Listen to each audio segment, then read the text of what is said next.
for joining us at this industry session of our Postgraduate Research and Innovation Symposium. My name is Christine Queno. I hope you can all hear me and see me fine. It's probably a good idea, if you're not familiar with Zoom, to set your viewing options on those three little dots at the bottom to see the speaker. But as soon as we start sharing presentations, that's all you will see. I'm just going to let you know that at some point this presentation will be streamed to YouTube, just so that you are aware. And if you're not familiar with PRIS, if this is the first time that you're joining us, that's our little acronym for it. Our Postgraduate Research and Innovation Symposium is a highlight in our college's calendar. And it is a chance for students to present their work. It's a chance for us to hear what our postgraduate students are up to, because this forms the core of what much of our college does in terms of postgraduate work. So students who've got their degrees already and are doing masters and PhD. And there's a chance really to hear a lot of the amazing research that's happening in the halls of our college and see what expertise is on show. So I would like you to stay in this session, preferably, but there is also the opportunity to join our oral presentations and tomorrow our flash presentations. So you'll find those links on the PRIS website. So if you want to hear more from chemistry and physics or statistics or agriculture, whatever it might be, you will find those links on the PRIS website, and you can join as and when you want to. The proceedings and the program are also there, so you can pick and choose based on the topics that you see that students are talking about. But thank you for joining us in this industry session. So what this session is about is it's showcasing some of the industries that support and enable, in some cases, our work, and who have enabled PRIS to take place. We wouldn't be able to do it without their support, and we're very grateful for them for both, in many cases, sponsoring awards or prizes or proceedings, and then also just making themselves available today to talk about the opportunities, particularly for students. So this, if you are a student looking at your career path, this is a really great session to join. So for those who have missed it, and you might be watching this after the fact, I hope you enjoy this recording. I have also dropped a link in the chat box, and on the PRIS website, you'll find a page for our industry exhibitors. And so if you've missed any presentations, you might find a couple of videos there about them, or you can go directly to their website. But this session is a great place to actually have the chance to interact with representatives from these various companies. And what UKZN does, our research and our teaching, it doesn't happen in a vacuum. It has to have an impact on society. Society has to also influence what is important for our students to do research on. And so industry is a huge part of that. Many cases sponsoring students and absorbing students into their ranks after they finish their studies, and also just funding research that we're doing, and that's really important for society. So this session will be important for us to keep to time, because as you'll see, it's a packed session. It's great though. And so we will keep to time, but we will, if there's a chance, we will let people pose questions and answers. So you can save those to verbally pose them to the presenters, or you can pop them in the chat box at the bottom of your screen. I think that most people will be available with, or will be familiar with Zoom at the moment, so by this time in the pandemic. So PRIS has been done virtually for the past 3 years, but this is actually the 12th PRIS symposium. So it's amazing the amount of time, and it's really a huge highlight in our calendar, like I said, and it's also a really great opportunity for our students to present and get familiar with presenting their research to a wide audience. If you've missed our opening plenary, you can catch that on YouTube, and the recording will be posted on our website too. We had a presentation from Professor Deborah Roberts, who's an honorary professor at UKZN and co-chair of the International Panel on Climate Change's Working Group 2. So it was a fantastic presentation. If you missed it, please make sure that you do catch it. And then I also just wanted to encourage everybody to please go to the website and to register for our closing session tomorrow, because that is where the prizes for the best student presentations in the oral and flash categories will be presented. And there are also going to be lucky draws, many of which are sponsored by the industry partners you'll hear from today. So please join that closing session. It's a good recap of everything that's happened. So that is all from me. I think that covers the backing behind this. So you should have the program available to you. If you can't see it, it's on the website. But we are going to begin our presentations with Zoom, which seems appropriate since we're doing this presentation on that platform. So we've got Reino Venter here, and if you're not familiar with Zoom, I'm sure you are, but Zoom Video Communications is an American communications technology company. So they're headquartered in California, in San Jose. They provide video and online chat services through a cloud-based peer-to-peer software platform, and they use this for teleconferencing, telecommuting, distance education, which has been very useful to us, and social relations. So I'm going to hand over to you, Reino, to tell us a bit more about Zoom, and thank you for joining us. Thanks for the introduction, Christine. And yeah, my background is actually our head office in San Jose, California. As you can see in the back end, as soon as you walk into the office, this is actually the reception. So Christmas spirit, I've got the gingerbread man dancing with me as well. So I'm going to start my presentation. So first of all, let me start off with my name. So I am Reino Venter. I am a solutions engineer at Zoom. I am based in South Africa, and I look after the Africa region. So that's South Africa, East Africa, West Africa, and North Africa. I've worked very closely with my account managers that look after each region on their own. And together we try and deliver happiness to our customers. Today we'll be discussing a bit around our ISV and SDK, which is more on the developer side. But I'll start this slide off just to show you a bit of the Zoom platform and all the different products that we have. So firstly, we here at Zoom believe that the most successful hybrid work environment, the ones that inspire employees to do their best work, are built through meaningful connections and effective collaboration. Sorry. We envision a future of work with less friction and more flexibility. In creating those connections, so you can collaborate however you want, with whomever you need, from wherever you are. Now at Zoomtopia, we recently announced the next steps in our platform evolution, the beta of new productivity tools, Zoom Mail and Calendar. In the Zoom Mail and Calendar clients beta, we will let Zoom users, free or paid, access their existing email accounts from popular third-party email services directly into the Zoom desktop app. A recent Harvard Business Review study found that employees spend almost 4 hours a week reorientating themselves after toggling between applications. By giving users the ability to access the email alongside other modalities, Zoom reduces this toggle tax and enables users to better focus on their work. I see there's a chat message through. I'll look at the chats and Q&A after the presentation, everyone. Thanks. In this uncertain business environment is an incredible opportunity for companies that can move beyond basic communication into universal communication. Building intuitive connections to all parties, employees, customers, and investors, regardless of location, device, or business activity. By partnering with Zoom, you enable rapid innovation to maintain relevance. You can tap into a continuous stream of new capabilities that reflect real user needs. And by interacting with your support team on a regular basis, and with myself, you'll quickly grasp what's possible.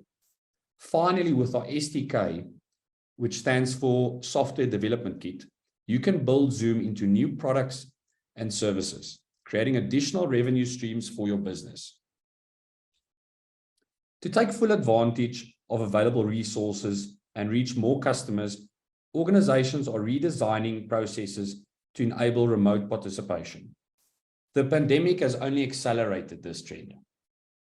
What if you could develop new proprietary applications and related workflow that leverage the power of Zoom as the underlying communication infrastructure for your offerings to the market? And what if you make this communication an inherent part of what you sell instead of a bolt-on afterthought? For example, you can develop an embedded connection to a customer service rep as part of a mobile banking app. Or equipment operators can interact with experts in real time directly through the control panel to facilitate training, diagnostics, and service activities. By doing so, you transform how you do business, creating new digital revenue streams that bring you closer to your customers and create a distinct competitive advantage. And that's possible with our software development kit, which is an advanced tool set that enables you to encode Zoom functionality directly into the applications and software-based offerings created by your IT and product development groups. As an example, a Fortune 100 healthcare company developed Digital Expert, an interactive collaboration tool that provides ultrasound technicians with access to experts, both within a provider's own network as well as their professionals. Right from the ultrasound equipment, because of this innovation, technicians can now get real-time answers before, after, and even during an exam. The experts can see what the technician sees and help guide them every step of the way. As a result, collaboration is simplified and training is easier. Technicians can take live training courses on the actual equipment they use at a time that meets their schedule. Technicians are now more effective and efficient, decreasing exam errors and minimizing rescans, all while accelerating throughput. Thanks, everyone. I'm just going to stop the presentation now. If there's any questions, open for questions. I see there's one that's from Christine. If there's any questions, I really tried to keep to the time. I see I've got 3 minutes left, so I think I'm spot on for 3-minute Q&A. If there's any questions, please feel free to pop it in chat or raise your hand and I can address it. Thanks, Rainer. Great timing. I'll ask a question just to start us off. I don't see any hands popping up. Feel free to raise your hands, everyone, if you would like to ask a question. Rainer, what is Zoom's footprint like as an employer or as a company in South Africa? I mean, I think it must have grown exponentially over the COVID period, but in terms of our needs for video conferencing, what is it like as an employer? What does the sort of career path look like? At the moment, there's no positions open in Africa. But from a landscape perspective, we are a team of about 7 people in South Africa. We're all South Africa based. So we've got 2 account managers. We've got 1 channel account manager that looks after partners and a distribution. We've got a legal counsel as well, which is also based in South Africa, which reports directly to the US. Myself, I actually report to the UAE. I form part of the Meta team. So that's Middle East, Turkey, and Africa. I look after Africa. My colleagues look after Turkey, Saudi, Middle East, and the UAE. And in terms of landscape, we don't have offices in South Africa at the moment, so we're all remote based, which is very convenient. As I used to travel to work every day, I used to sit in traffic 2 hours a day, back and forth. And I must say, I'm not missing that at all. I must say, I really enjoy working remote. You have a lot more time to yourself, flexibility. And, the company culture at Zoom is very, we really believe that everyone needs to have time for themselves and, be happy. Time for yourself. I mean, I could never, I look at my colleagues. I don't have children myself, but my colleagues all go and fetch their children every day. They go and drop them every day while they still attend to their work lives. We are busy 8 to 5. Sometimes we work overtime. Sometimes we work a bit earlier, depending on the time zone. But, I really feel the company, the culture in keeping employees happy, that delivers happiness. It makes us want to deliver happiness to our customers. If the employees are happy, the company is, being successful because we can deliver to our customers as well. Great. Thank you, Rainer. That was a great answer. It's 10:15. If anyone does still have questions for Rainer, please feel free to drop them in the chat box. You might be able to stick around for a little bit, but otherwise you can also find more information on our website and, of course, from Zoom. So thank you so much, Rainer. I'm going to miss those dancing gingerbread men in the background, but we'll move on to our next presentation. Have a great day yourself as well. Cheers. So our next presentation is from SACNASP, otherwise known as the South African Council for Natural Scientific Professions.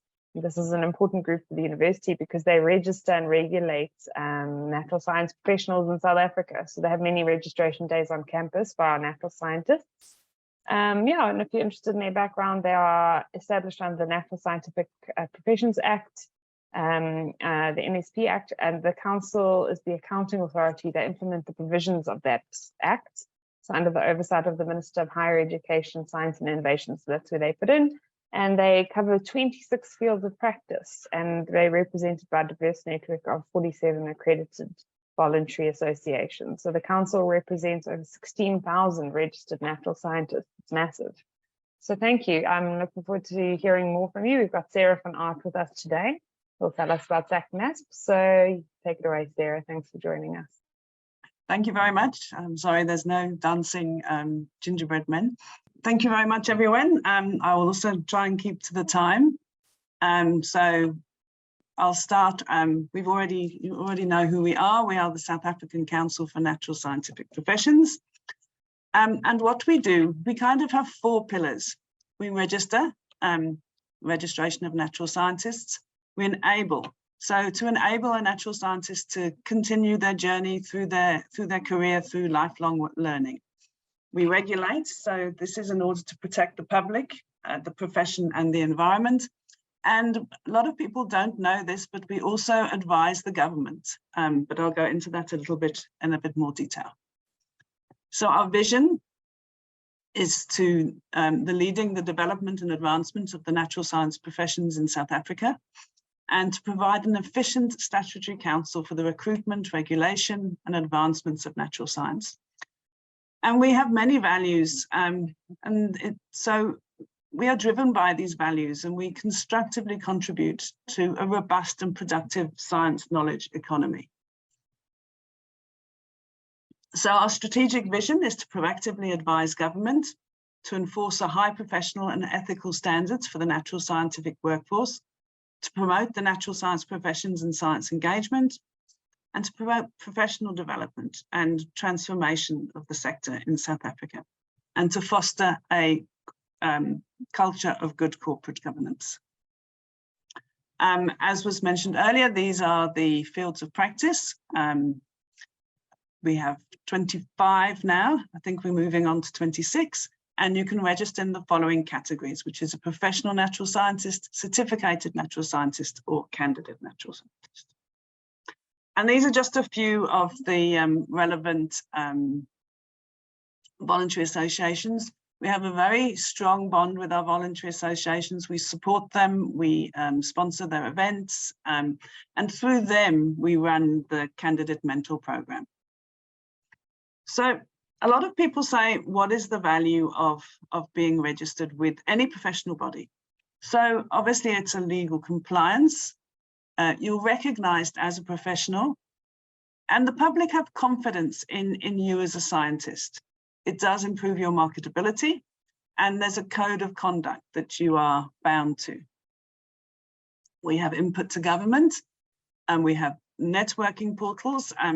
As we're all aware, these portals have changed over the last few years, and with Zoom and all of those things, we can get to a lot more people. And we've been holding a lot of webinars recently. Our annual performance plan target is to do 8 webinars a year, and these are all free. If you're self-employed, there's professional indemnity insurance. We advertise careers on our website. We've got our network of voluntary associations. And then I think the vital thing for all regulatory bodies is the lifelong learning, which is your candidate mentor program and your continuing professional development program. So I'm just going to quickly go through this. Through the voluntary associations we've engaged with, we believe there are 6 key areas for a scientist to really be ahead of their field. Their technical competency, business management, legal and ethical training, written and verbal communication skills, technology and IT, and emotional and soft skills. And what we feel is that if the candidate has this whole round part of them together, they will be a more rounded scientist as they move through their career. So what SACNASP offers is the 5 non-technical ones. The VAs will tend to offer the technical skills, but what we will offer is business management, legal training, written and verbal skills, IT, and emotional. Now, you're not going to get sort of a year's program, but we'll start dipping into all of these areas. And as we move forward, in order to upgrade, a candidate will need to have had some experience in these 5 key areas. And what that then does is it builds onto your continuing professional development. So as you grow, you need to have more relevant work experience. You need to improve your communication skills. Now you start to become more strategic, have management skills. You need to be very aware of the ethical requirement within your domain, and obviously a very high attention to work. So just briefly then, the scientists that register with us are bound by a code of conduct. And I think these 5 key signs here. So are you behaving ethically? Do you work with respect? Are you following a code of conduct? Are you being honest? Do you have integrity? These are the things sometimes you just have to play through your mind in any job, but science is, you know, we all have these requirements in order to proceed through our career. So the code of conduct, it speaks to the professional behavior of a scientist. They must conduct themselves in such a way as to uphold the dignity and standing of the profession. This wasn't compiled with the VAs and is enforceable by the Act. So just enabling very quickly, we went to National Science Week this week. Again, it was now physical, and went to all of these children in remote schools in the Northern Cape, taught them about robotics and gave them lots of presents. And then just recently, and this will also be on our website, we did a report on the self-employment and the market pathways for graduates. And this was a very important report for us. We handed it over to the Department of Science, and it's driving government to look at where are the areas where they need to help young science graduates to get work. So the key things that came out of this were closer stakeholder collaborations for skills planning, identify and mainstream emerging skills and fields of study. Private and public employers must provide more opportunities for work experience, must support the development of relevant skills towards self-employment, and it also emphasizes the need for inclusivity, which is obviously gender and youth. Our science engagement, we have panel discussions, webinars, talks, World Science Forum this week, science engagement and exhibitions. Thank you very much. That's the end of my presentation. I'm here if anybody has any questions. Thank you. Yeah, I think I had a question, Sarah, but it's probably a bit of a lengthy one. So I'll just leave it for now. But if anyone does still have questions, I've also put the link in where you can get to the websites of all the companies who've presented. So if you have questions with SACNASP, please do make use of that avenue to send them. Oh, yes, we have one question. Fabo asks if you can join with an undergraduate degree. Yes. As a candidate, you can join with your undergraduate or your honours, and then as you go through, you can upgrade. Yes, you can join with your undergraduate. Yes. Great. Perfect. Thanks so much, Sarah, for your time. We'll move on to our next presentation, and I'm sure we'll see you again. All right, so our next presentation comes from Inqaba Biotec. So we've got Katlego with us, and I think Pule is here as well. And it's, yeah, not much to say about Inqaba, but they're an important partner for the university. I know they sponsor many student awards for our top students in various disciplines. And it's been around since 2002, so a while. And it's Africa's, it's positioning itself as Africa's genomic company. So they provide many services to researchers across the continent. So I'll let Katlego take it away and tell us a bit more. Thank you so much, everyone, for coming by. We are Inqaba Biotec, and today I'll be presenting with you alongside my colleague, Lindsay Dube. So basically today we just thought to celebrate our 20th anniversary, starting with how it all began. So how did it really begin for us? It all started on a bus ride back in 2000 from Sunnyside to the University of Pretoria. when our two co-founders, Dr. Joachim de Gama, who is a lawyer student at the time, and Dr. Oliver Price, a postgrad in microbiology at the university, got into regular conversations by simply just, riding along the same bus. Then one day, Joachim asked Oliver if he'd be interested in studying a business to grow mushrooms. Oliver was very happy about this, excited, but he suggested rather to start a business that could offer services in the genomic space, such as sequencing and production of oligos. This was because back in the late 90s, early 2000s, there was no company doing such on the African soil. The two agreed, and thereafter, Oliver went back home in Switzerland and shared this with some friends in Switzerland and in Germany. As such, we had a venture team of 5, that was including the addition of Prof. Kotfeld, Dr. Beck, and Dr. Newman. And now our venture team of 5, it's 1 lawyer and 4 scientists. I'm sure business was daunting then, and that's where they really began with their research and communicating with others. They came across SOFI, which is the Swiss organization to facilitate investment, where they met Mr. Andre Kalem, who's the consultant that really helped them to put things in the correct business aspect by reducing a room full of documents to a proper business plan that can be sent to other funding institutions. Okay, maybe it wasn't such a room full of papers, but just reducing the workload a bit. The compiled business plan was sent also to the Swiss Secretariat for Economic Affairs. SECO was actually the first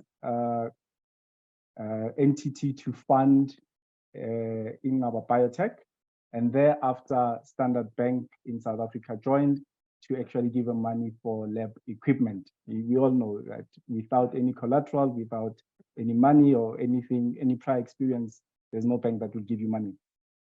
So by 2002, well, not we, but the founders, Oliver himself, was doing the sequencing and some production of oligos. And by August 2002, we were ready to open our doors. And many of us ask ourselves, where does the word Inqaba come from? But it was chosen with the help of one of their friends, who's Xhosa. And this name actually means rare and precious. So this basically defines what Inqaba is, rare and precious at the time, and hopefully, and for my belief, still is rare and precious. Now, once opening our doors in 2002 to produce oligos and do our Sanger sequencing, we then later on in 2007 was still the first country to bring in NGS sequencing. Many of us would remember the FLX systems. Then fast forward to 2010, we opened our first subsidiary in Kenya, Nairobi. 2014, it was the introduction of the Agena mass array to do some SNP genotyping and methylation services. 2015, we officially opened the Inqaba Biotec West Africa office in Nigeria, although it has been operating for some time, but the actual opening of an office was 2015, and now they actually do offer the sequencing services themselves. In 2016, a spin-off came from the company called Sagimax, and in this department, what they do is they grow maggots to assist in wound cleaning, and hence our reps here would see the nurses and establishment for wound care. 2017, we upgraded all our equipment in the sequencing and oligosynthesis laboratories. 2018, we opened our Ghanaian office in Accra. 2019, the Tanzania office opened up, and we also saw another spin-off called Zoomics. This department its main objective is to offer genetic testing to all the animals out there, both domestic and wildlife. 2020 was the introduction of the first hi-fi or high fidelity read sequencing service in Africa through the PacBio SQL 2 system. And fast forward to today, 2022, we recently opened the Cameroon, Uganda, and Senegalese office. The second arm of our business involves the distribution of all these fine brands here, which is the NEB for molecular biology reagents, plastic consumables from Eppendorf, biochemicals from Grantham, Science-Cell for cell lines, and so forth. We also do distribute instruments such as the PacBio, the NanoDrop, the Eppendorf, biosafety cabinets, balances and weights. And as a service provider for NGS, we do give the assistance in software in our labs, but in case some of you learned people would want to play with the software yourselves, you can buy the licenses from us. We also have a molecular diagnostics solutions department, where we offer kits from CGene, which will be molecular diagnostic kits that are multiplex in all the assays that we do. The most known ones will be the COVID, but we do offer other various kits, such as the respiratory, STI, HPV. If you have a system for humans that you need solutions for, we are probably your go-to guys. We do also offer genetic testing and oncology panels through Divisor. We do not forget our plant pathology friends, where we have BioViva for plant pathogens. And recently, we've partnered with WINALab for clinical chemistry, immunology, and hematology, and as well as the MediPen for ELISA-linked and rapid kits for the various systems. We believe that it's not just the sales that matter to us, but an ongoing partnership.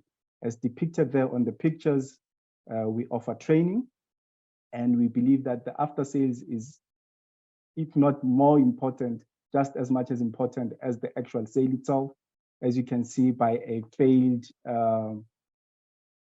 maintenance at a project at a university. So we will provide you with quality products, proper after sales support, proper technical support and logistics for all our friends across Africa.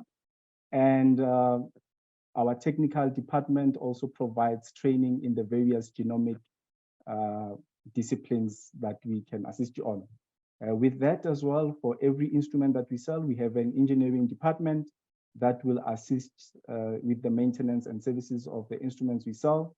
And if you did not get it from us, we probably have to speak to our engineers to see if we can assist you in maintaining those instruments. Regarding our recruitment, any work in the possibilities at Inqaba, my recommendation is that you send your resume and cover letter to the email address provided. We do once in a while post some job opportunities in LinkedIn, and most of the time word of mouth works best as well. As you meet one of our reps, you can feel free to ask them for opportunities if there are any, or if maybe they can forward you the forward your resume rather to the appropriate line managers. Thank you so much for your time. That will be the end of my presentation, and I'll be happy to take any of and all of your questions. Thanks so much, Katlego. I don't see any questions in the chat. I think we've run out of time to pose a question verbally. So I think we'll just move on, but I am going to encourage people to put questions in the chat. Inqaba Biotec provides really important support to KZN, particularly in incentivizing its students to do well and progress into the scientific field and profession. So thank you very much for your time, and it's great to see you again. We'll move on to a presentation from Lasec. Lasec's been around for 75 years, providing support and solutions in terms of laboratory and scientific equipment and expertise. So they've got more than 80 trained personnel working, and they bring a lot of lab engineering and teaching experience to their clients. And education and research is, of course, very important to Lasec. And they provide strong product application and technical support to universities across Africa. If you've worked in the lab, you've seen the Lasec logo somewhere. So I'll hand over to Jan to share a little bit more with us. Thanks. Thanks, Christine, and thanks for UKZN to give us this opportunity to present today. I'm going to hand over to Lena and the team who will share our corporate video. If there's any questions, you're welcome to ask them after the video. Thank you. Founded in 1945 and operating out of South Africa with our head office here in Cape Town, Lasec has for the last 75 years been supporting customers both in South Africa and the rest of Africa with dependable laboratory and scientific solutions. We work across public and private healthcare, tertiary, research and manufacturing communities. Our office space has recently been renovated. We've raised the floor to accommodate for additional warehousing space below. Our open product and sales floor allows for easy collaboration between our teams, ensuring quick turnaround times on inquiries. You'll see some open desks here. That is because in order to ensure that we safeguard our staff from transmitting COVID, we are limiting the number of people in the office daily. Our support teams, IT, finance, marketing, tenders, and logistics are all centrally located here at our head office. To ensure sustainability and self-reliance, our facilities are fully equipped with an independent filtered borehole water supply and power generators. We have also installed a solar energy system.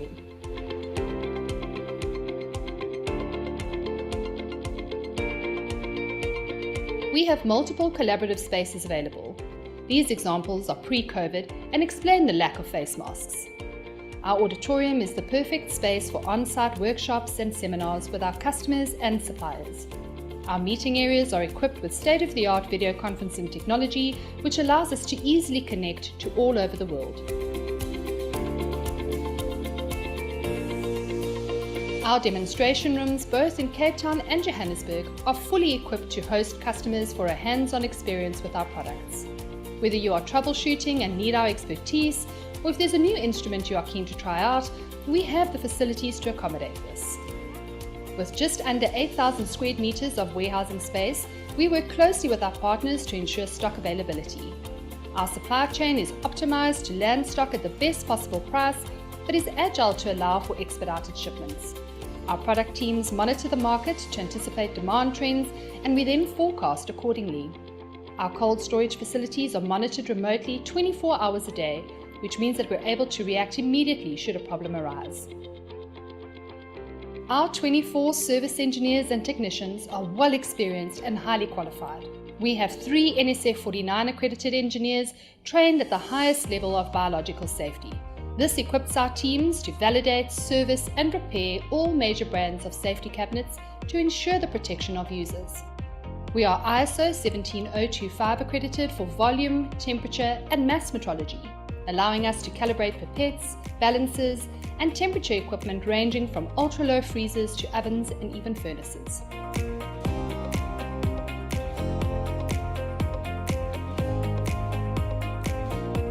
Our logistics team handle both our inbound and outbound shipments from and to all over the world. We have representatives from our freight forwarding partners on site who support the quick handling of shipments.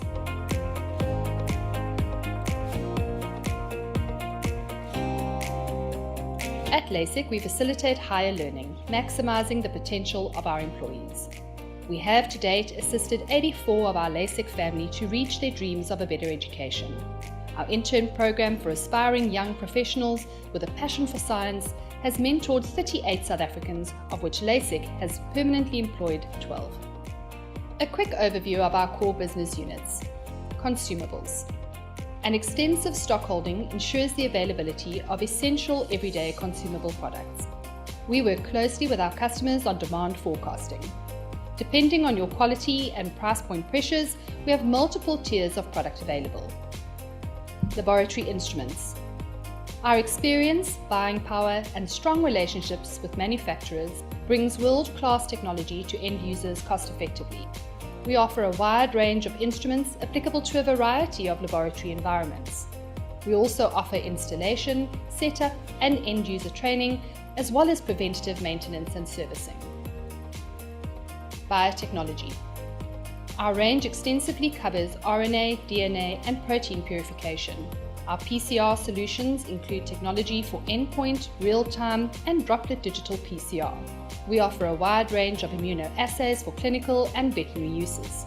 This includes ELISA kits, rapid diagnostic tests, and customizable tests for urinalysis and drugs of abuse. We also offer a wide range of microscopy stains and staining equipment to cover all fields of biology. Sample collection. We work with global funding partners on addressing sample collection needs throughout Africa, primarily for the diagnosis and viral load monitoring of HIV. Our kit packing facility here in Cape Town is ISO 13485 accredited. We also pack sample collection kits for HPV, TB, and COVID. These are 100% customizable. Laboratory furniture. Our team design, manufacture, and install fit-for-purpose customized lab furniture, considering the application to ensure optimized workflow. Manufactured locally and shipped flat-packed all over Africa, our teams also support on installation. Lasec education. We manufacture mobile lab kits and science products for schools who don't have access to laboratories, giving little scientists hands-on experience. Offering educator training ensures these experiments are delivered with confidence and safely. We have offices in all South African major city centres, as well as additional support in outlying areas. Our international team actively supports sub-Saharan Africa and even beyond the continent in developing nations. Our sales teams and end users are supported by product managers who make up our consumables, instrument, and biotechnology teams. These product managers are experienced in lab environments and have received extensive training from our manufacturing partners. Welcome to Lasec.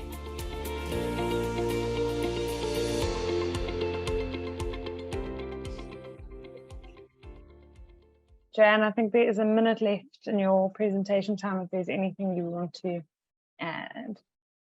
I know, I was just going to say, if anybody out there would like to know of job opportunities at Lasec, they're welcome to follow Lasec on LinkedIn, or they're welcome to follow me on LinkedIn as well. So we always have opportunities for undergrads, postgrads, anybody who's looking for a job all over the country.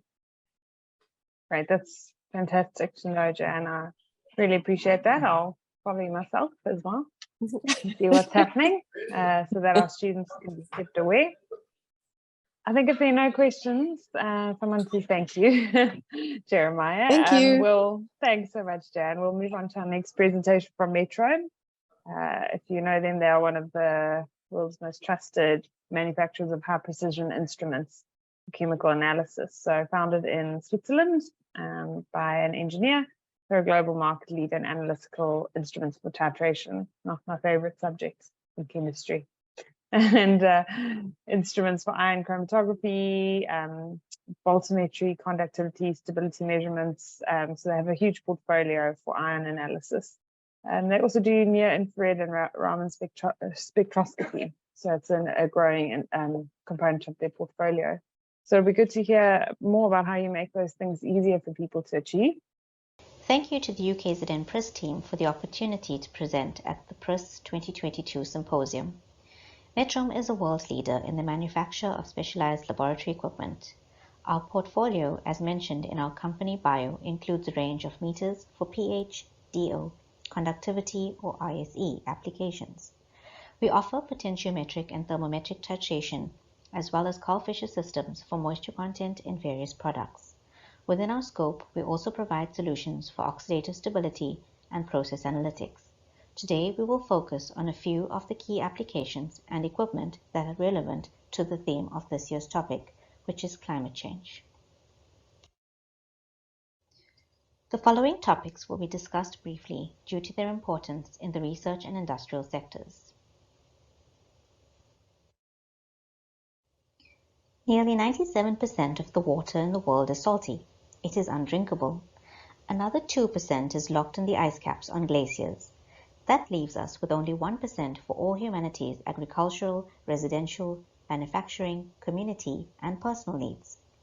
South Africa is a water-scarce country. It is classified as semi-desert region with a water shortage crisis. These are some alarming, rather scary facts. Let us all play our part in saving our planet by paying attention to the analytical methods used, the quality of data generated, and the decisions we make before discharging effluent. It is therefore of great importance to ensure that any technical solutions implemented to monitor quality should be easy to use, reliable, sensitive, and highly accurate. I believe that in-depth water analysis is fast becoming a hot topic, to the point that large industrial companies have recently invested in instruments to perform these analyses. In South Africa, most labs conform to SANS 241. Industrial chemicals like phenol or trichlorophenol need to be monitored in all water supply systems receiving effluent from manufacture or disposal of products containing phenol. Disinfection residuals such as chlorite and chlorate should be monitored in all water treatment systems that use chlorine dioxide or sodium hypochlorite as disinfectant. Disinfection byproducts such as bromate should be monitored in all desalination water treatment systems and systems using ozone or sodium hypochlorite as primary disinfectant within the process. By default, ion chromatography systems are being used for either anions or cations or both using conductivity detection. The Metrohm IC can then be used for these additional elements. Simply by adding on an electrochemical detector with the correct cell equipment, column, eluent and standards, phenols can also be included. Taking it a step further, with the addition of a UV-vis detector and PCR, column eluents and standards, your lab capability is extended to include chloride, chlorate, and bromate. We can assist you in overcoming some of your laboratory challenges related to in-depth water analysis. There is a global drive to reduce, reuse, waste, and reduce our carbon footprint. Industries are becoming more aware of their legal obligations to disclose their environmental, social, and governance goals. In recent years, laboratories have turned to spectroscopic techniques such as NIR and Raman, as they can be used for both qualitative or quantitative analysis. Both these techniques are non-destructive, do not require chemicals or sample preparation. When compared to primary methods that can take hours to prepare, a sample can be analyzed on an NIR system within seconds. Metrohm offers the solid content and liquid content NIR analyzer and a variety of handheld or benchtop Raman systems for your research needs. Heavy metals occur naturally, but the rise of industrialization and urbanization in the past 2 centuries are responsible for increased levels in our environment. These dangerous elements are released and accumulate in the soil and in ground or surface water. They enter the food chain directly from drinking water or through bioaccumulation in plants and animals. Traditional Metrohm multi-mode working electrodes used in polarography use mercury as well. As we are aware today, the health effects of mercury, and especially of its more toxic and bioaccumulative form called methylmercury, are devastating to human health, animals, and the environment. The need for heavy metal ion determinations in the field, sensor costs, and environmental issues are the main triggers for research on new sensors in voltammetry. Non-toxic and inexpensive materials are preferred for new sensors. Every voltammetric determination is as good as the sensor used for the measurement. Here we introduce the bismuth drop electrode, the SE trace gold electrode, the glassy carbon rotating disc electrode, and screen-printed electrode from Metrohm. Originally developed to improve the voltammetric determination of arsenic, the SE trace gold electrode has also proven to be suitable for the determination of a number of other elements such as copper, iron, and lead. The advantage of this electrode is that it comes with the reference and auxiliary electrode printed on the rear side of the sensor. That does not only save on costs for the 2 additional electrodes required in a voltammetric system, it also makes maintenance for the reference electrode obsolete. Screen-printed electrodes are becoming attractive to most researchers due to their low cost and effective design. In comparison to traditional 3-electrode systems, where a separate working electrode, reference electrode, and auxiliary electrode is required, the SPE houses all 3 electrodes on the ceramic substrate. These screen-printed electrodes are also customizable for research purposes.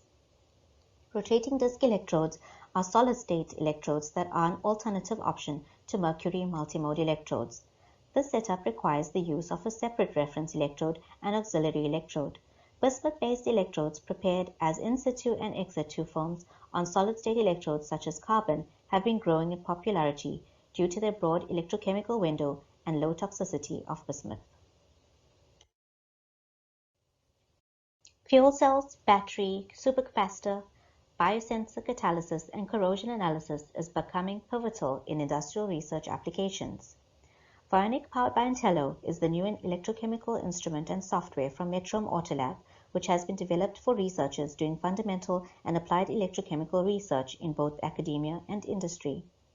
With the new untethering feature, Vionic can now run measurements even when the computer is disconnected from the instrument, allowing the user to walk away with the computer and use it for other tasks. Vionic has been designed with a wider compliance voltage as well, and wider measured range and applied current, giving more versatility for the user to be able to use the same instrument for several types of applications. Metrohm also provides miniaturized galvanostatic potentiostatic options such as SACNASP, the electrochemical surface enhanced Raman spectroscopy for electrochemical Raman analysis, corrosion analysis, electrocatalysis, fuel cells, supercapacitors, and other electrochemical applications. Metrohm has partnered with Milestone to provide customers with sample pre-treatment equipment. These include microwave digesters, solvent extraction, and ashing equipment. In addition to these products, we are able to offer systems for synthesis, acid cleaning, and purification, as well as mercury analyzers for trace mercury analysis. Thank you for your attention and valued support. I do hope that the information provided to you will enhance your laboratory requirements sometime in the near future.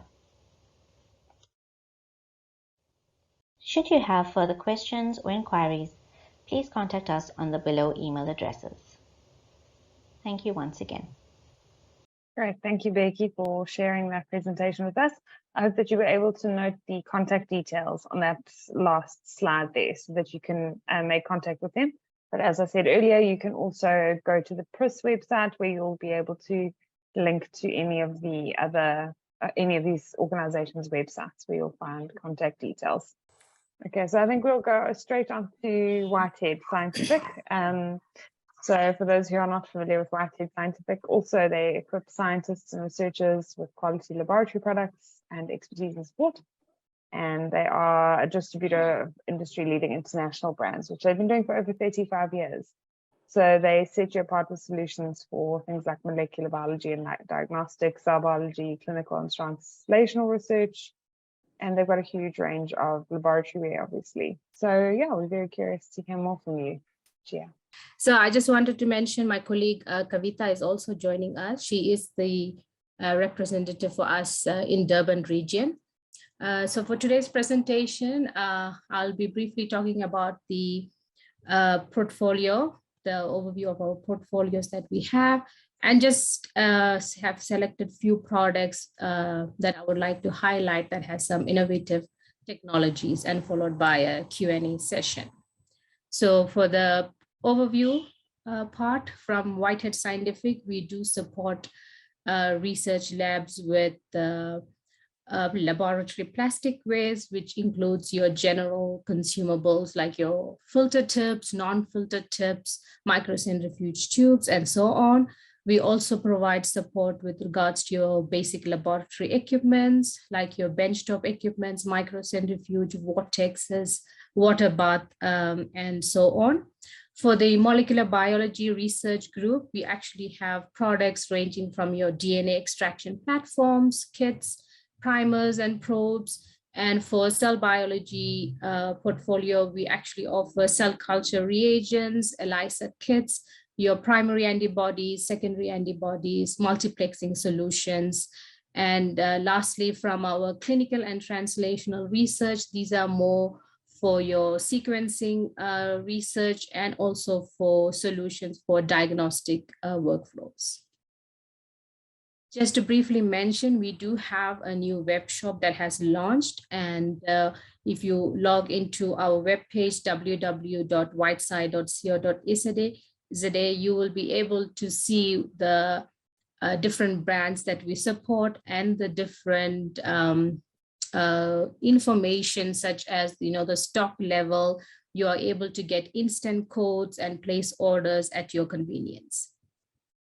We also have different tabs within this Whiteside web page where you are able to see the current promotions that we have, the different events and webinars that we host. We do place them in our web page for future reference.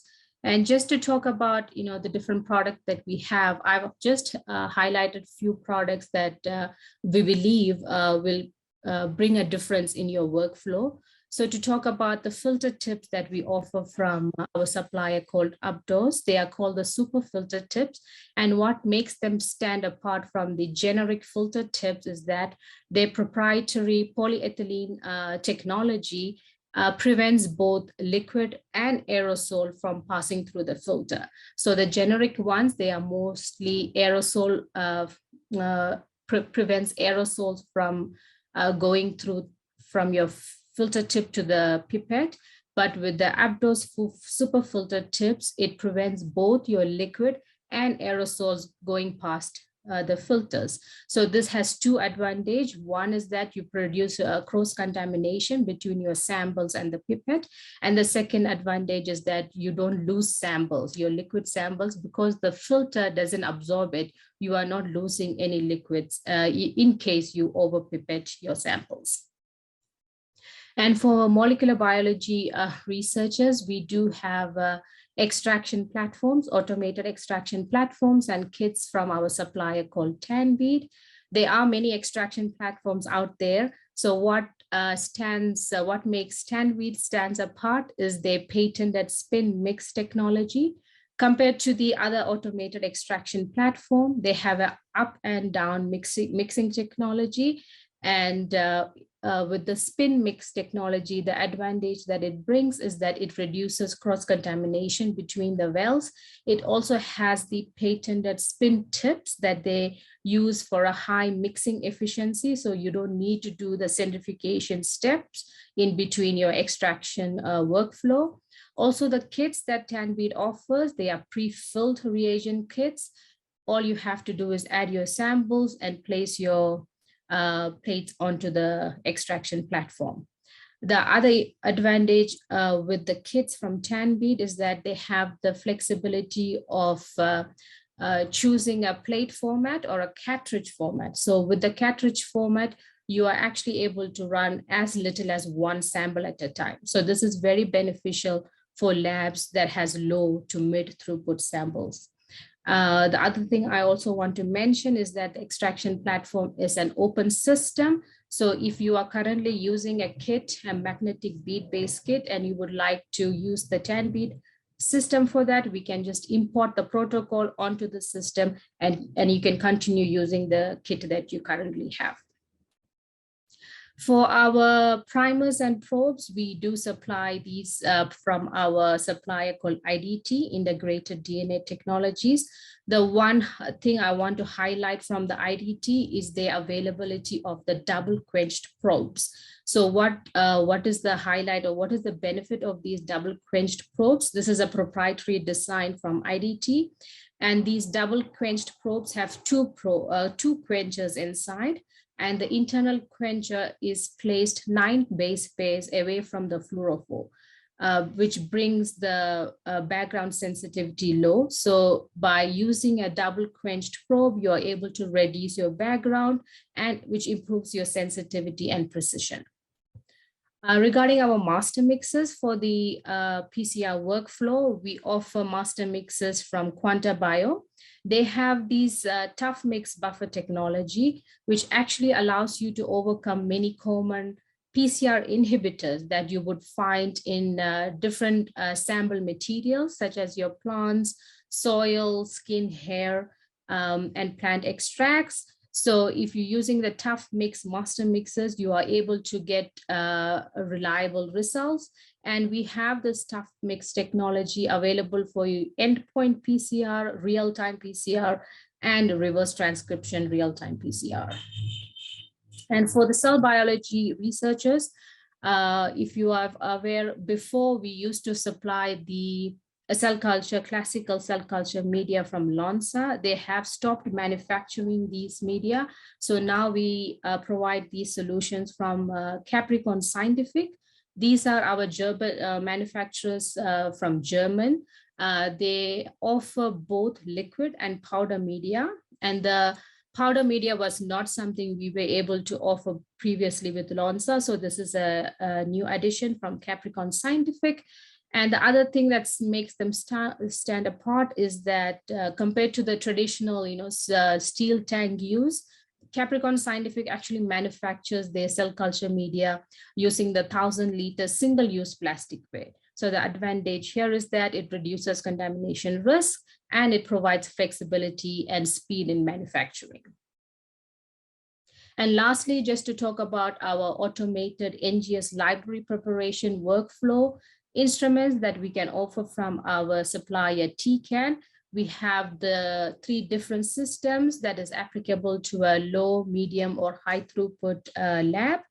With the Magic Prep NGS system, this is a system that you have to use the TCAN reagents itself, but with the Dream Prep NGS Compact and the Dream Prep NGS, it is a walkaway solution, but you are also able to use the library preparation kit that you currently have or any other providers. You don't have to stick to the TCAN reagent kits. So lastly, just to remind you about our website that you can register and log in to get instant codes, place your orders, and just to see, what are the products that we have available from Whiteside. And with that, I would like to thank you, and please do connect with us on LinkedIn as well. We do post our current activities, be it job related posting. You are able to check it out on our LinkedIn webpage. Thank you. Thank you, Gia. That brings us to the end of that presentation slot. So I'm just going to ask that any questions please be put into the chat box. I know that Gia and Kavita would be really happy to answer them there. Thank you for your time. I think, the complexity of what you do is quite something. So it's obviously a necessary service. Thank you. Great. Thanks, Gia. We'll move on now to our next presentation from Anatech Instruments. So we've got Prisha and Shailene here. Anatech is a South African company. If you're not familiar with them, they were incorporated in 1982.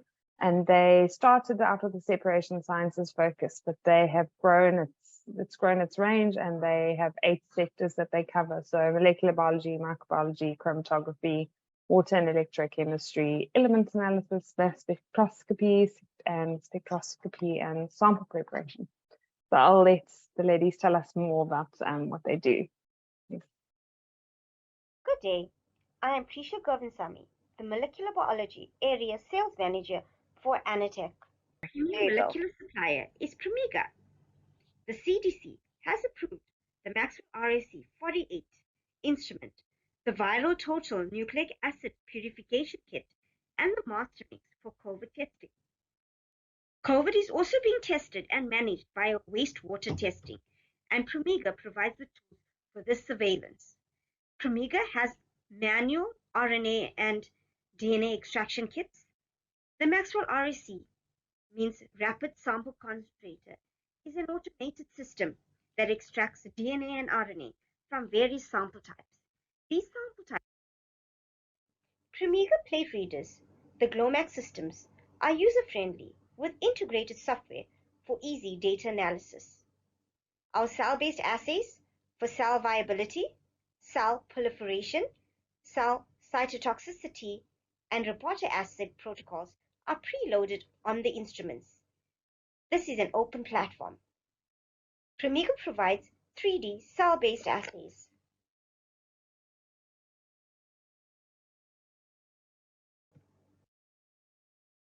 ASSAf provides groundbreaking technology for vaccine development using real-time cell analysis.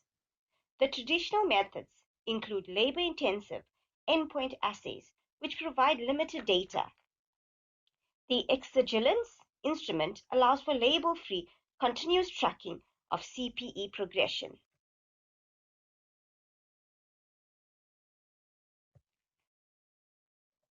Cell signaling technology currently has a promotion running where you buy 3 antibodies and you get the 4th free. This promotion ends on the 16th of December. Cell signaling provides various antibodies and kits as well as reagents. Metrohm provides primers, dual label probes, and MGB probes. Explore the universe of spatial biology with NanoString. There are various platforms available. The Geomics Digital Spatial Profiler provides morphological context in spatial transnomics and spatial proteomics experiments from just one slide. The Cosmic Spatial Molecular Imager is the first high-plex in situ analysis platform. The Cosmics SMI enables rapid quantification and visualization of 1,000 RNA and 64 validated protein analytes. NanoString has developed a coronavirus panel plus that can be as a spike in into the Encounter gene expression panels.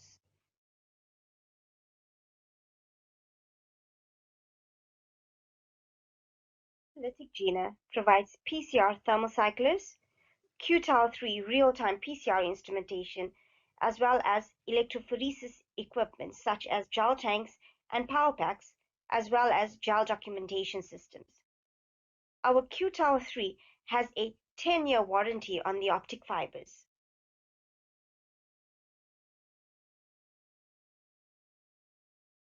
Anatech provides various research and diagnostic needs. Fast-track diagnostic kits from Siemens provide syndromic multiplex qPCR detection kits. Our general laboratory equipment is provided by Biosan. Our sample homogenization instrumentation are provided by Burton and Spec Sample Prep. I would like to thank the PRIS team for allowing Anatech to showcase our product range on this platform. Thank you.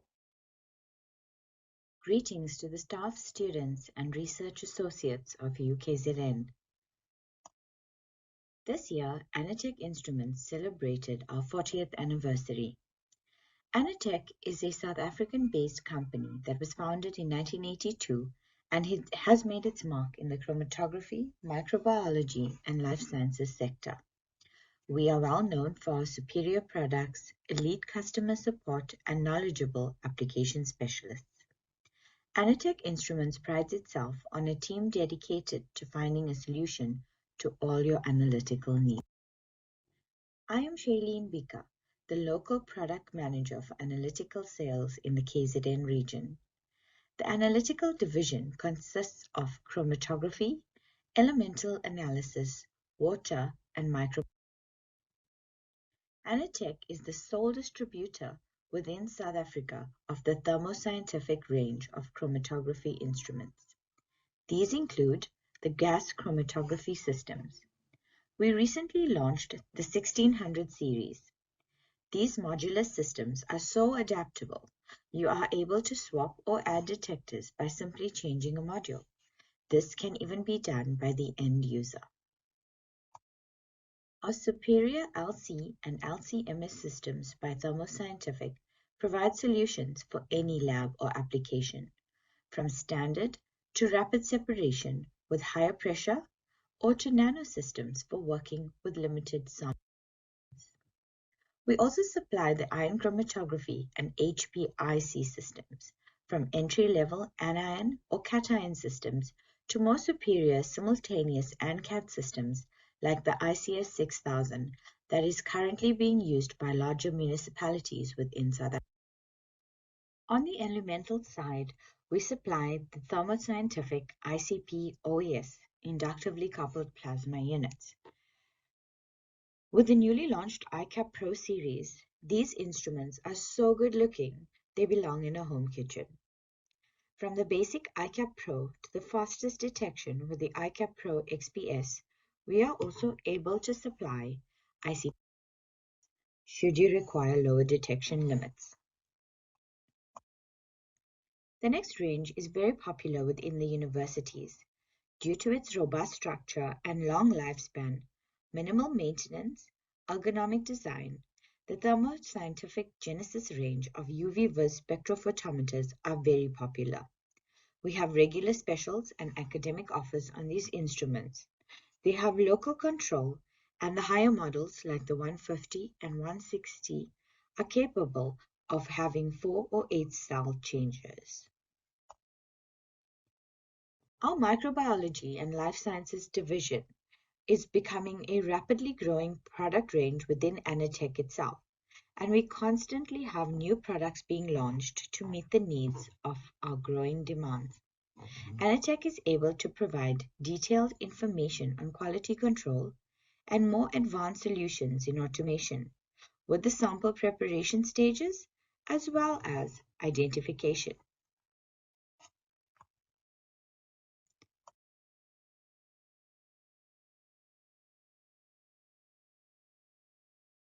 Anatech offers the world bioproduct range for sample collection. That is a very fit for purpose and well-designed product. A very popular item requested often are the ATCC strains. These are of a reliable source. Microbiologics is a well-known product that comes in non-enumerated quick sticks form and a dehydrated pellet form, as well as enumerated pellets, depending on your needs.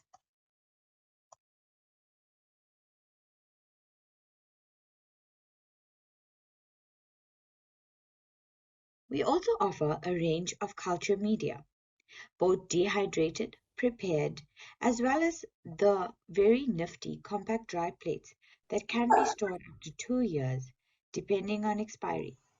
These are rehydrated when needed to be used and incubated as normal.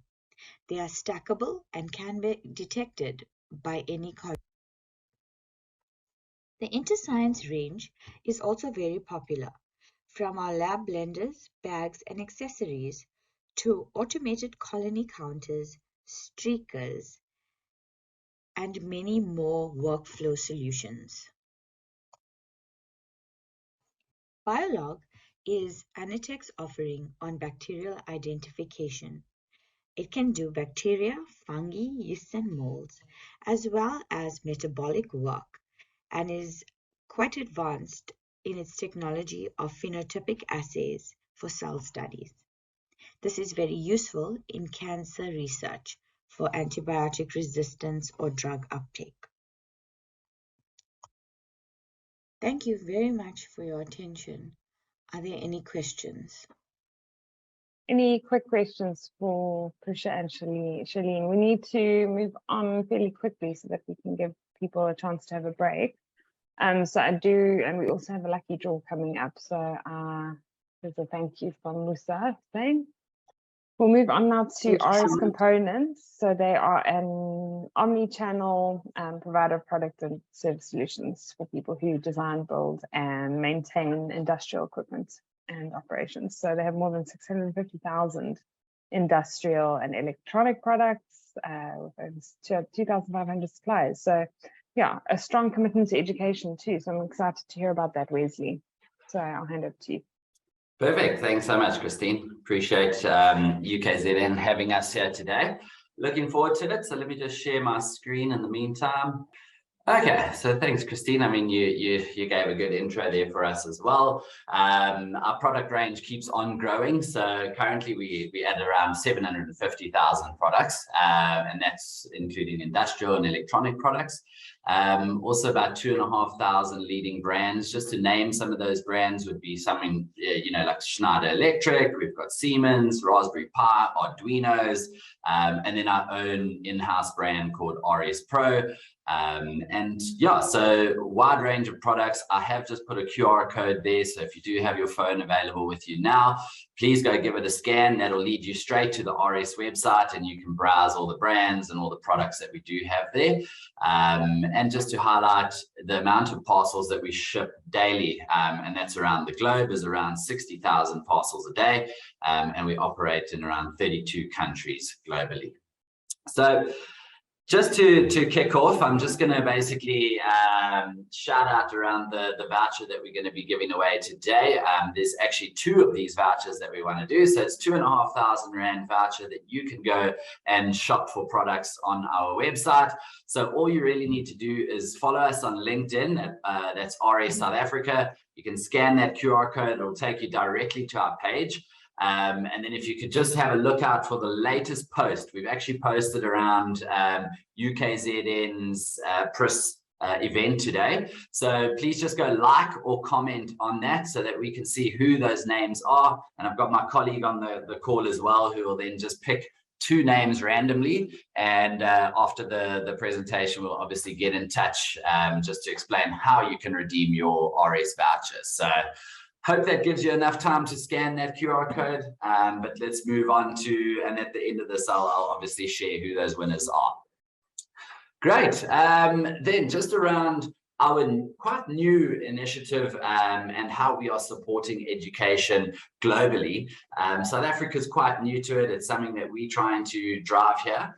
But really what our vision is to inspire and nurture and empower the next generation of socially and environmentally responsible engineers. So I'm going to take you through a quick presentation just to sort of highlight the ways in which we do that. And just to start off on the first point there, and I'll go into a little bit more detail on each of these categories as we sort of go through the presentation. So just to highlight, it's around funding programs. So that's either towards the university itself or to student projects that you guys are working on as well. And I'll elaborate a little bit more on that. Then you'll see throughout the year, we're going to be running some global and local competitions. So for students, especially between the ages of 18 to 30 years old, it's really some awesome opportunities, especially on the global stage, to showcase some of the work that you guys have been doing, and that really just gives you an opportunity to win some prizes, build up a bit of a profile as well, so that when you do go into industry, you can showcase some of the work and content you have been working on. Then also just some student partnerships and how we would like to collaborate with students more going forward. Then looking for RS ambassadors, and I'll showcase a little bit more around that. And then also those that are creating their own content and empowering the youth. We want to basically get in touch with you guys and find out what is it that you guys are doing? How can we assist you? Is it through product? Is it through donation? Is it through video? Whatever it is, that is what we're looking to assist you with. And then again, on your career accelerators type of opportunities as well, which we call super skills, which is basically soft skills workshops that we run. There's various different topics. Just to name a few would be things like goal setting, time management, emotional intelligence. These are just some of the workshops that we do run throughout the year as well, especially targeted towards students to help you sort of bridge that gap between university and the workplace. So yeah, I'll share my details at the end. If any societies on the call or student groups that are on the call would like to get in touch with us to find out a little bit more around those super skills masterclasses, then please do be in touch. So yeah, then just to basically talk a little around the funding of programs. So we obviously get a lot of requests from students to basically support them with the components that they need for their projects or whatever the case is. So what we have done is opened up a competition type of structure, which is called the Student Project Fund, which gives students an opportunity to showcase their idea of what they're working on. Or if you've got a prototype that you're working on, you share that with us. It goes to a panel of judges during that student project competition time as well. And that gives you an opportunity to win a 5,000 Rand voucher or whatever the value might be at that time to basically fund the components and products that you need for your competitions. So, and then also various initiatives we're looking for, especially on the university side of things. Are there any innovation hubs that you guys are building? Maker spaces, please reach out to us. We want to basically support you. Is it product that you need? Is it funding? Please reach out and we'll be happy to have a discussion around that.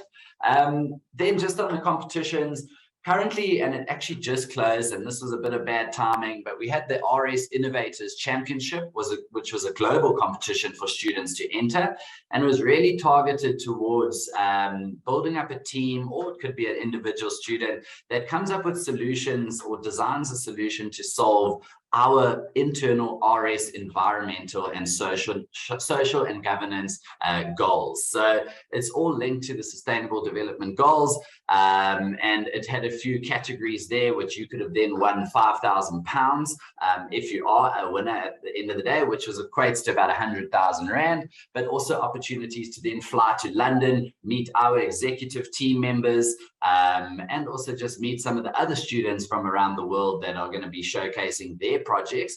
And the best thing about that is that those projects that are done by the students will then be implemented into our business, and it's just an amazing opportunity for you guys when you do go into your careers to be able to say, you know, this is my work that I've done at a FTSE 100 company, being RS Group.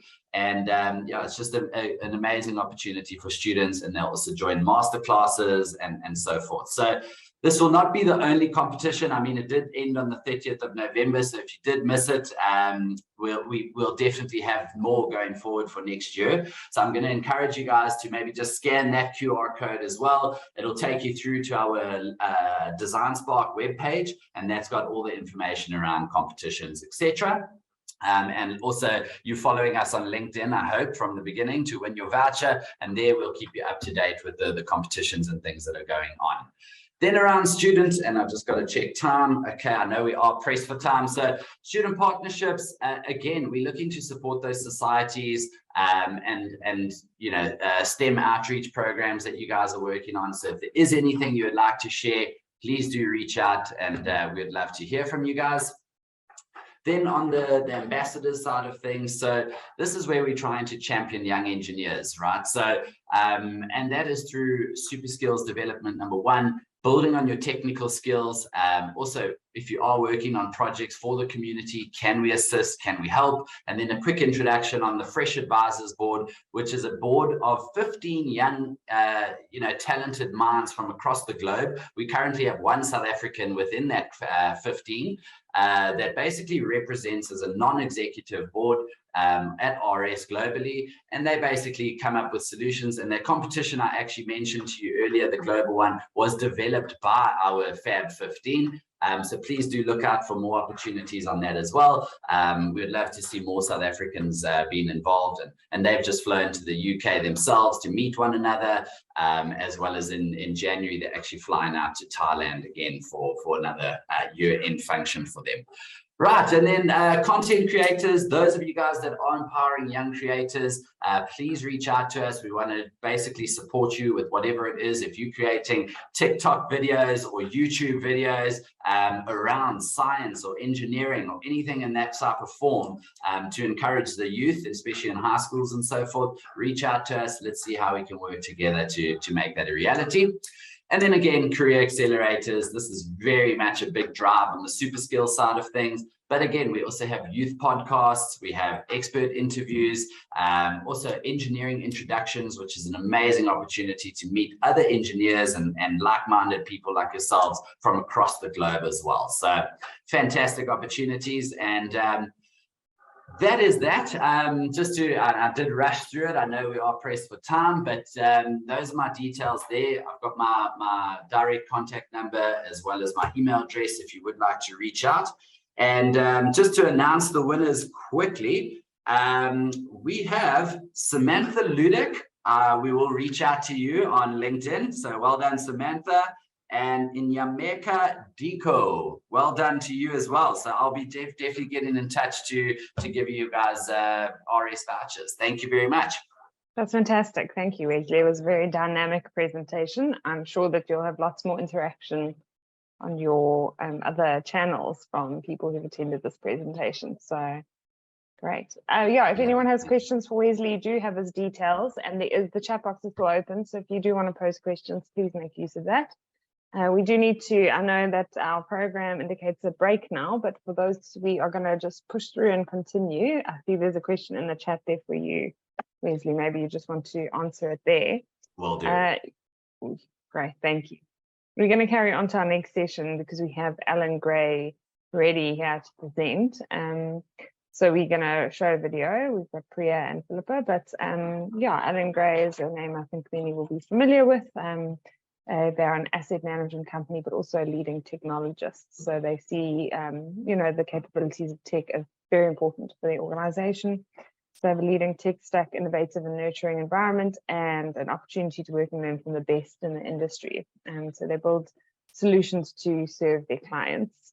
And yes, they'll work on a basis of viewing each client as unique. So, and mentoring and supporting them. So we'll hear a bit more from Allan Gray and their career development opportunities. So I'll hand over to that presentation now. Good morning, everyone. My name is Samisha Rasan, and I am a senior business analyst at Allan Gray. I interned at Allan Gray as a developer in 2018 and realized that my true love actually lay with analysis. I then joined Allan Gray as a junior business analyst in 2019, straight after completing my honors in business science at UKZN. I'm excited to share my experiences with you all today and hopefully inspire some aspiring software engineers to kickstart their career with us at Allan Gray. So first off, what is Allan Gray? Allan Gray is an asset management company that focuses on creating long-term wealth for clients by providing clients with a multitude of investment vehicles. Why is it that we do what we do? We essentially have a dual purpose. As I just mentioned, we focus on creating long-term wealth for clients who choose to invest with us. We prioritize our clients' financial well-being above almost everything else. But we are equally passionate about advancing our social and economic stability through our philanthropy initiatives. You may have heard about the Orbis Foundation, for example. Allan Gray exists to fund these institutions. So not only does Allan Gray want to maximize value for our clients, but we also want to uplift the communities within which we operate. So you're probably wondering what an IT department does at a financial institution. Well, for starters, we're not an ordinary IT department. The IT department supports the overall processes within business with a range of technological solutions. Our software is built and maintained completely in-house, so our development teams support everything from the Allan Gray online website, which allows you to log in, open and transact on an investment account, all the way to the Docker containers, which hold a host of internally built APIs. So how do we do what we do? Our software is predominantly built in agile teams. We are committed to using the best and most cutting-edge tools to build, maintain, and monitor our applications, and we are also committed to continuously improving our existing applications and upskilling our people. At Allan Gray, there are approximately 25 distinct agile teams that follow a Scrum philosophy. Each team is dedicated to a different business function and comprises of a few developers, business analysts, test analysts, Scrum Masters, product owners, and technical leads. We build our software using industry-leading tools and follow global best practices. We have adopted a microservices architecture with REST APIs that are predominantly written in Scala and Golang. Our front-end applications are built using technology that are at the forefront of web development, such as React and TypeScript. These microservices are built and deployed in an elastic, containerized infrastructure, which is supported and managed on-premises through Kubernetes.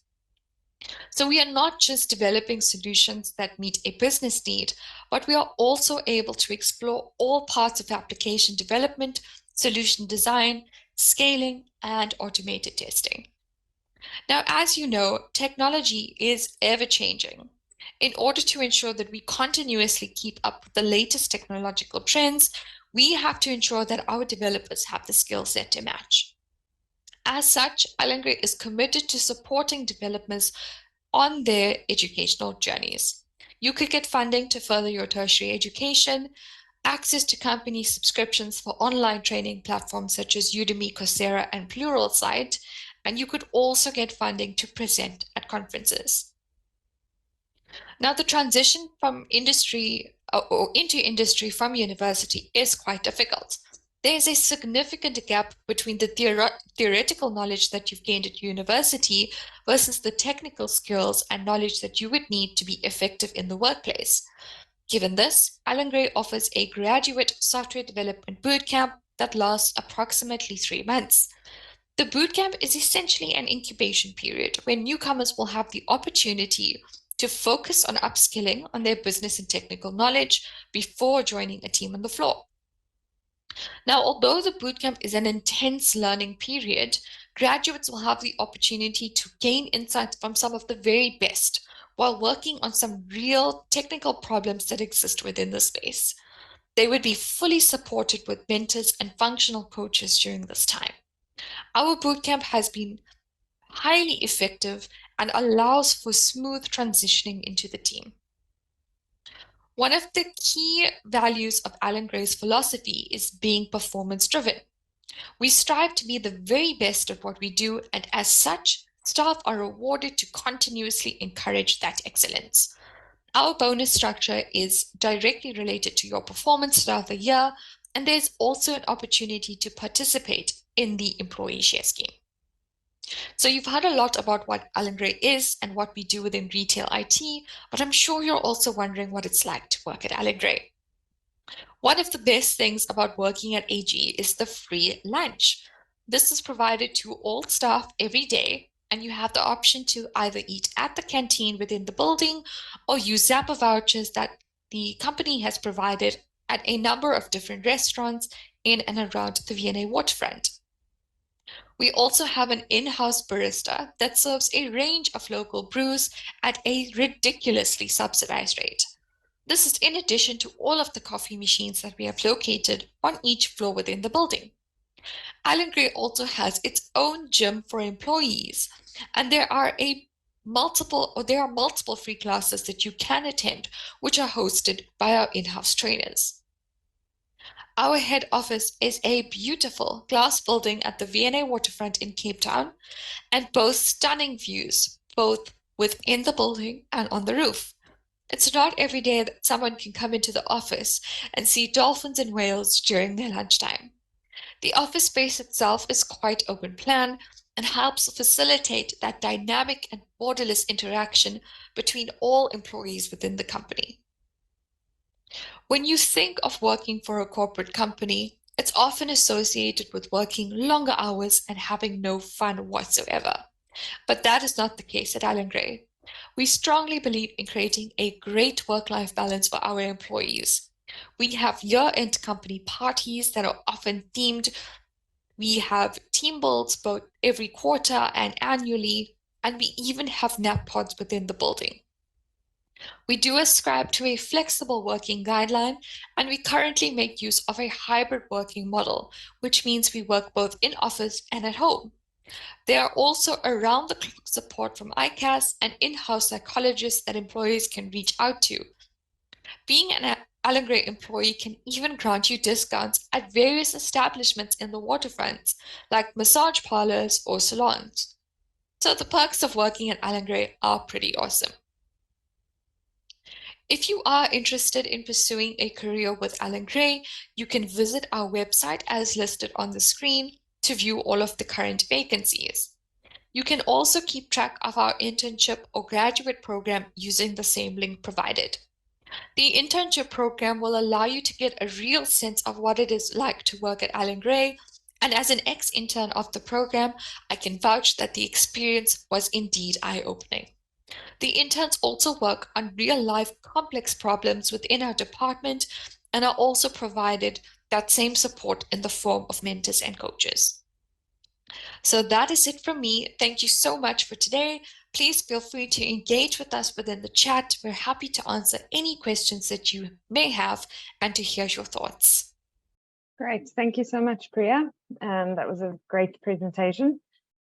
I think that if you do have questions, please jump on the chat. It's a great place to have them answered. And of course, you do have details of the website. It sounds like a fun job, Priya, or at least the perks are. So we'll move on, and next we're going to be hearing from Boxfusion. So if you haven't heard of them, one of the country's leading software providers to government in South Africa.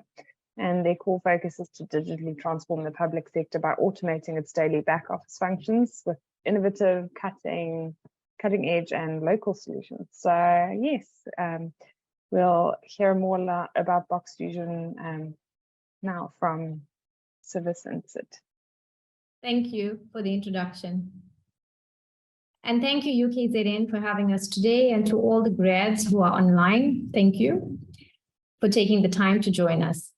So we're going to kick off with a short video, which will just provide a brief overview of Boxfusion, as well as you can hear directly from our grads on their experiences working at Boxfusion, and then I'll take you through some opportunities that we have within Boxfusion.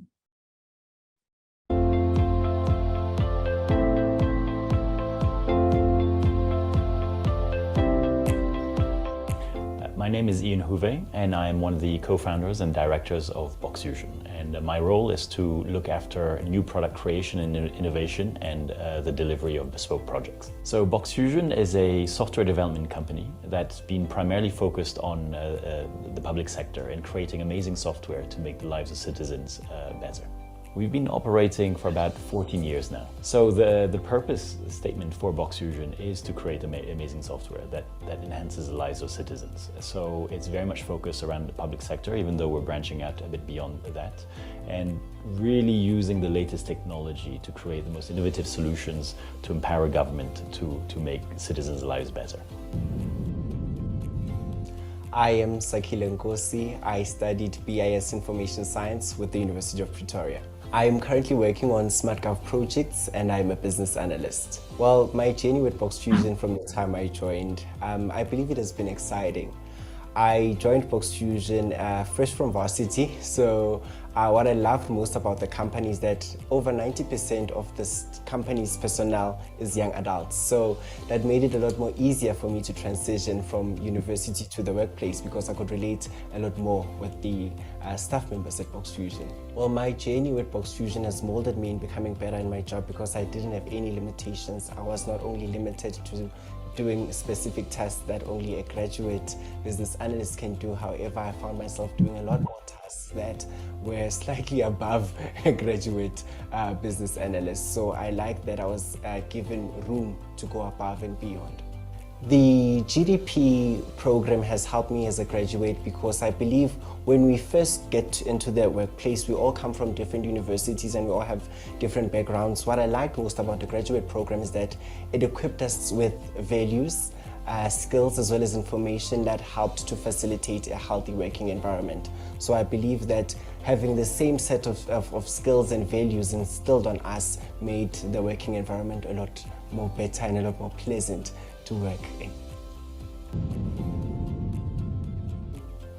My name is Eleanor Machemeza. I studied network system in Boston City campus. I work under project management, and my job title is a system support intern. It's quite a funny story how I heard about Boxfusion. Unlike the others, I was braiding a client and she told me about this wonderful company that she worked for, and we're actually open for taking new graduates, and that's how I came about to actually apply for the position. One thing that I love most about my job is that I get to interact with many people, not just clients because I'm a support analyst, but also all around within the company because I support every project. The tips that I have for future graduates that want to join Boxfusion is that they shouldn't be scared to take a leap and join the professional world. Boxfusion is a very creative company, and it doesn't limit yourself in terms of who you get to be and how you express yourself. My name is Sentim Parani. I studied BSc in Computer Science at University of Limpopo. Here at Boxfusion, I'm working under the stream of software development, currently working as a mobile dev.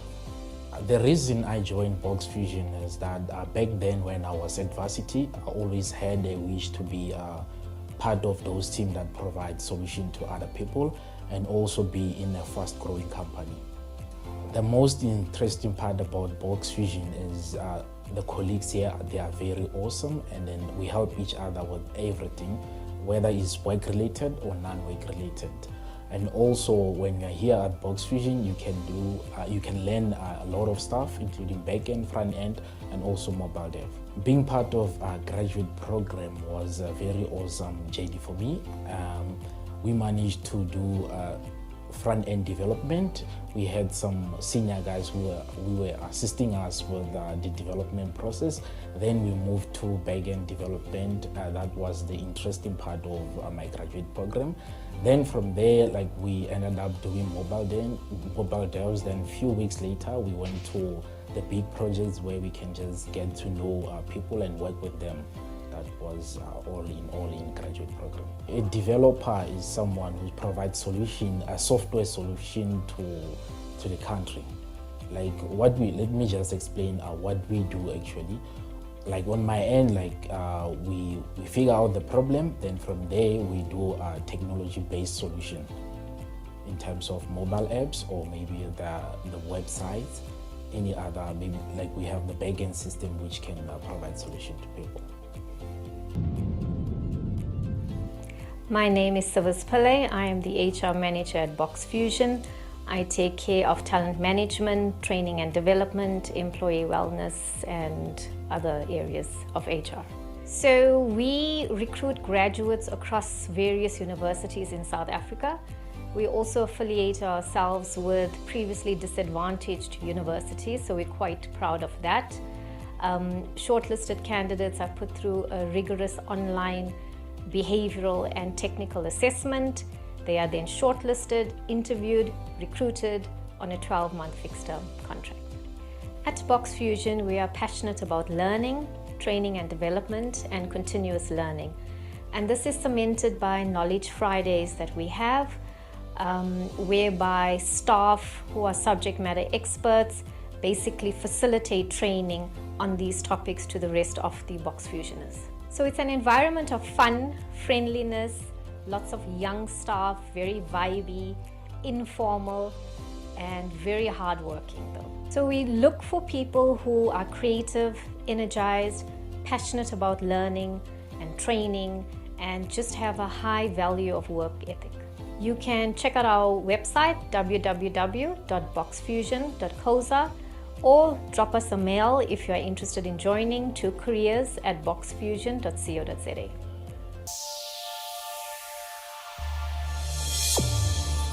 Boxfusion.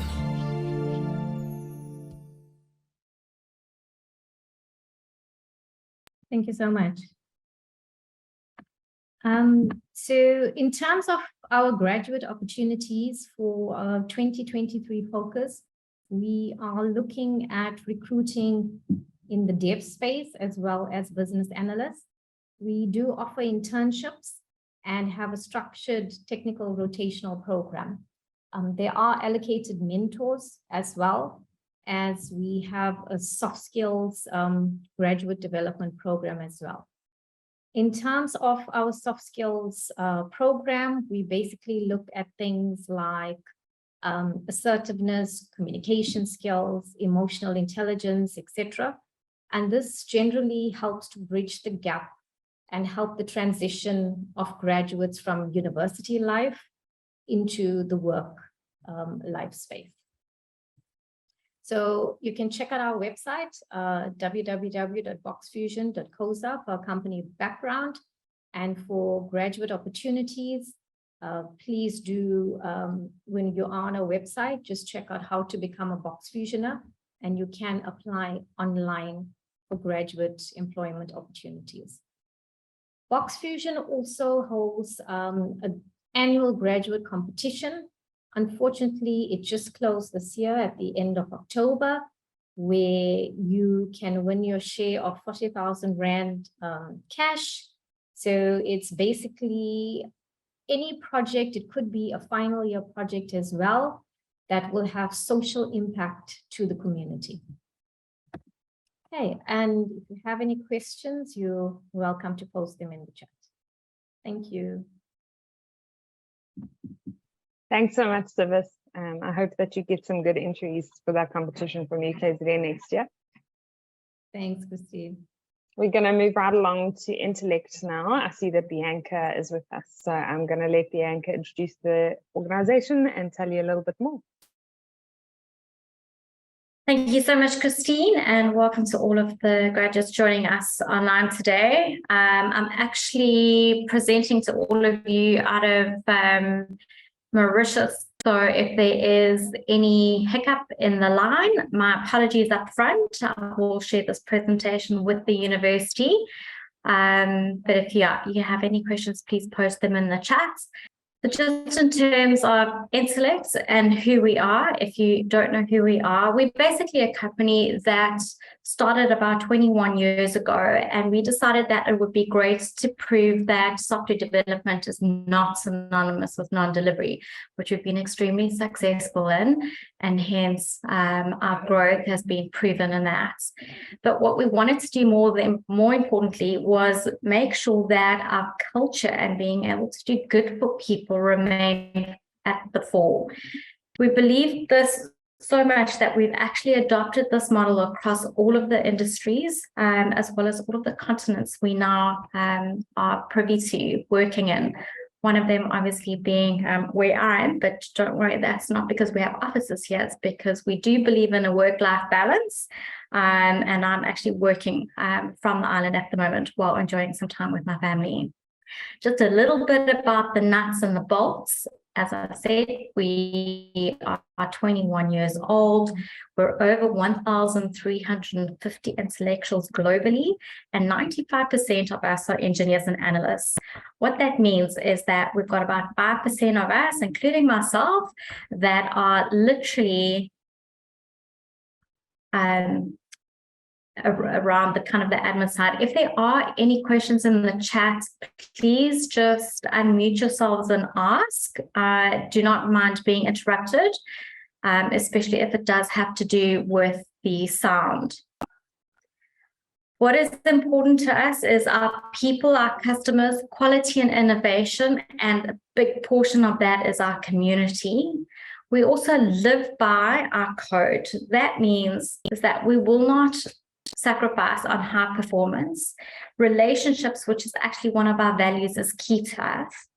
Growth and continuous improvement across whoever you are in the organization, extremely vital. We believe that growing every single day is important. Having autonomous teams, again, constitutes towards our growth in individuals, because if you've got autonomous teams, that lends to higher, faster growth. And then having that work-life balance. It's not just about the social clubs, it's not just about the sport, it's not just about the activities and the events that we run in and outside of our company, but it's about that work-life balance. And I know everyone says, like, you know, having this family environment, but regardless of how vast and how large we have grown, we've maintained that family environment. And we will not sacrifice on making sure that our people feel like they have a home when they are with us during the 8 hours. So 3 values. We decided to ditch the kind of, let's Google what values are important to companies. We decided that we would look at 3 values that were important to us, and as people, what are important to us. Growth. If you are not wanting to grow, and if that is not important to you, then our organization is not one for you. It doesn't matter who you are in the organization, but we really do promote growth, whether that's just 1% additional growth every single day or every single week, that is important to us. Fellowship sets us apart. This is all about relationships. Relationships are key. It doesn't matter if you are, you know, wanting to have a relationship with your client or your customer, whether it's the people that you work with, but if you're going to be spending time with people, it is important that these relationships are at the forefront of your day-to-day.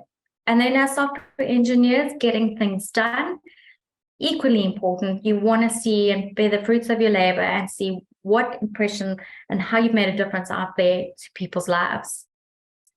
Just some of our locations, you'll notice we're in Cape Town with the jacaranda trees. We have offices in Pretoria. We also have offices that are opening on the 15th of December in Durban and Umgeni. So that whole crowd is having a bit of an office opening. We've got offices in Netherlands, New Zealand, the United States, as well as Sydney. And who knows what will come next.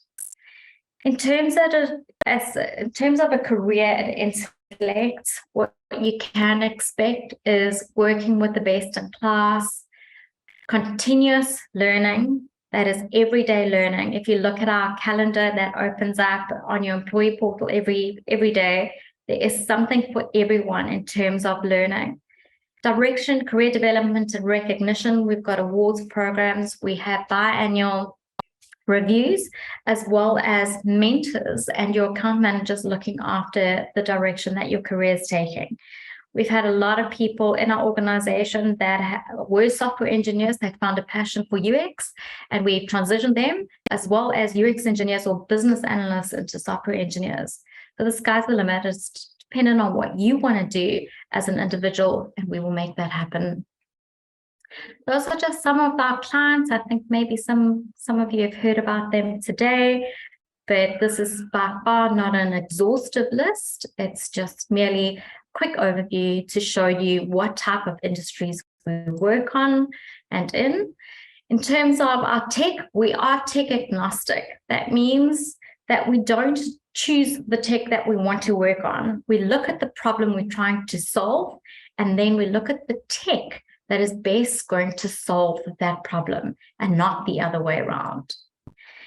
In terms of tech focused, we run massive hackathons. You might have heard of the Intellect Challenge. We hold beer and techs, coding dojos. We also have an internal tech accelerator program, and then our events across dev days, meetups, lots of hubs, conferences, and guilds that our people are involved in and attend and get to attend. It doesn't actually matter if you are attending a UX conference and you're a software engineer. If you are interested in that, you actually get to go to those conferences.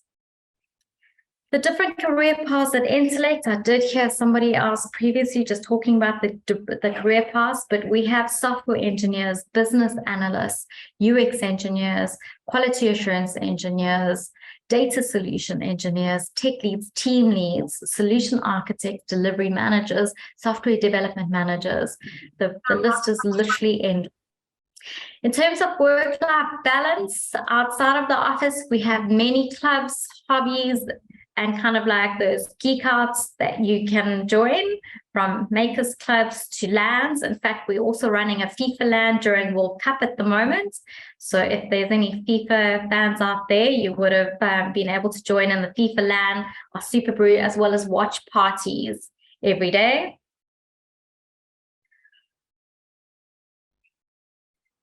And how do you join us? So to those of you that are completing at the end of this year, we have not yet closed off our applications, but we are taking in very limited amount of people and students if you are graduating at the end of this year. The reason being is that we've already hired 128 graduates around the country joining us on the 2nd of January. But why I'm here today is because we haven't closed that off for our mid-year intake. What we did last year is we decided, and I'm stopping the share screen just so I can talk to you, is we decided to trial a mid-year boot camp. And what that entailed was anyone finishing off their degree kind of during that, first semester around April, May, or had joined a company and wasn't quite happy, or had taken a different career path and really wanted to come back to their core. We are looking for mid-year boot campers to join us in May and June of next year. So our graduate program starting in January is full, although we will not stop receiving applications. But if you are interested in joining us and you do have one or two more subjects to just close off, we will be taking in a second boot camp in May and June of next year. If you want to join us, please send your applications to career or careers@entelect.co.za. You can also just reach out to me on LinkedIn, or you can visit our culture site, which is culture.entelect.co.za, and apply directly through that. was a great presentation. Sounds like a lot of fun to be at Entelect. So I hope that you're enjoying your... It always is. Even presenting while we're on the island, we've had a lot of people kind of like just, dispersed around the world and, work from wherever they need to be. But it's great. Thank you for having me, Christine. Lovely to see all of you, and enjoy the rest of the presentations coming up. Thanks so much, Bianca. I see there are a couple more questions in the chat, so you're welcome to answer those. Shlango, if you can just also add yours in the chat, that would be great. We're going to move on to our next presentation now from BSG. They're a South African company doing consulting and technology, and they believe in making positive changes and have a humanistic approach to recruitment, and believe in the value of the career choices that you make. So I'm going to hand over to Sid and Yanesa to take it from there. We'll be sharing the video as well, I think, or sharing your slideshow. So we'll hear more about what you do. Thank you, Christine. Hello to all the UKZN students. Really excited to be here to be sharing with you a little bit more about the BSG journey. Thanks for sharing the slides. We called our slides Thriving at BSG because we would like to share with you a little bit more about BSG, but we want to share specific parts that we think will be relevant to you and how we think you can thrive with us. If you could just go to the next slide, please. Yeah, so where we thought would start is really, are you excited about a career in technology? This is the question we would like to answer for you today. Why we think it's exciting and why we think it's great to be on the journey with us. If you could just go to the next slide, please. It's been really awesome to see all the chats and the comments, and to see all the companies that have the great companies that have presented to you before us. Maybe to start with BSG, we are a very purposeful organization. So instead of just sharing to you what we are, who we are, we want to start with why we exist, and that's just summarized in what we see as our why, which is we believe in being a proactive force for positive change.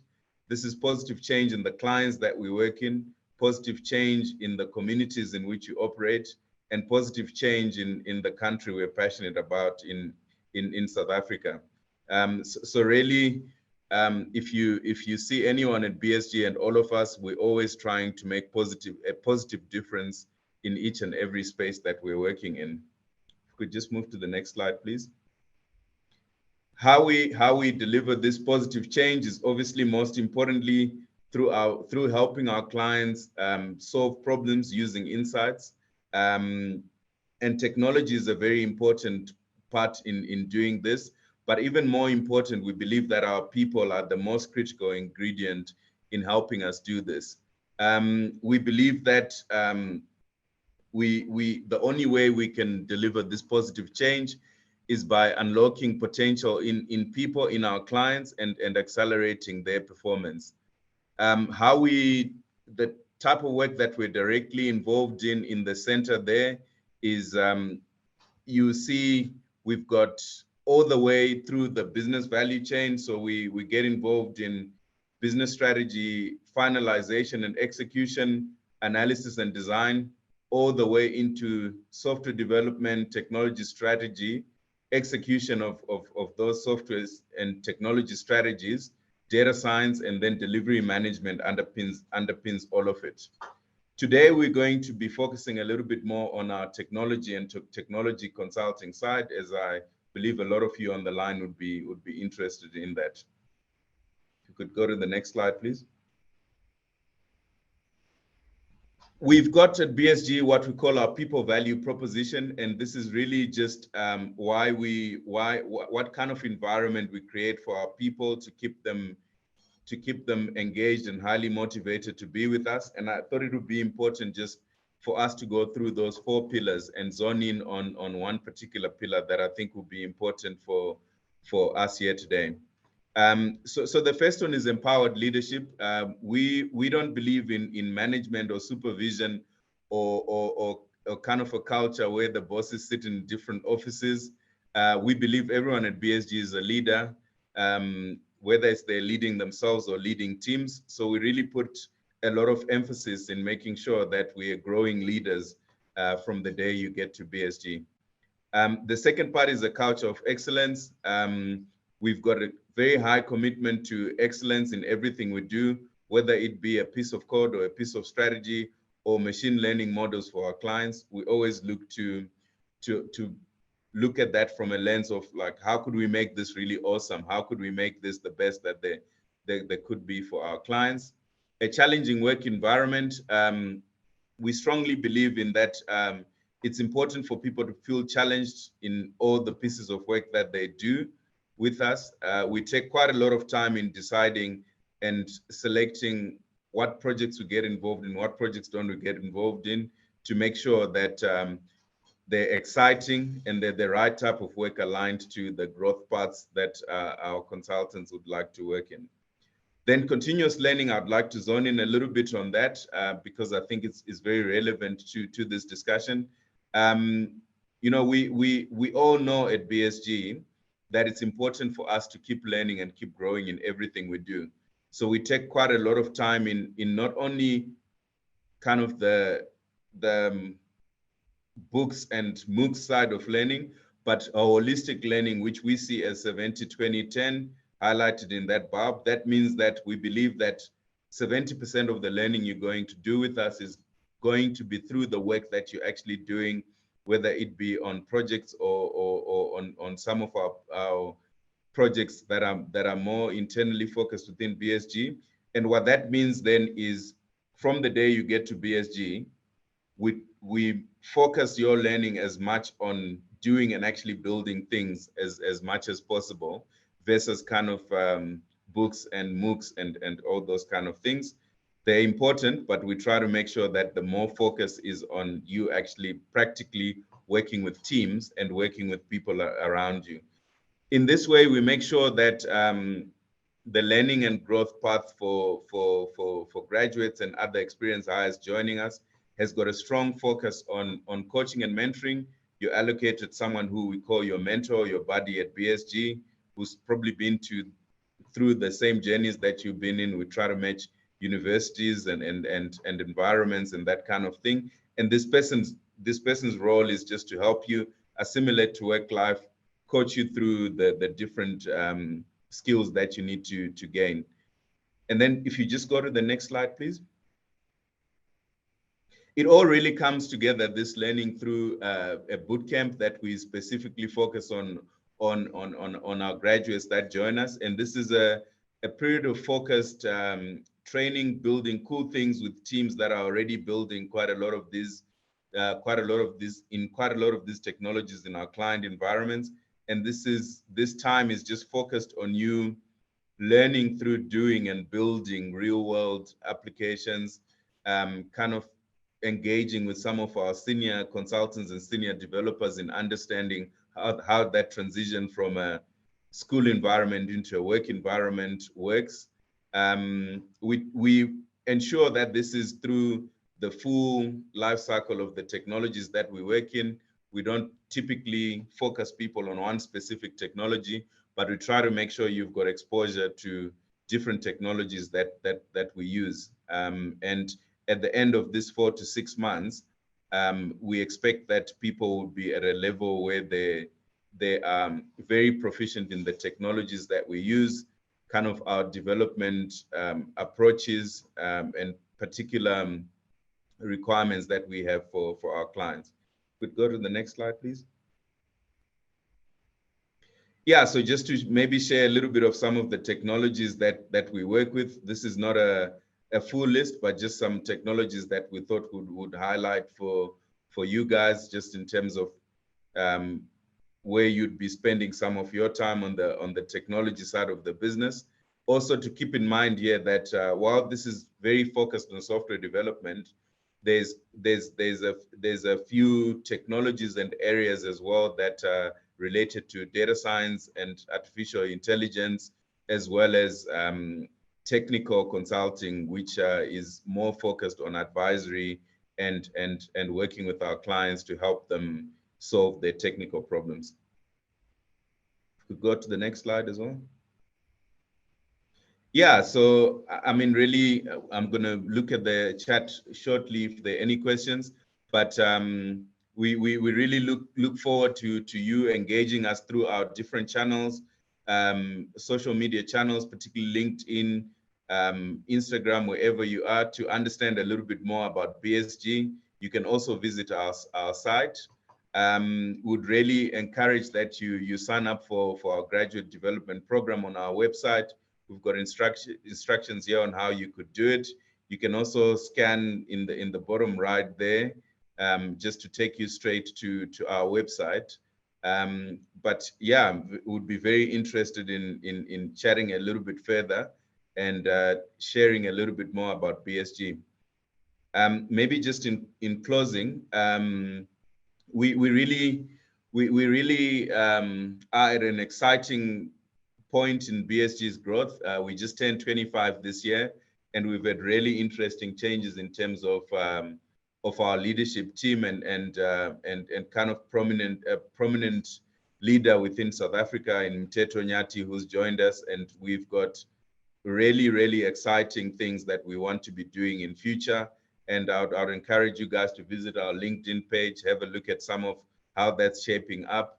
But more importantly, would like you to be part of that journey and part of creating the most significant consulting company in South Africa, proudly South African. It would really be great to get some questions from you guys at this point.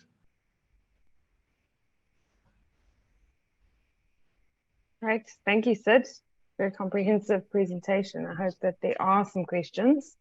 I know that graduates, and it's great to hear about your graduate program. So just wanted to encourage everyone to please pay attention to what's being said in the presentations. We do have a lucky draw prize coming up just towards the end of the session. Any questions for Sid? Thanks, Sid. Really appreciate your time. If not, I think we'll move on to our next presentation from Reutech, and it's a 100% South African-owned private company. Established in 1968, so been around for a while, and they contribute on defense sector codes, and they employ about 200 people. So they're an original equipment manufacturer of military secure combat net radios and systems that supports sea, air, and land-based domains. So I'm keen to hear more. Stefan, thank you for joining us, and I will hand over to you.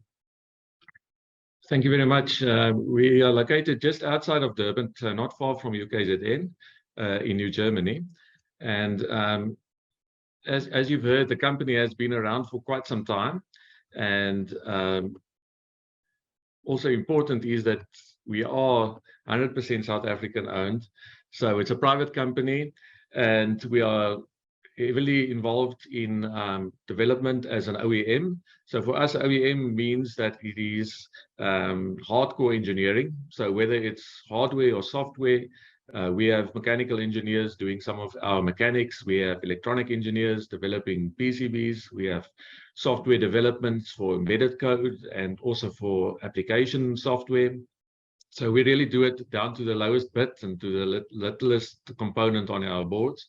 We also have people working in the test and evaluation part of the company. Because it is a military company, our products are stringently tested for environmental conditions and vibration and so forth. Then in terms of the big brother that we're part of is Reutech, which is a JSE listed company, and we fall under the applied electronics part of the company. And in that part, as Reutech, we also have our sister companies, Reutech Radar, which develops radars and solutions, which has some remote controlled weapons and so forth, Fuchs Electronics doing fusing, and then of course Reutech Communications with some other companies doing manufacturing and encryption and so forth. Our values are around accountability, respect, teamwork, people, and excellence, with a strong focus on our customers. So we're well known locally and abroad for the way that we customize our products to fit in with our customers' needs. And if these things resonate with you, then this is a type of company where you would then be able to do a graduate program. We have an intern program for 2 years, and we also allow students to come and do vacation work with us. And that's the easiest way to get to know us and to see is there's a type of company where you would want to work. So in terms of our products, we have short and medium and long range radios that we produce, and especially also in the tactical airborne environment, where you'll find these radios flying around on the Gripen aircraft, the excuse me, the Reutech attack helicopter, our Hawks leading fighter trainers. We also have manpack and vehicle variants, which we supply to different companies in South Africa and abroad, in terms of manpacks for soldiers carrying them around, also in terms of vehicle radios being installed in products like the Badger vehicles or other armored personnel carriers. We also have a intra-platform communication system, which we install in these products to enable the the people inside the vehicle to communicate with each other and also to use radios. And we also then have the fixed installation products, which we install on ships and also on the land-based infrastructure to communicate to those ships. We also have the software products that I mentioned, and those allow us to do remote controlling of the radios and to have capabilities like tactical data links and so forth. Our latest radio is our wideband HF, and for that one we're catering for 48 kilohertz bandwidth, which is quite significant compared to the 3 kilohertz which you would normally find in an HF radio. It also adds secure digital voice, and it allows up to 240 kilobits per second, which is extremely high for HF, and a lot of our effort is now going into this product. In terms of maintenance, we allow our customers to do some maintenance from their side. If it becomes too involved, they send the radios back to us and then we take over. So at an operator level, we have like a Pelican case that can help you diagnose problems inside the radio. At an intermediate level, we have a single 19-inch rack type of setup where modules can be exchanged inside the radio, and then the radio can be tested to make sure it's back up to normal specifications. And then if it's more detailed, then it's the depot level where it comes back to us. We have racks of test engineering equipment to be able to diagnose problems down to PCB level. The tactical data link is something that binds our radios together on a digital battlefield. You'll find that communications in terms of data is becoming more and more significant, and we are the custodians of LinkZA, which is the tactical data link.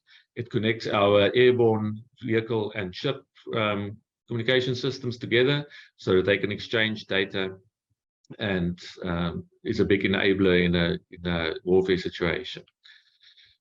In terms of systems, like I mentioned before, we already mentioned in terms of the armored personnel carriers, where we install equipment and we link them all together in terms of a system to be able to utilize this from various positions inside the vehicle. And we also do ship systems where we have our equipment in equipment racks, and then we have operator consoles where these equipment can be utilized from in terms of remote control and for sending and receiving messages and so forth. In terms of ships, we also provide our expertise in terms of our experience gained through the years in terms of antenna placement. We also rely heavily on simulation of antenna predictions, because on a ship, obviously, there's not a lot of space to locate all of these antennas, of which we have typically more than 20 antennas on board a mast like you see on the picture. In terms of the ships, we also provide other OEMs equipment that we put together as a system, and those are your emergency type of systems. It's the land and telephone infrastructure. It is entertainment for the crew in terms of stabilized DSTV and satellite communications. And it's also the tactical radio system then in terms of external communications and internal communications. And we manage all of that with an integrated communication system, which runs on an intercom, which allows various parties on board to communicate wireless and wired to each other and also utilize the radios for the external communications. So that in a nutshell is what Reutech Communications do. If you need to contact us, there's some information there on the screen, and we will obviously also stay on the chat. So if there's further questions, we'll be able to field that. Thank you very much. Thank you, Stefan. Great presentation. So interesting to know what you do and that you're so close to us. Quite a different career, not one we often hear of people going into. So thank you so much. I'll just leave the questions for the chat box then, if that's okay. So everyone, please do direct them there. Thomas has put the details in. We'll move on to our next presentation from MTN. MTN, I'm sure many of you will be familiar with. They exist to enable the benefits of a modern connected life to everyone, and they are inspired by Africa's potential. They want to bridge the digital divide and further financial inclusion, and importantly, advance the attainment of the United Nations Sustainable Development Goals, appropriate for the theme of this PRIS symposium, being climate change. And their core business activities and support to governments, communities, and customers enable this. If you don't know, the SDGs target a sustainable society with a plan to end poverty, protect the planet, and ensure equality for everyone by 2030. So it's ambitious. And we'll hear from Anatech how MTN is prioritizing these kinds of goals in its business operations. Thanks, Anatech. Over to you. I must first mute myself. Good afternoon, everyone. How are we doing? So my name is Unati Mabandla. I'm not sure if I'm audible. Can somebody show me a hand if I'm audible enough? You are, Unati. We can hear and see you perfectly. Thank you so much. Thank you. As you can tell, I am a branded MTN HR manager, but this is the thing, when you do get HR people to come and share their presentations, I think you're taking a big risk, but let's try to do this. This is Unati Mabandla, the HR manager for KZN region in MTN. We call ourselves the Bright Warriors, as we are the warriors of the Zulu nation in this case at MTN. Firstly, MTN as an organization, we do not want to be known as only the people that sell data or sell airtime. We are a techno company, and our 2023 strategy, as alluded to, is very critical in terms of how we want to deliver and what we would like to do. In KZN, as we stand, we've got 3 regions. So sorry, I'm going to talk about KZN, but when I'm giving you the overview of the carriers of the future at MTN, I'm going to give you the carriers of the future that you can be anywhere really in the world to be able to access these carriers at MTN. However, in the KwaZulu-Natal region, we've got 3 business units. We've got the consumer business unit. When I'm talking about the consumer business unit, in this case, I just want my pointer. I am talking about all the, so your stores that you see at MTN, they are called the branded retail channel. They form part of the consumers, but we've got more than that. We've got your other businesses that we use in terms of other consumers that are part of the MTN big group. We've got network. These are the people that look after all our networks and all our antennas, and they make sure that we are all connected. And then we've got enterprise business unit, which is the unit that looks after our big corporates. In this case, UKZN would be an enterprise business unit client, where we connect our big corporates to the world. Just as part of this presentation, what I wanted to share with you is that we look after, we provide voice data, fintech, digital enterprise, wholesale, API to more than 285 million customers in 19 markets. So we are quite a big African player, as we would like to call ourselves. I think what stands out for me as a person who has chosen to to have a career at MTN is our purpose. What is our purpose as an organization, as an HR person? I strongly believe that you need to align yourself to purposefully to an organization that is going to share your vision, that is going to share your goals, that is going to share your careers and what you would like to reach out in terms of a human being. Because if there's no synergy in between those tools, then there could be some misalignment between you and an organization that you choose to join. So in terms of what MTN's purpose is, and please, ladies and gentlemen, this is available on our website. But what I like about our purpose is that it is our purpose is to enable the benefits of modern connected life to everyone. Modern connected life to everyone. So you can understand why our digital skills would be quite key into a modern life as we go into a 2030 strategy or into a 2025 ambition strategy. Our strategy in this case is that we want to be a leading digital solutions offering for the rest of Africa. And I'm sure at some stage we would be ambitious enough to go to the rest of the world. I thought I would share our organogram, just a high-level organogram in terms of KwaZulu-Natal. We have our regional GM in this case, and then with the regional GM, we've got the supporting structures which are next to it. The reason there are supporting structures here, it's because we all have a dotted line to the head office. And then we've got our marketing, we've got our regional sales and operations, which is where consumer fit. We've got enterprise business unit, and we've got a business analyst who is the person who guides us in terms of where we need to go in terms of the business. Now, looking at the careers in this case, looking at the careers in MTN, what are the careers that you could look at in the MTN? So this particular presentation, we took it because we were providing a career opportunity day, I think it was in September, for all the employees that were at MTN. This is an annual event that we want to look at. So in terms of what we would like to do in terms of career, as an employee at MTN, you will have access to a coach, a career coach that is going to lead you and guide you towards how do you go about living your life as an MTNer in this case, or as we call ourselves, the yellow machine.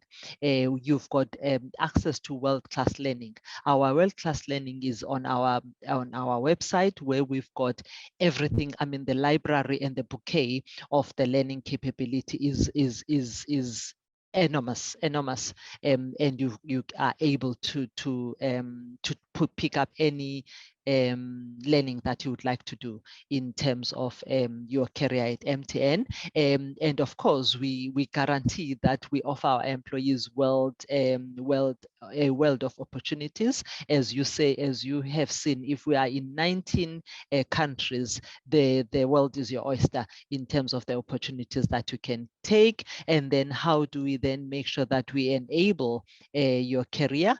We make sure that we grow you, we give you development, and we also train you. There are bursaries as well that I can talk about that people do get when they are employed at MTN, and we promise you an interactive engagement as an employee of MTN when you join. Let's look at the skills then that are required at MTN, and on the right hand side of my screen, we are looking then at the relevant qualifications that we have. We are at this point in time to be able to achieve our 2023 strategy. We are looking for data scientists, analytics, data visualizations, digital and online sales people, applied statistics and mathematics, cloud computing, cybersecurity, digital, social media, and content marketing developers, and fintech and insurtech engineering in specific radio engineering, and then modern language programming, which is cross-platform app development, iOS, Android API, web development, Java, and Python.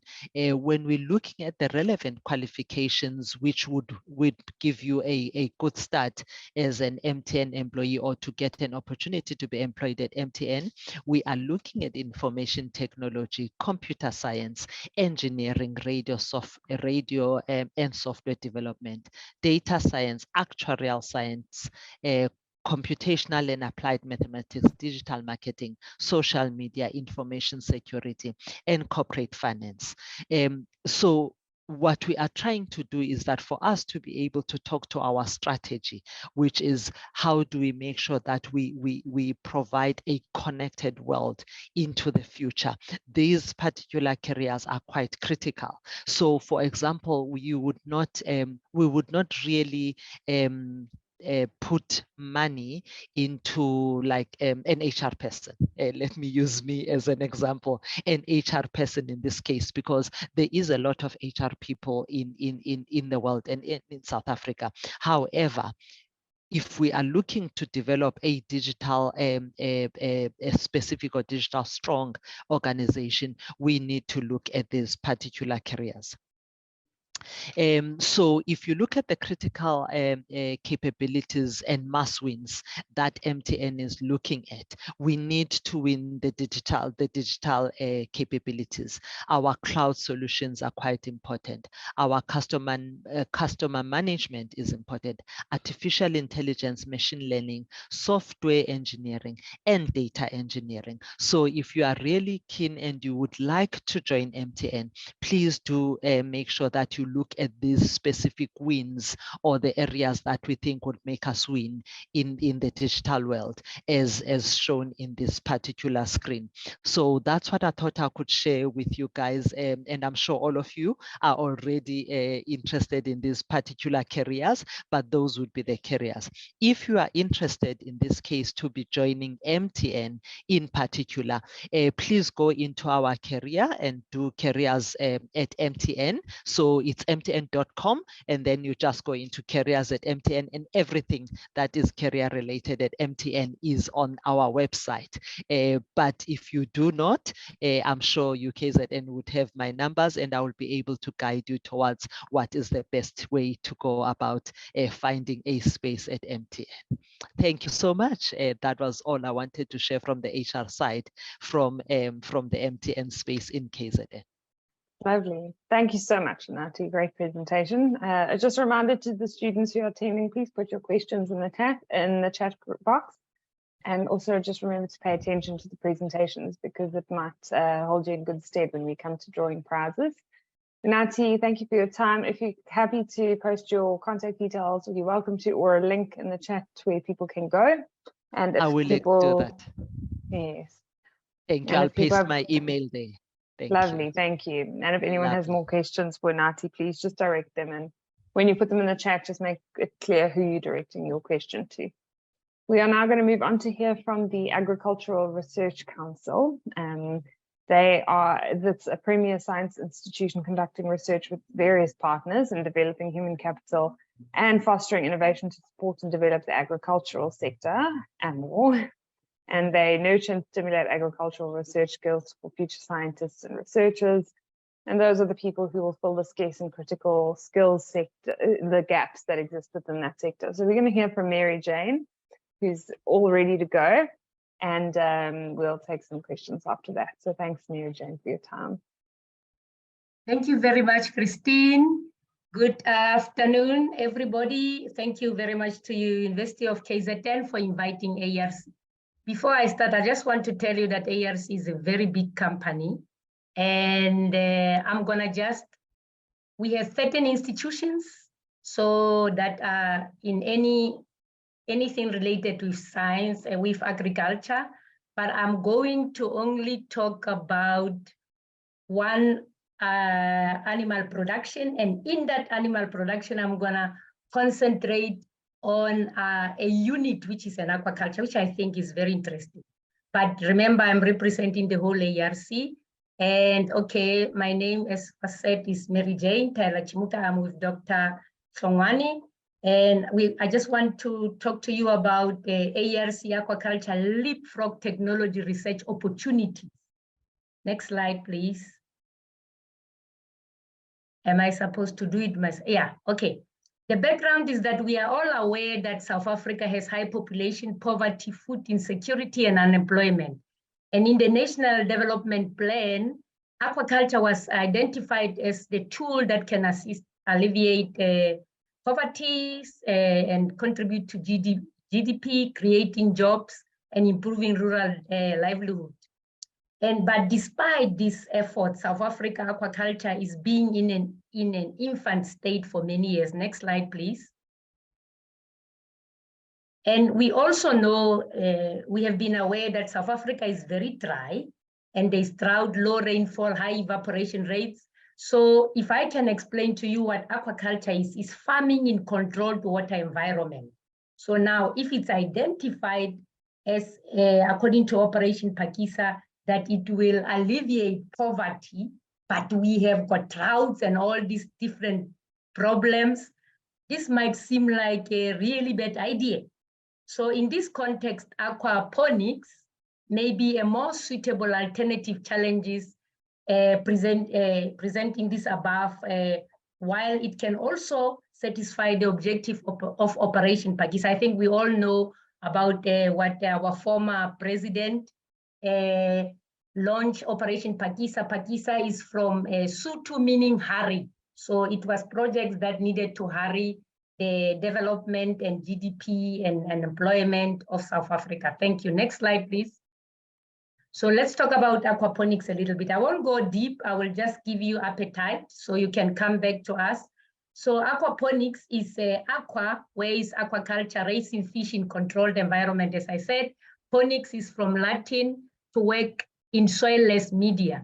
And then there's bacteria in between, as you can see here. So fish eats and produce ammonia. Beneficial bacteria convert ammonia into nutrients. And these nutrients are absorbed by plants as natural fertilizer. If you remember, in commercial hydroponics, there's artificial or chemicals that are used as fertilizer. But now the other thing is that it saves water, it reduces waste to the environment, because actually aquaculture is becoming very problematic with waste, and it reduces carbon footprints because these systems can be near around local areas where the markets are, and then it's also high protein for consumers. Next slide, please.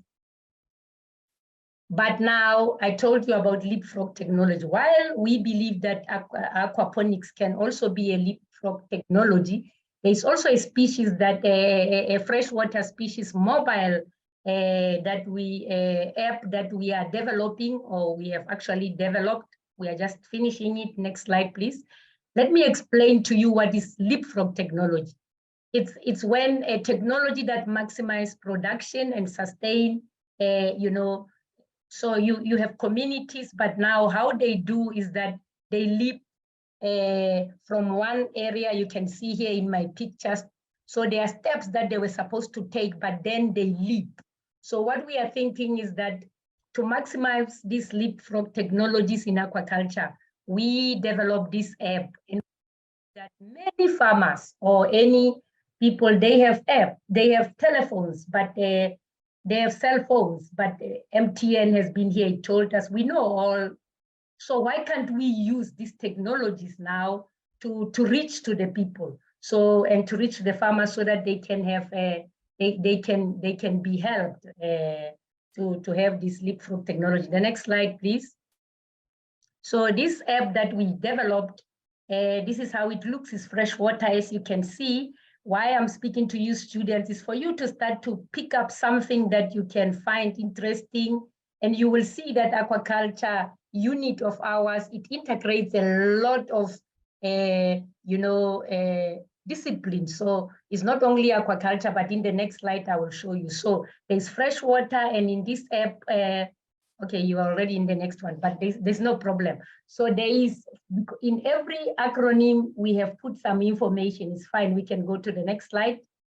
And so why are we doing this? Like I'm saying, aquaponics is emerging in South Africa, but now we saw that there's a limited information by Dr. Mkunu, who is actually a graduate of UKZN. I think some of you know him. So there's poor management practices, and there's studies that show that farmers have lost almost 450, 500,000 or more profit margin. The study showed how because of bad practices. So we hope that this app can help. Next slide, please.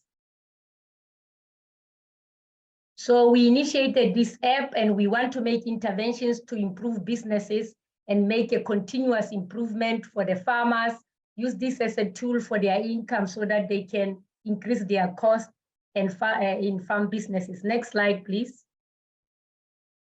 This is my favorite slide, and I think now you will understand how all integrated studies can learn through this app and help the farmers. So we believe that there is profit and it's already economy. So we look at the profit for enterprise, one person, or it can be for the country or for communities or even a region. And we say when you increase price and you increase throughput, which is the fish, and you decrease cost, then it's profit. However, you need to, how does this app now integrate other disciplines?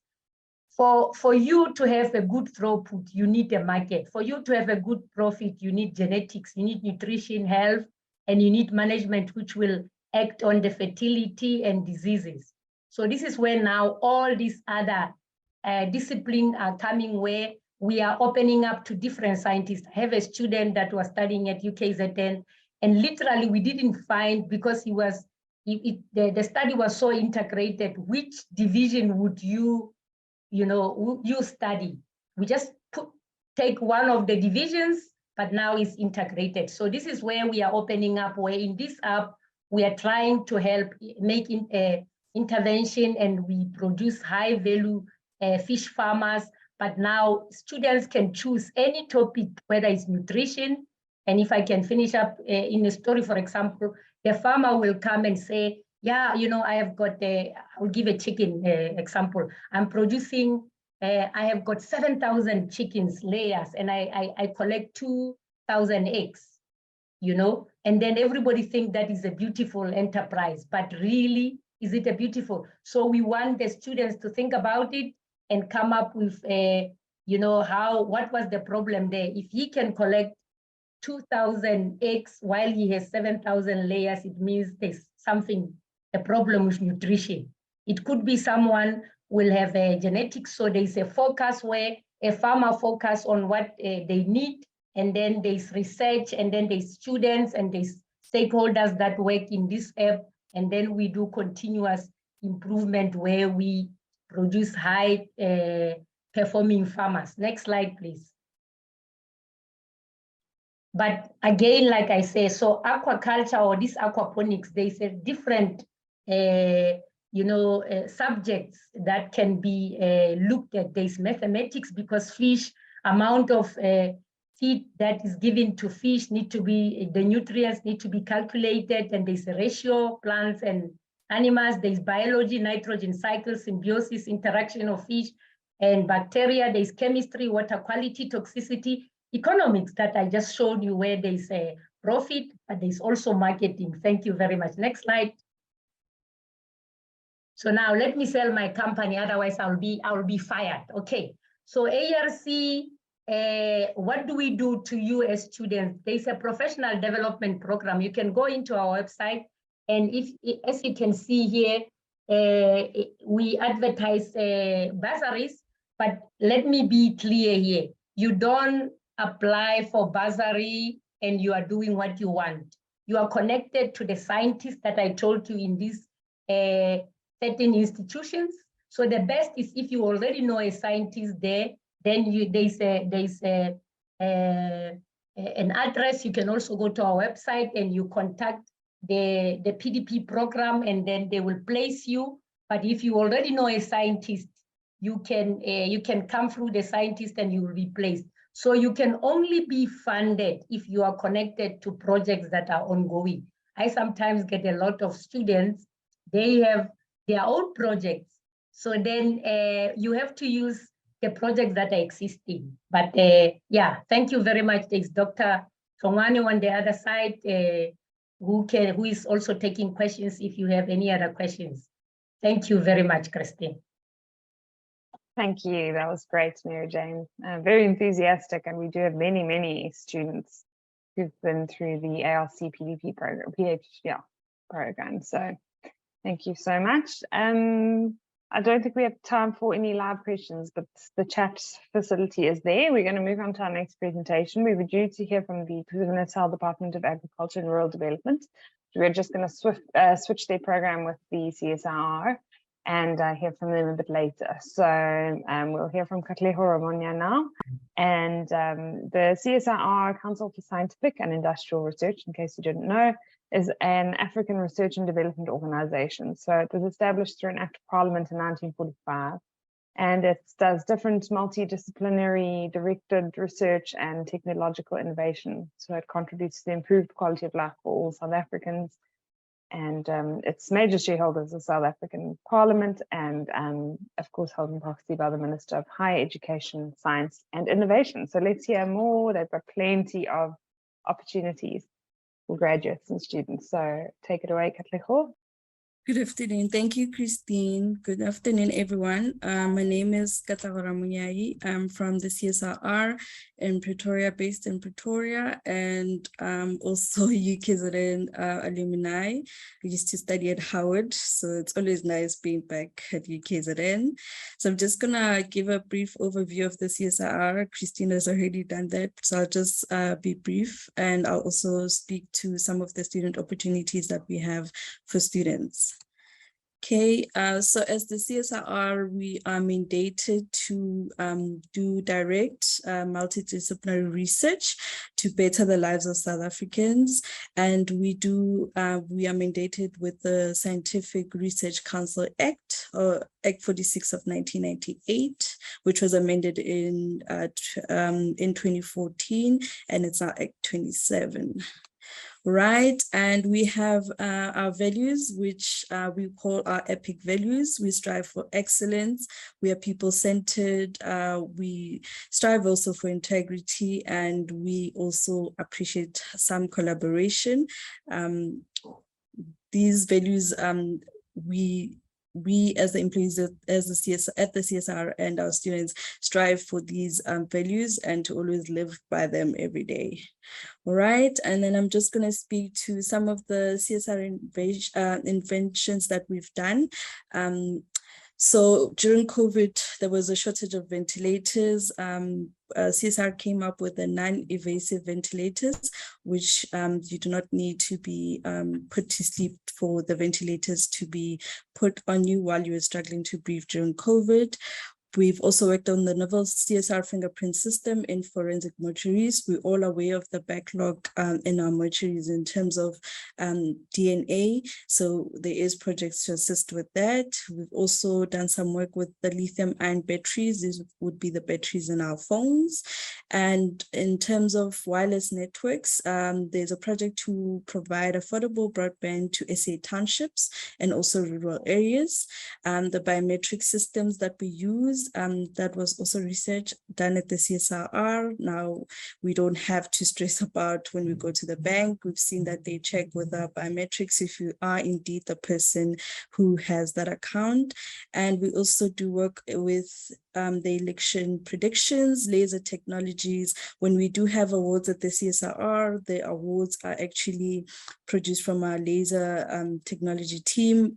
They were done with laser. It is steel, but it was produced with laser. And there's also a project on smart surveillance for safer correctional facilities, just to make sure that the correctional facilities have surveillance service around the whole prison, just to see where the inmates are and what they're getting up to. All right, I'm going to move on to the student programs. So I'm from the Learning Capability and Development and CSI unit. So we manage the bursary programs, the internships. So I'm just going to speak briefly about that. So in terms of our pipeline development programs, we start off with supporting students at high school. We've adopted a few schools. We have a bursary program from undergrad until doctoral studies, and we also have postdoc programs. Okay, in terms of the CSIR bursary, this is a merit bursary. For postgraduate students, we require that they must have passed all the modules from undergrad up until whichever postgrad level they're applying for, as this bursary is a merit bursary, is highly competitive. So we do consider the best of the best in terms of the applicants. We cover everything, your registration fees, your tuition fees, the living allowance. You also get a once-off laptop allowance. The call for the bursary usually opens around May and June, and it's advertised on our website, which I've shared the link there. And you apply online. Unfortunately, we don't accept manual applications. Right, we also have the Inter-Bursary Support Program, which is in partnership with the Department of Science and Innovation. It funds students, all students, whether you're an international student or a South African student, we do fund you. And we fund from honors up until doctoral level. And there is thematic areas that are funded on this program, specific thematic areas. For more information, you can visit on our website and just check out through what areas we fund. And the bursary also covers registration fees, a once-off laptop allowance. There's also value-adding funding that we do provide for students, where we fund you for experiment cost. If you want to print your thesis or publication costs, we do fund that. And the call usually opens in July annually. And then we have the studentship program. The studentship program is open for master's and doctoral students, and it gives an opportunity for students to be based at the CSIR, but you still need to be registered with the university. So you work on real life projects at the CSIR and you're based at the CSIR. And we also provide payment of registration fees, your tuition fees, you get training, and you're temporarily employed at the CSIR. So you get exposure while you're studying and you're allocated time to go at the university. Right, for the studentship opportunities, they're advertised on our website. Okay, and we have the graduate in training program. This is mainly for our CSR bursars. Once they've completed their studies, they join the graduate in training program for 3 years. And we also help them towards a professional registration with your EXA, for example, and you get a work laptop, a monthly salary, rotational exposure within the CSIR, and you also get professional registration. So currently this is just open to our CSIR bursary students, but we are looking into opening this program to external students also, or graduates. We have the YES internship program, which is a 12-month internship where you'll be based at the CSIR. This is in partnership with Youth at Work. So you would apply at the Youth at Work site and you get to be based at the CSIR or other participating SMEs that participate with Youth at Work. You get a monthly stipend, you get online training, you also provide psychosocial support. In terms of psychosocial support, we refer to when you have mental health issues, we'll assist with that. And also we just there as the graduate development coordinators to assist you in case you don't want to speak, you're not ready to speak to a professional. You can maybe speak to myself to just assist you to navigate life or the adjustment from school to the working life. The psychosocial support is also provided throughout all our bursary programs.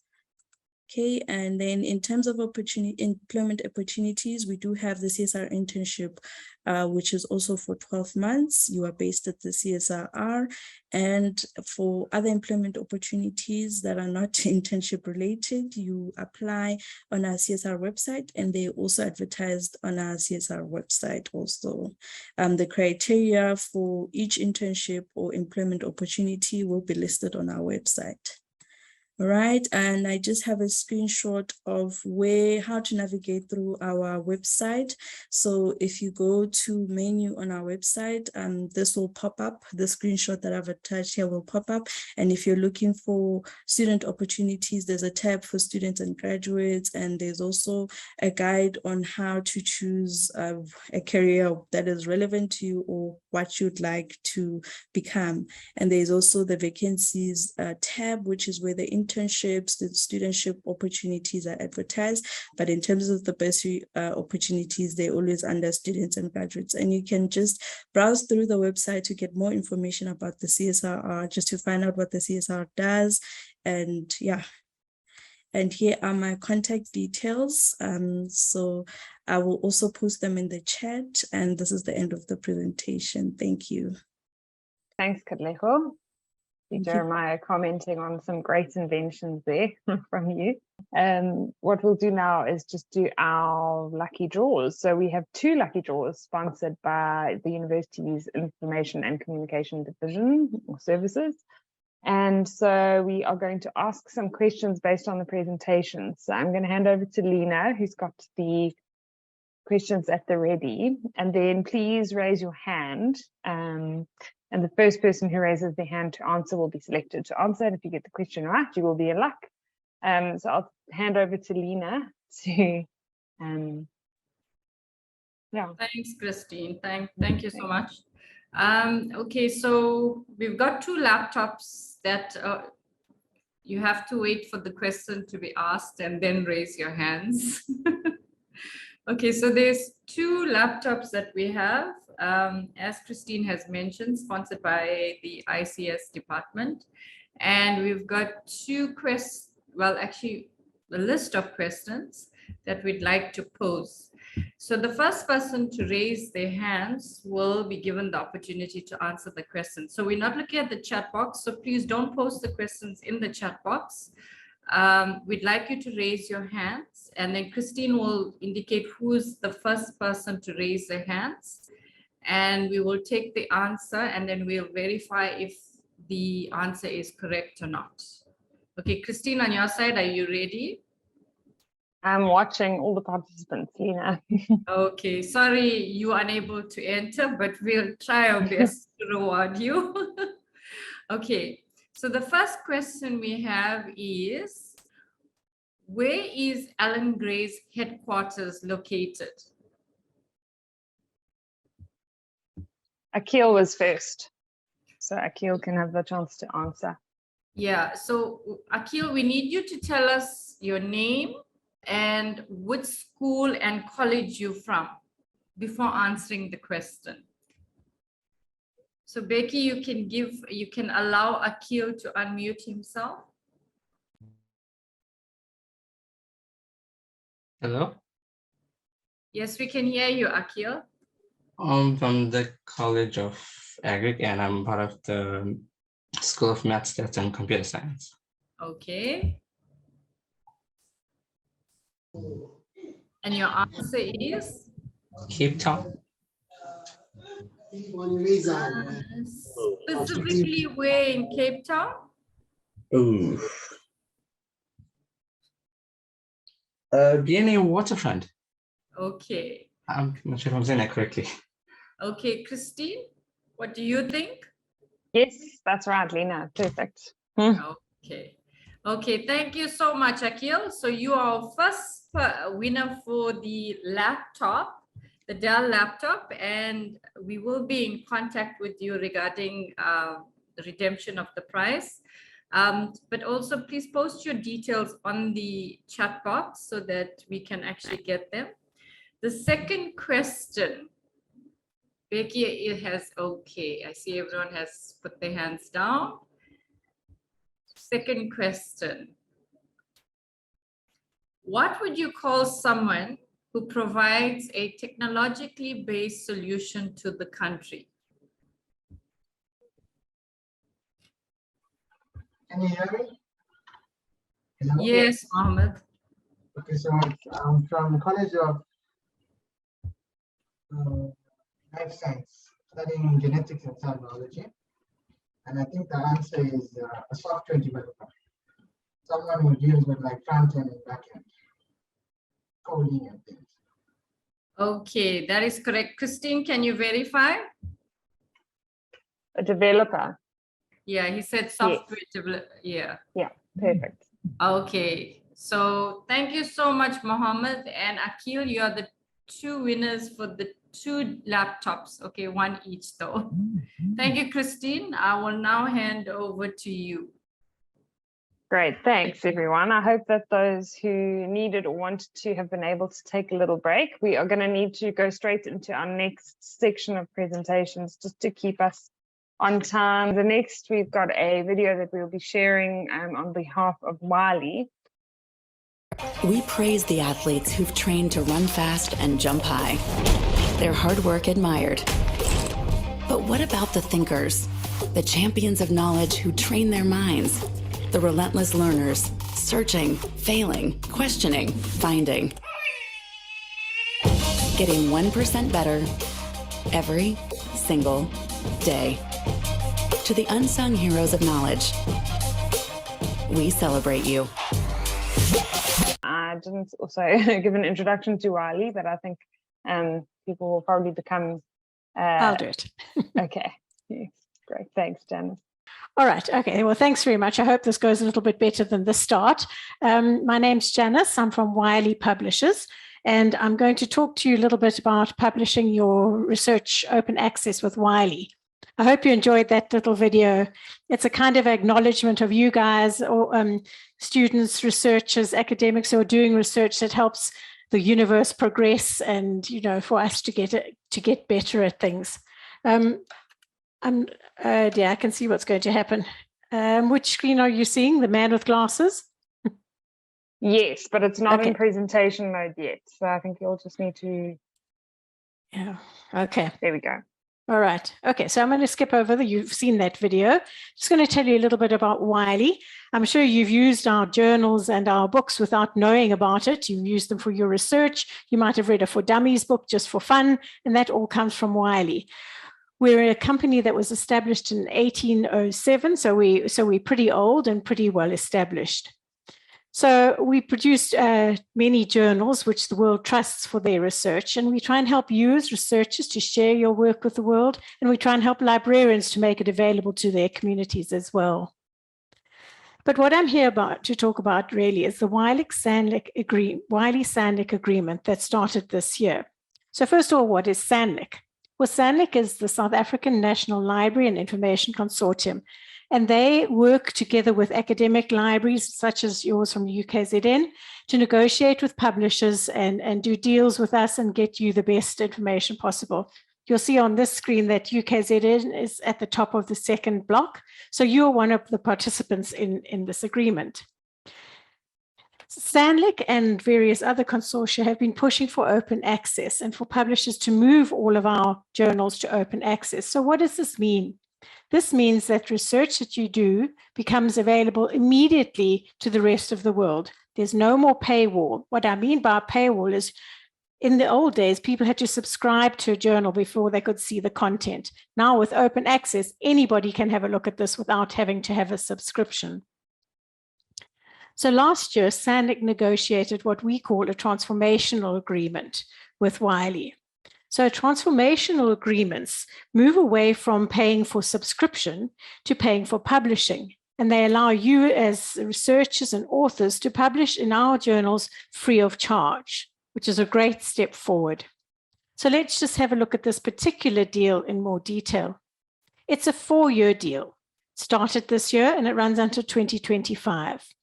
What this deal allows is for you to have access to all of our Wiley journals. You don't have to subscribe to them. You can have access to them all as part of the deal. It allows you as authors to publish free of charge in our journals. There's an article entitlement. Basically, it's a pot of articles that you're allowed to publish from up to a certain number. It's a huge number for South Africa because Wiley is really intent on encouraging the quantity and the quality of research that comes out of South Africa. And to this end, we're also making available the Wiley Researcher Academy. That becomes available as of January 2023. I'll tell you a little bit more about that later. Then we've also launched an author engagement program, which is going to advance your career and have more in-depth and more specialized topics about authoring. So what did it involve this year? Well, for 2022, we allowed any author in a South African participating institution to publish in our hybrid journals. So hybrid means it's a subscription journal, but it's got an open access component. From next year, 2023, we allow you to publish in those hybrid journals, as well as in our open access journals and in all our Hindawi journals. I see that many UKZN authors publish in Hindawi, so this is a great advantage to you. You won't have to pay for publishing in those Hindawi journals anymore. What are the advantages of publishing open access? Well, when you write your journal, your article and make it open access, it gets downloaded more, it gets cited more, it gets into social media more. You can see on the right-hand side, the pink dots and the orange dots are way bigger than either dots on the other side. Those are your open access dots. So it's worth your while to try and publish open access. As well as offering this nice transformative deal, Wiley also offers some free author services. At the end of this, I'll put this link into the chat so that you can get hold of it. And as it says, it helps you every step of the way. So how to find a journal, how to prepare your manuscript, learn more about open access, what kind of licenses involved, how do you promote your article and promote yourself once you've done all your writing. There's a specific page, as you can see on the right-hand side, where it says open access for SANRAL institutions. That'll give you specific guidelines on how to go about publishing open access with Wiley. I'll also give you a link to a video, a webinar that we held on getting published with Wiley and showing you how the author workflow works. Very quickly, because I see I've only got a minute left, the Wiley Researcher Academy. This is an online program with 60 hours of learning. It's self-paced, so you as a student or a researcher or an academic of UKZN or any of the other institutions, you can log in whenever you want to, do a module, log out, get a certificate, don't complete the course, do whatever you like. It's there for you to use. The aim is that we're going to help you increase your research output and your submissions to academic journals. This isn't just for Wiley. What you'll learn in the Researcher Academy will be transferable to all other publishers. So you'll benefit no matter where you want to publish. Here's some of the topics that are involved in the Wiley Researcher Academy. So it allows you to build your own journey, your own research journey. It allows you to share. There's a section where you can share comments with other colleagues. So that's what I wanted to tell you about, the transformative agreement that's available to your institution and to you as authors. Thanks very much to UKZN for organizing this. It's been a great event. Thank you. Great, thank you so much, Janice. Any questions for Janice? Can go into the chat group. I think, yeah, we'll move on to our next presentation, if that's okay, Janice, but it was great to hear about particularly the open access aspect and what that means. So we will actually just switch back now and go to a presentation from Elsevier because Dineshri is with us. So we'll just switch those two around. Elsevier, for those who are not familiar, Elsevier is a global leader in information and analytics, and they help researchers and healthcare professionals advance science and improve health outcomes for the benefit of society. And this they do by facilitating insights and critical decision-making for customers across research and health ecosystems. So I'll hand over to Dineshri to tell us a bit more. Thank you so much, Christine. Hello, everyone. Thanks a lot for inviting us to be part of this prestigious event. My name is Dineshri Mudley. I'm a consultant working for Elsevier, and I'm based in South Africa. I have a short presentation today, and I thought it best to keep in line with the theme of this event to talk a little bit about research and research efficiencies. So these days, we have a lot of smart tools at our disposal to improve the way we do research, the way we conduct research, the time it takes us to find certain things, and the time it takes us to get actually published and noticed.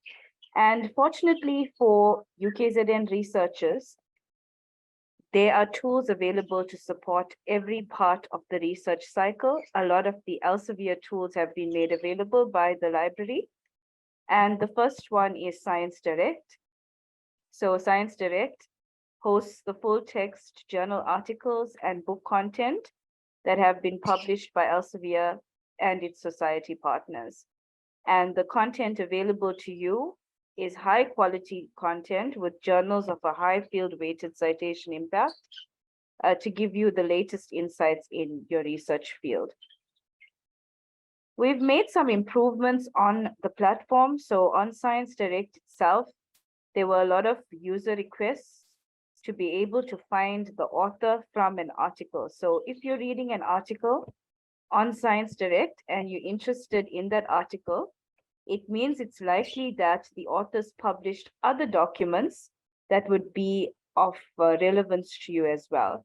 So to cut down on time to find the author and those documents, now when you're reading an article, if you click on the author's name, you'll get a synopsis of the author, as well as a list of the other documents that the author has published that are indexed in Scopus. So it actually gives you that overview of the author so that you can qualify the information you're reading, and it finds you more relevant documents. So helping your literature discovery time and efficiencies in that regard. Another update basically on Scopus. First, before we get to what we've changed on Scopus, if you haven't used the tool before, it is available. You can access it from your A to Z list of databases. And remembering that Scopus is an information and analytics tool, it's the largest database of its kind, and it can be embedded into any process of education at UKZN. You can use it for teaching, you can use it for evaluation, and for reflecting on your own research. So it's important that if you are publishing, to consider journals indexed in Scopus for your publication, because this will impact your index as an author, it will impact your author profile, which is used by institutes and funders to evaluate you as an author and to look at what you have done, because that affects your ability to attract funding as well. So to make open access content a little bit more discoverable, we have made open access the first filter on Science Direct. So when you're looking for those articles, you can actually filter by that. On Scopus, it's also the first filter, as well as on Mendeley Search. It is a filter on the Mendeley Search options. Remembering that you can use Scopus to evaluate candidates for appointment and promotion. You can use it to draw reports. So if you're a librarian, if you're a research supervisor, you can also use it for reporting purposes. You can find trending topics and decide where you would like to invest your research. Okay, sometimes in our side, if the food is very sweet, they will okay. Someone needs to go on mute. Okay. And you can discover trusted journals for publishing in as well. Okay, so you can use it for teaching, supporting your career growth and development, helping researchers to thrive, supporting your scholarly record because it will improve your author profile and thereby the organizational impact and organizational profile as well. We are piloting a new feature on Scopus, which is researcher discovery, to help to find researchers by a topic. So you can now find collaborators quite easily based on a topic. You can find the top authors in a particular topic because there's going to be a new tab available on Scopus. A little bit more also, just to touch on Scientific African, it's an open access journal with a subsidized APC fee. So if you're considering publishing open access as well and you're looking for a particular journal, this journal is actually subsidized. It's published in partnership with the Next Einstein Forum and covers a variety of subject areas too. A lot of focus on SDG research, and it's notable that you have access to the SDG Resource Hub, which the website to access it is here, sdgresources.relex.com, which gives you insights into all of the SDGs.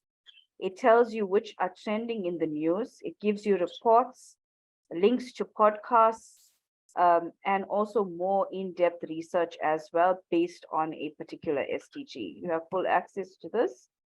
And on Scopus, we have preloaded the search strings for you. So if you go on to the advanced search on Scopus and you scroll to the last option, you will be able to see all of the preloaded search strings available, which means that you don't have to create this on your own. If you're searching within an SDG, you just select the SDG and it will populate the results for you so that you don't miss out on any information that you wanted to see and analyze. We also have a focus on SDGs on SciVal, which you also have access to evaluate the trends in an SDG. Look at your particular scholarly output and the field-weighted citation impact of that. Many of you have already attended the series. It's called the Researcher Toolbox webinar series. I always see UKZN attendees. Remember that you can access the recordings of this series from our Africa Researcher Success portal, which I will also share a link to. We have been running both the Researcher Academy and Library Connect Academy. Researcher Academy contains free e-resource modules, which helps you to understand publishing and supports your research journey in all the 5 phases of research. And Library Connect Academy contains free e-learning courses for librarians. Both platforms offer you certificates for completing the course. And we also have an Author Heroes program. So if you're publishing with Elsevier and your work may be rejected, you will get an author hero that will step in and mentor you to try and get your paper published in a journal that's more suitable.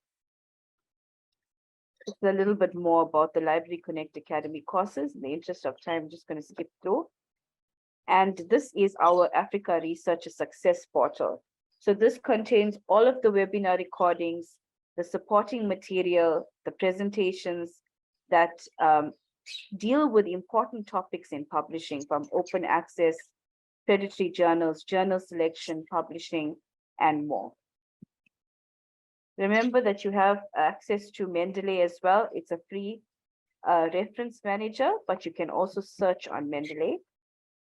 And through the Elsevier Foundation, we have several funding and grant opportunities available. Currently, there is the Elsevier Foundation Chemistry Climate Action Challenge, and also the OWSD Elsevier Foundation Awards for Early Career Women Scientists in the Developing World. So these awards bear a grant and a prize as well.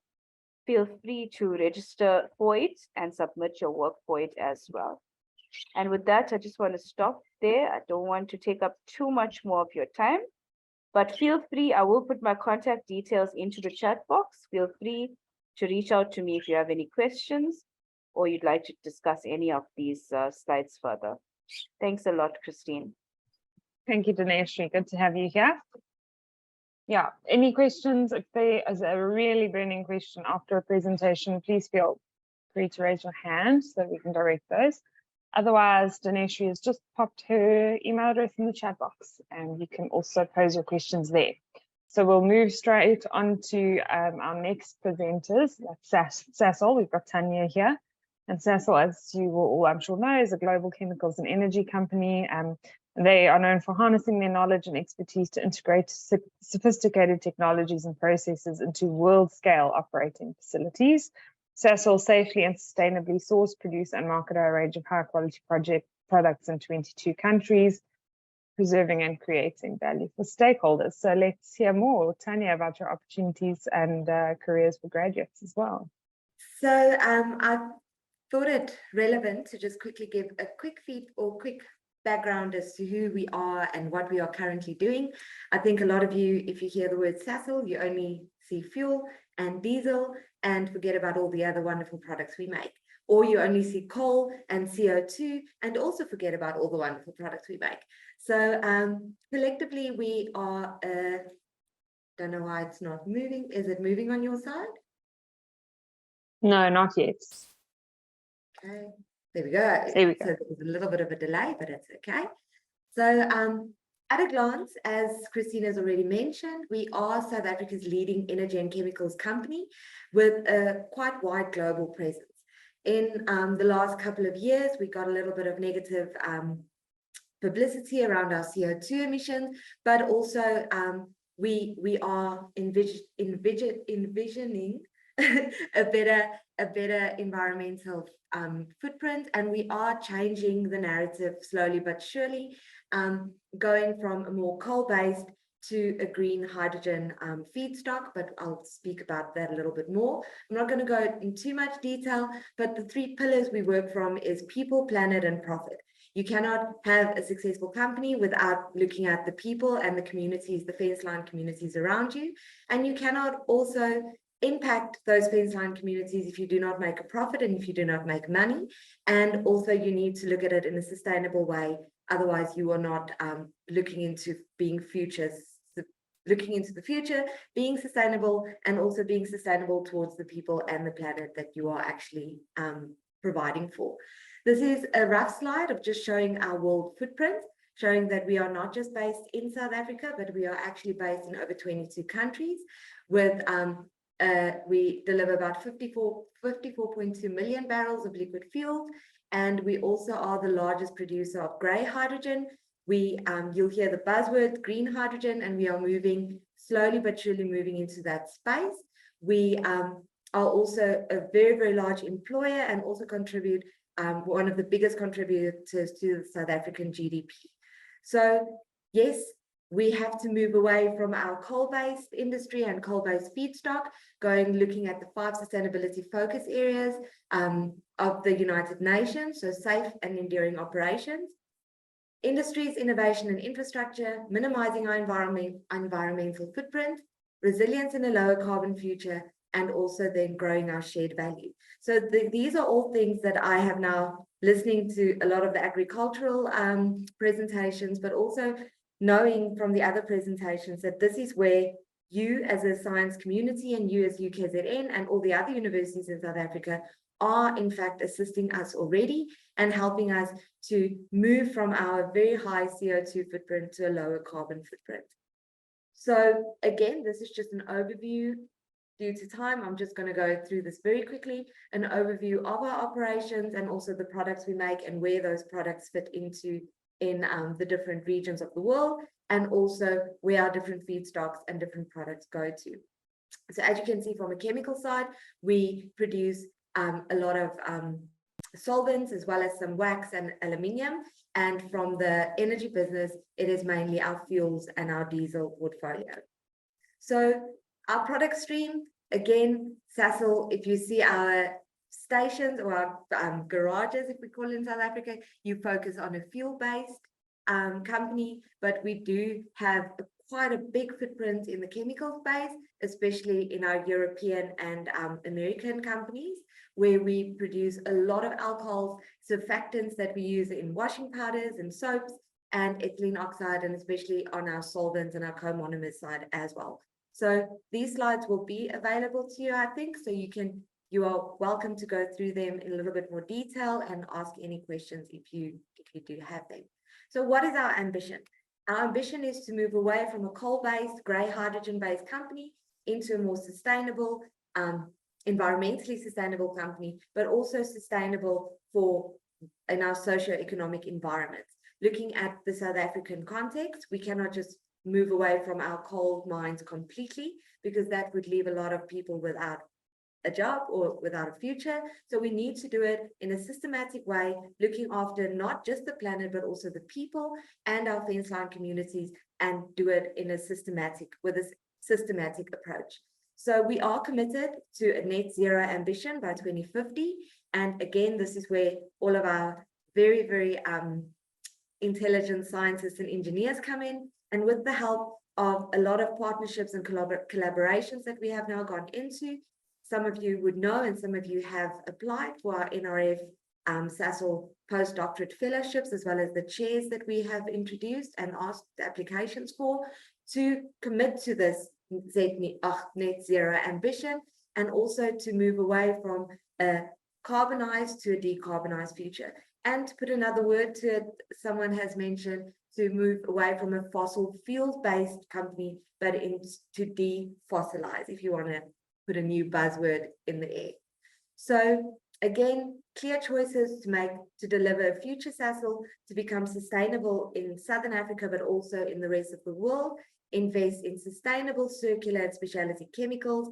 Gas as a transition feedstock, but moving even away from gas to a green hydrogen through electrolysis, using our proprietary FD technology and with different feedstocks to generate the same product pool, but with a different feedstock and becoming more sustainable. This is just a high-level view of what we are working towards. And again, moving away from grey hydrogen, shifting to blue and green. So decarbonizing or using the existing carbon sources, such as direct air capture, CO2 from industrial processes, away from our coal and gas-based fuel stock or feedstock. So then thereby creating sustainable chemicals and sustainable fuels. So again, we are the leader in synthetic jet fuel. We always have been, and we are moving towards staying that and building on our strong, sorry, that is announcement. So building on our strong track record. I am so sorry.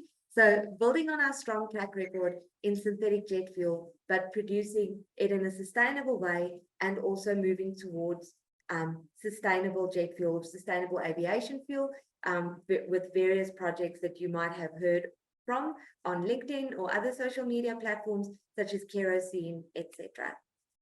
So I'm going to jump over this because my time is quite limited.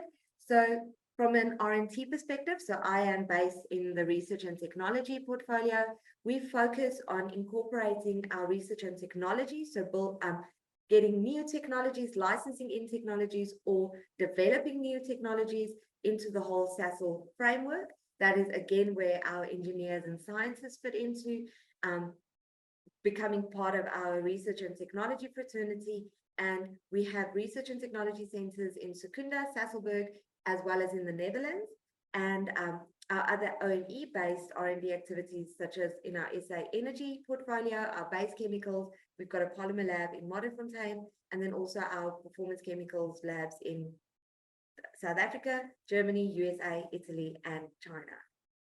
Now, a little bit more relevant to the students that are online, we have got a broad portfolio of bursaries that we give towards engineering and BSc chemistry students. Please note that in the chemistry or in the BSc portfolio of BSc degrees, you do need an honors degree to be eligible for a position at Sasol, or for us to even look at you. And we also have bursaries for the University of Technology degree in mine survey. So you can start a career at Sasol with one of the below qualifications, and you will, or above qualification, sorry, and you will start as a process engineer, a project engineer or project manager, an R&T engineer. So this is only postgraduates with environmental or separation technologies. You can also be incorporated as a process scientist, an R&T scientist, a metallurgist, data scientist, etc. And then we also have a lot of positions in our human sciences as well.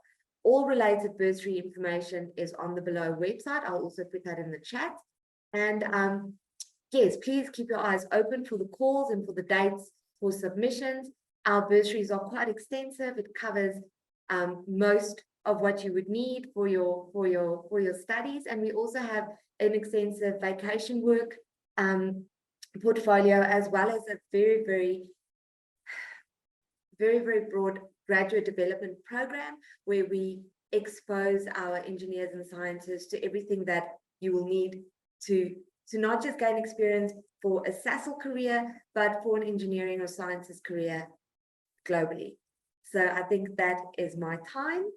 And if there are any questions, please post it in the chat. We will answer it there. And I will also post the links that I have mentioned. Great. I have shocked you to silence. Thanks, Christine. Thanks, Sonia. That was great. Any burning questions for Sasol? there's always the chat box facility. I'll just remind people, and I hope you've been paying attention to presentations, everyone, because like I said, there's another lucky draw and there are 2 laptops up for grabs. So it's very much worthwhile. Thanks so much, Tanya. Tanya is also one of our judges for this event. So I hope you've been enjoying yes. Thank you. Thanks, Tanya. Okay, we're going to be moving on to our next presentation from the Academy of Science of South Africa, ASSAf, which is a very, obviously very involved with the university. So ASSAf, they were inaugurated in May 1996 by the former president of South Africa and the patron of the Academy, Nelson Mandela. And its formation was in response to the need for an Academy of Science that met with the objectives of a dawn of democracy in this country, and it uses science for the benefit of society. And so its mandate encompasses all fields of scientific inquiry and includes the diversity of South Africa's distinguished scientists. And the Parliament passed the Academy of Science of South Africa Act in May 2002. So we will hear a bit more about ASSAf from Ina Smith. We'll see this video, and yeah, take it away. Thanks, Davey.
great. Thank you for playing that for us, Becky. We don't have anyone here from ASSAf, but I hope that you all learned something from that video. ASSAF's an important partner for many universities, so if you do have any queries or questions, there you'll be able to access their website as well. We'll move on to our next presentation, and that is from Thabo, who I see is very ready to take it away, and that is from SANRAL, the South African National Accreditation System. So SANRAL is the only national accreditation body responsible for carrying out internationally recognized and effective accreditations in respect of conformity assessment, and this is mandated through the Accreditation for Conformity Assessment, Calibration and Good Laboratory Practice Act. How's that for a mouthful? And the value that this brings is to South Africa is economic value, because there's increased opportunity for cross-border trading and things like that, and also legal protection in terms of traceability. And that's all the information or insight I'm going to give you. So I'll hand over to Thabo now, and he can tell us a bit more on how this relates to your studies and careers. Yeah, thank you very much, Christine, for that introduction. My name is Thabo Chesalukile. I'm the accreditation manager at SANRAL. I will be taking you through the value of accreditation, a subject that is not commonly known. No, thank you very much. Let me thank the organizers for giving us this opportunity. As I said earlier on, I'm going to talk about the value of SANRAL accreditation. What is accreditation from a global perspective, and how it benefits us. So I will touch on the accreditation itself, a brief background of the accreditation in South Africa, where does SANRAL obtain its mandate, and what is it, the economic sectors that we have impact on as the accreditation body, and lastly, the benefits of accreditation, and lastly, the arrangements that allows us to be able to have this impact, the international arrangements. All right, so what is accreditation? Well, there's a number of definitions of what accreditation is in the context of international standards organization. And ISO 17011, which is a globally accepted definition of what accreditation is, it says it's a third-party attestation that is related to a conformity assessment body. And by conformity assessment body, we're referring to testing laboratories, medical laboratories, certification bodies, inspection bodies, and so forth. And those are conveying formal demonstration of competence of a conformity assessment body to carry out specific conformity assessment task. So it's a process in which a third party is involved to conduct some kind of evaluation that is based on the competence. From a layman's perspective, one can define accreditation as a transparent and impartial examination of the competence of a conformity assessment body against a specific scope by an independent body. And many people who uses organizations that uses accreditation do so with the view that they can, obtain competitive advantage from their competitors and so on, and are also able to do work on that global scale. Just to give another example of accreditation in terms of the pillars that accreditation is based on, we've got 3 pillars that are also defined in the international standards, which is called 17011, against which accreditation bodies must comply. And those 3 are the competence, consistency, and impartiality. So as we can see, this table, it's without any of these legs, the table would fall. So we will not have accreditation if there's no evidence of impartiality, that a testing lab, a medical lab, that impartiality processes have been met, if there's no consistency in terms of application of procedures and policies, if there's no competence in terms of the right people with the right knowledge, right qualifications and skills. And that basically is the easiest way to explain accreditation. Right, so what is the background of accreditation in South Africa? So if you look at my table on the right-hand side, I just explained there the logo, the name, and the scope of how the accreditation evolved over time. So between 1974 and 1992, at the time, SANRAL, what later became known as SANRAL, was called the National Calibration Services, NCS, and the scope of accreditation at the time was only for calibration. And later on, between 1992 and 1996, the name changed to National Laboratory Accreditation, or NLA, and at the time, the scope of accreditation increased to include testing as well. So it was now calibration and testing. 1996, we moved right along up to 2006. The name South African National Accreditation System was formally adopted. And at that time, SANRAL was now known as a Section 21 company. And as we know, Section 21 company, the focus is not on making profit. So SANRAL, the funds that SANRAL were getting in terms of annual fees, or collecting in terms of annual fees, were used to run the affairs of the organization, for the operations.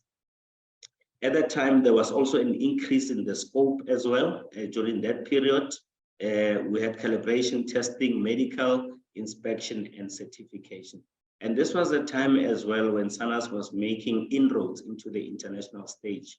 And at the time, our CEO at the time was also the chairman of the ILAC, which is the International Laboratory Accreditation Corporation.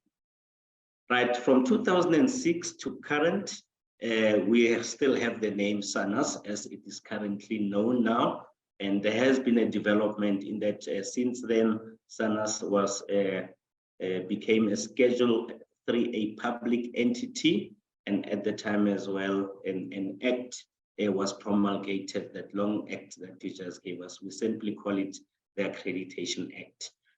There was growth as well in terms of our scope as we increased.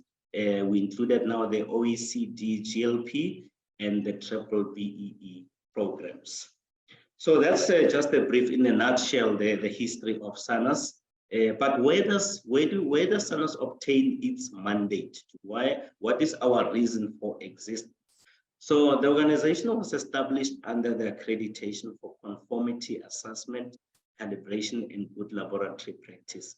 The Act 19 of 2006, which was obviously promulgated in 2006.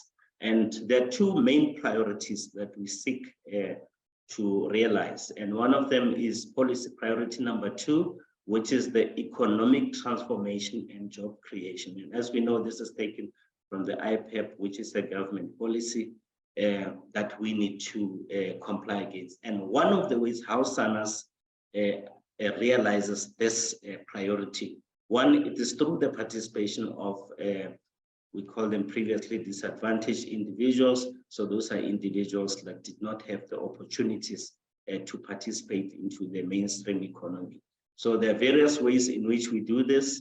First of all, is through our own procurement processes. We make sure that we do give opportunities to those who were previously disadvantaged. We do this by giving opportunities to people who are well qualified to conduct assessments and participate in this process. And lastly, through acceptance of South Africa's conformity assessment results and by mitigating the technical barriers to trade. So by producing results that are acceptable on the international stage, we are able to mitigate or reduce technical barriers to trade. And so that's the benefit that those who are accredited would receive. Now, there's the next very important one is priority number 7, as listed on the government document. It's called A Better World, A Better Africa.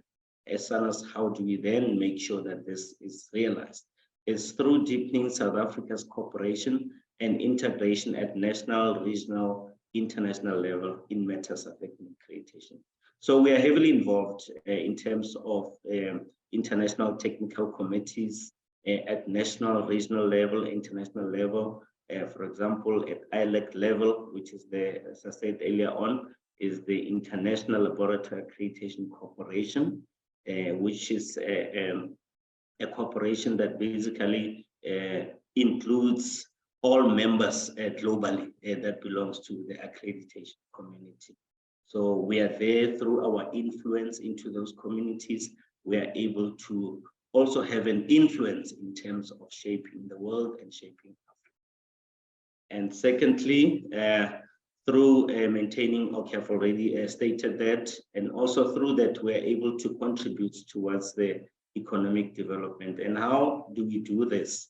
We do this because our influence into standard development and so on, what we focus on is the customization of the standards in order to suit our conditions in Africa, or in particular South Africa, and also such that those standards that have been adopted or customized must benefit the economy and remove any unnecessary technical barriers.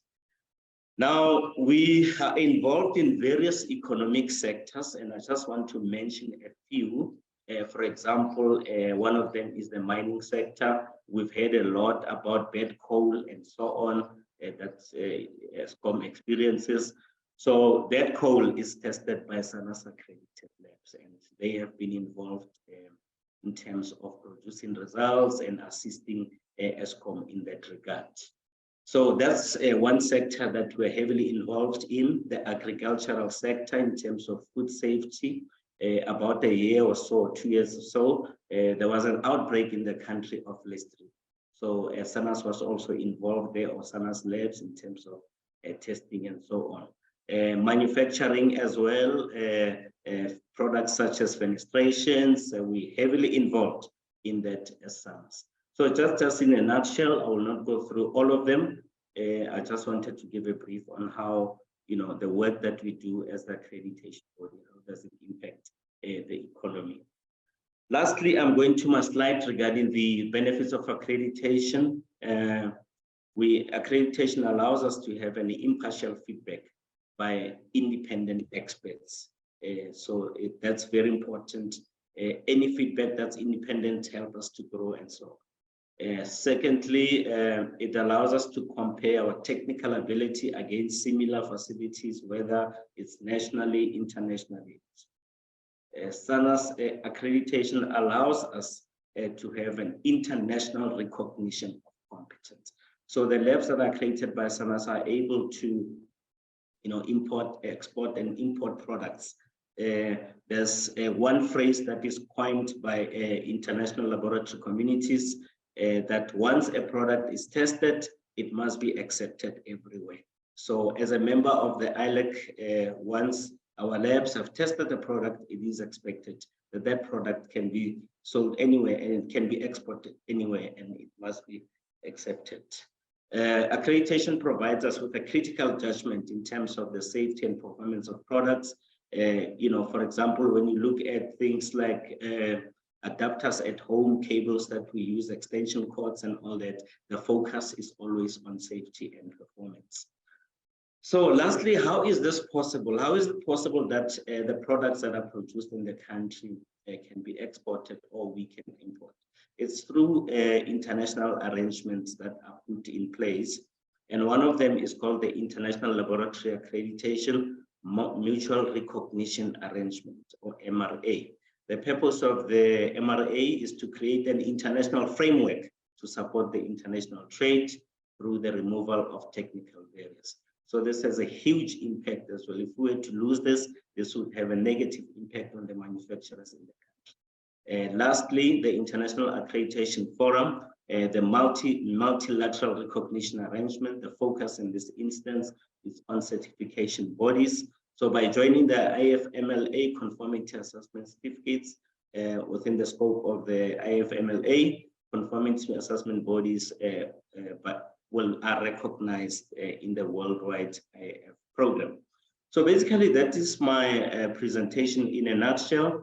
As SANRAL, we are forever looking for assessors. If you can go to the SANRAL website, you will see there is information on recruitment of assessors. That is an ongoing process, and we would really appreciate if interested students can approach SANRAL about some of these opportunities. Thank you very much. Thank you so much, Tabo. Very interesting to hear about the scope, and I see that there are some points of contact there in the chat box. So students, please make use of those, and please, continue to engage with these presentations, pose your questions in the chat box. We'll now go on to our next presentation. Thank you, Tabo, so much for your time. We really appreciate it, and we'll go as well. And we'll move on to a presentation now from SANRAL, which is the South African National Roads Agency, and it's responsible for over 22,000 kilometers of road network in South Africa. So I will hand over to that next presentation. We've got Rona and Heidi here, I think. I don't know if Heidi's here, but Rona will take it away from here. Thank you. Thank you, colleagues. As I was saying, the Skills Development Unit form part of the HR, Human Resources Department, within SANRAL, within the National Road Agency.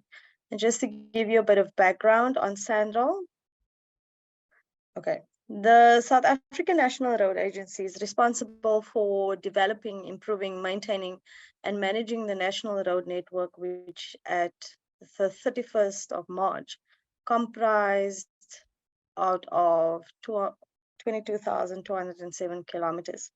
With an estimated value of 400 billion, this is considered one of South Africa's largest infrastructural assets. Mobility is central to our society. The national road network connects our cities, towns, and rural areas, and it connects people to jobs, services, supporting economic growth and social development. Providing all South Africans with access to safe, intelligently designed and well-maintained roads is at the heart of what we do at SANRAL. But we also do so much more, and this is what this presentation is about in a nutshell. So in terms of programs that we offer a scholarship program that is for learners from grade 8 to 12. Previously, we only offered this from grade 10 to grade 12, and with some policy adjustments, we could extend it to grade 10 to grade 12. This is the second year running where we have had applicants from grade 8 to grade 12 applying for the scholarship. We have received an excess of, or an estimated 3,000 applications for scholarships, which is a direct implication of the need.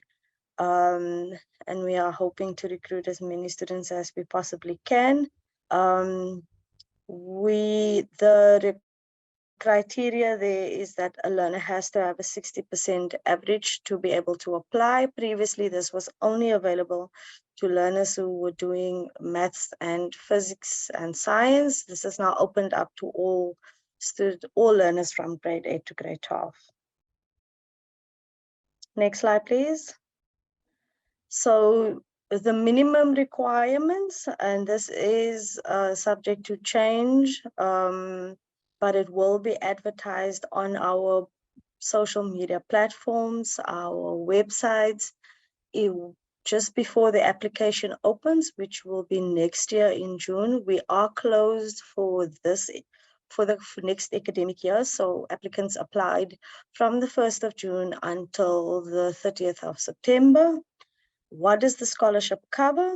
It covers your sports uniform, stationery, transport, and books. School and sport uniform, books, and stationery cost will be covered. Also, to just note that if a learner is at one high school but would consider going to a different high school, that is also something that they look at within the scholarship program and something that they do support.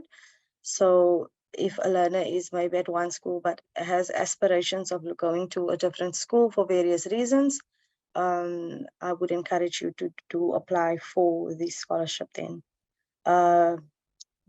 The external bursaries, now we've had the bursaries, speaking under correction, since 2007. The external bursaries is for tertiary students from various disciplines. Previously, we would only offer bursaries to civil engineering students.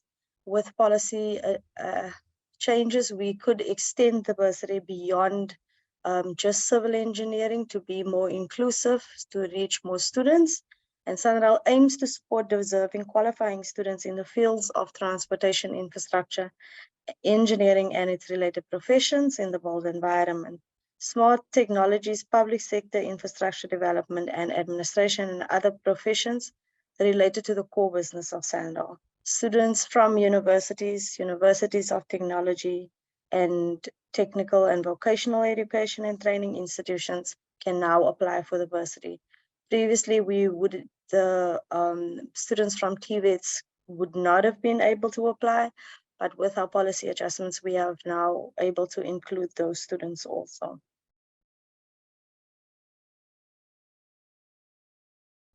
These are the minimum requirements, also subject to change. You are more than welcome to check onto the websites, and it will be advertised before the applications open every year.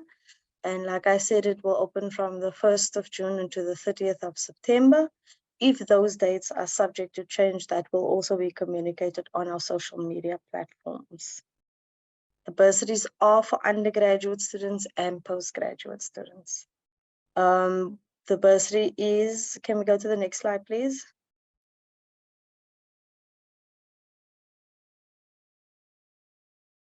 The bursary is depending on the outcome of the means test. So a means test will be conducted. It will look at the family income and how much disposable income is left.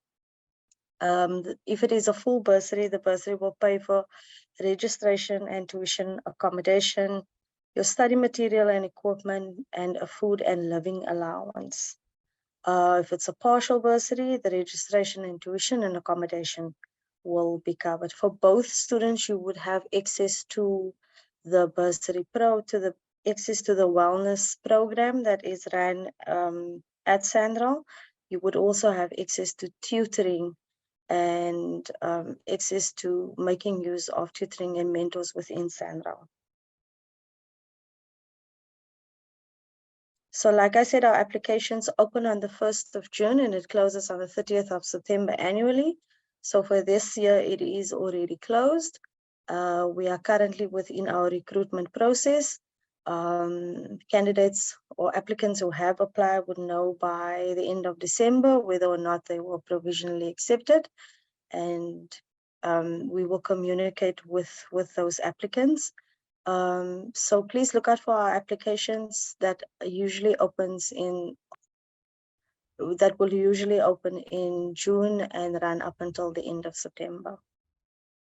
Yeah, that's my presentation. Thank you. Is there any questions? Thanks, Rona. There is a question in the chat box from Samantha. Hi, I would suggest, Samantha, that you email me directly if you could. Can I put my email in the chat box? Yes. And then I can direct your query to someone that might be able to assist you. I would not be able to assist you or answer you on your query right here. Thanks so much for that follow-up, Rona. That's great. No problem. Thank you very much for the Bye. Bye. Okay, well, next hear from the Technology Innovation Agency. We did hear from them this morning in our plenary session, actually at the beginning.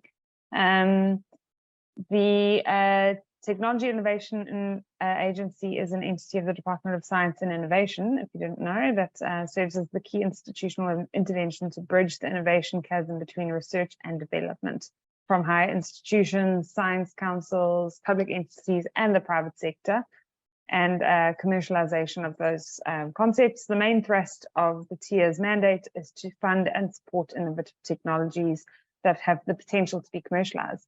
So they also have programs that provide support to innovators and SMMEs. So yes, I'll let Anita tell us a little bit more. Thanks for joining us, Anita, and good to meet you. Thank you very much. I hope I'm not going to be repeating what was said in the morning's presentation, but I'm here to talk about commercializing research. And I think I'll start with where we found ourselves with TIA in the early 2000s, around 2002, 2003, where TIA, the idea of TIA was born for a particular reason, was to actually bridge the innovation chasm, or what they would call the valley of death. And that chasm was between research and between technology, products, solutions, etc., inventions, etc. But I think when you listen to my presentation, you will find that we actually have two valleys of death now. We have the one that I think we've managing to bridge quite well, which is what I've just mentioned. But the second valley is, once we do have the technology solutions, the products, what happens to them? How do we get them into market and make them innovations? So I will focus on a lot of programs and interventions by TIA that will assist us in taking us there. Okay, so I'm going to skip the slide because I'm sure the earlier presenter would have talked about the mandate. But who do we fund at TIA is we would fund registered companies, startups, universities, science councils that have tangible intellectual property that will enable competitiveness. We look at the stage of technology development. We look at whether it is an attractive model for commercial opportunity, whether it has a business model, does it have unique features. We look at the team, the business and technical skills of the team, and we particularly interested in the socioeconomic impact because we fund technologies for two reasons, either to create economic opportunities or to create social benefits for the lives of South African citizens. Now, in TIA, we are structured in such a way that we have three main divisions. The first division speaks directly to commercialization. So here we would have several sectors that actually would take products and ensure that they get into the market. Our second division speaks particularly to the bioeconomy strategy of the DSI. And here we're looking at bio-related sciences, agriculture, health, indigenous knowledge, industrial biotech, clusters and platforms, and where we look at bio-based technologies that are being developed for wealth creation, poverty alleviation, job creation, industry growth, social well-being. The third division is actually a division that I am in, is an innovation enabling division, where we look at some instruments that will enable the technologies technology development and technologies moving into the market. We have instruments like the Seed Fund. I'm going to talk to you a little bit later about more about that. The Grassroots Innovation Program. We have what we call the TADF, which is a Technology Acquisition and Deployment Fund. And we have several programs with other countries, both in the continent and globally. We have a dedicated strategic partnership and stakeholder relations that are actively sourcing market access opportunities for the innovators we fund. We have SMME support through technology stations and living labs. And we have an enterprise development unit that deals with accelerator programs and innovation skills. Okay, now in terms of the technology stations, and there is a technology station at UKZN. It's the PRIS technology station. For those who are not familiar, this is the technology station that was significant in identifying the Omicron coronavirus. I think it was the year before, was it last year? Sure, it's been a long time. Okay, so these are technology stations and they provide a number of technical services, advice, research and development support, demonstration, and they also have training. Where are they based? Nationally, they do perform a national function and they are on particular disciplines. If you look at focus areas on the right-hand side of the slide, they are on chemicals, green energy, mechanical systems, light metals casting. This information can be available on our website, or you can have access to these slides. Now, we have platforms, and platforms are bio-based, mainly bio-based platforms, situated throughout the country as well. And most of them are actually based at universities. I mentioned the KZN Research and Innovation Sequencing Platform at UKZN. We have a bioprocessing platform in Umgeni in Durban. We have several other platforms throughout the country. So what do platforms do? They provide analytical services, they assist you with your prototype, they assist you with technology scaling and validation, quality assurance, advisory services, etc. These are where our platforms are located. For the institution itself, if we want to set up a platform, there is a particular process that you set up that you would need to follow. These platforms are heavily invested by TIA through the funding that we receive from the Department of Science and Innovation. The seed fund, and this is the closest to universities. The seed fund and more information you may obtain from your tech transfer office, where you need to, if you come up with a unique solution, you need to disclose that to the university. We have two types of seed funds. We have the Higher Education Institution Seed Fund, which is at all 26 universities, and it's implemented in partnership with the Tech Transfer Office. Here, we also heavily invest. I did an analysis 2 years ago in terms of what was invested in the seed fund in KZN. It was in excess of about 150 million rands that was invested in developing technologies from initial proof of concept and assisting them to piloting and scale up. We also have the SMME Seed Fund, and that is for SMMEs outside of universities. And these are implemented with provincial development agencies and incubators. In KZN, I think one of the agencies that host the SMME Seed Fund is Smart Exchange, which is an ICT-based incubator. We also have a unit that deals with enterprise development, and they offer several programs around innovation skills, entrepreneurship skills, innovation management, workplace experiential training, critical thinking skills. We also have a very big internship program where we would take interns and place them in our projects that are in the market.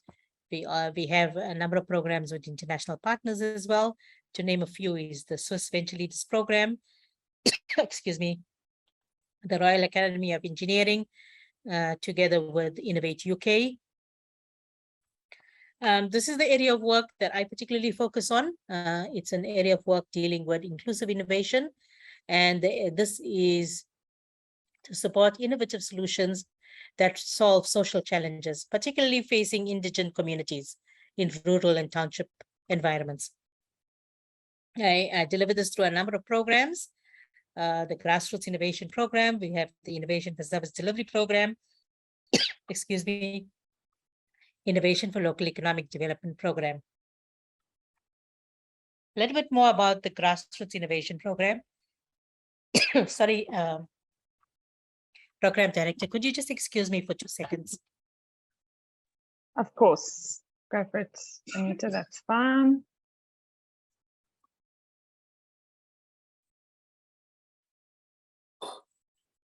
If you are joining us today and you missed the opening session where we also heard from Tia, you can find that recording on the PRIS website. It will be posted there shortly, but it's also still available on YouTube. It was live streamed today. So in case you want to hear more from Tia, but back to you, Anita.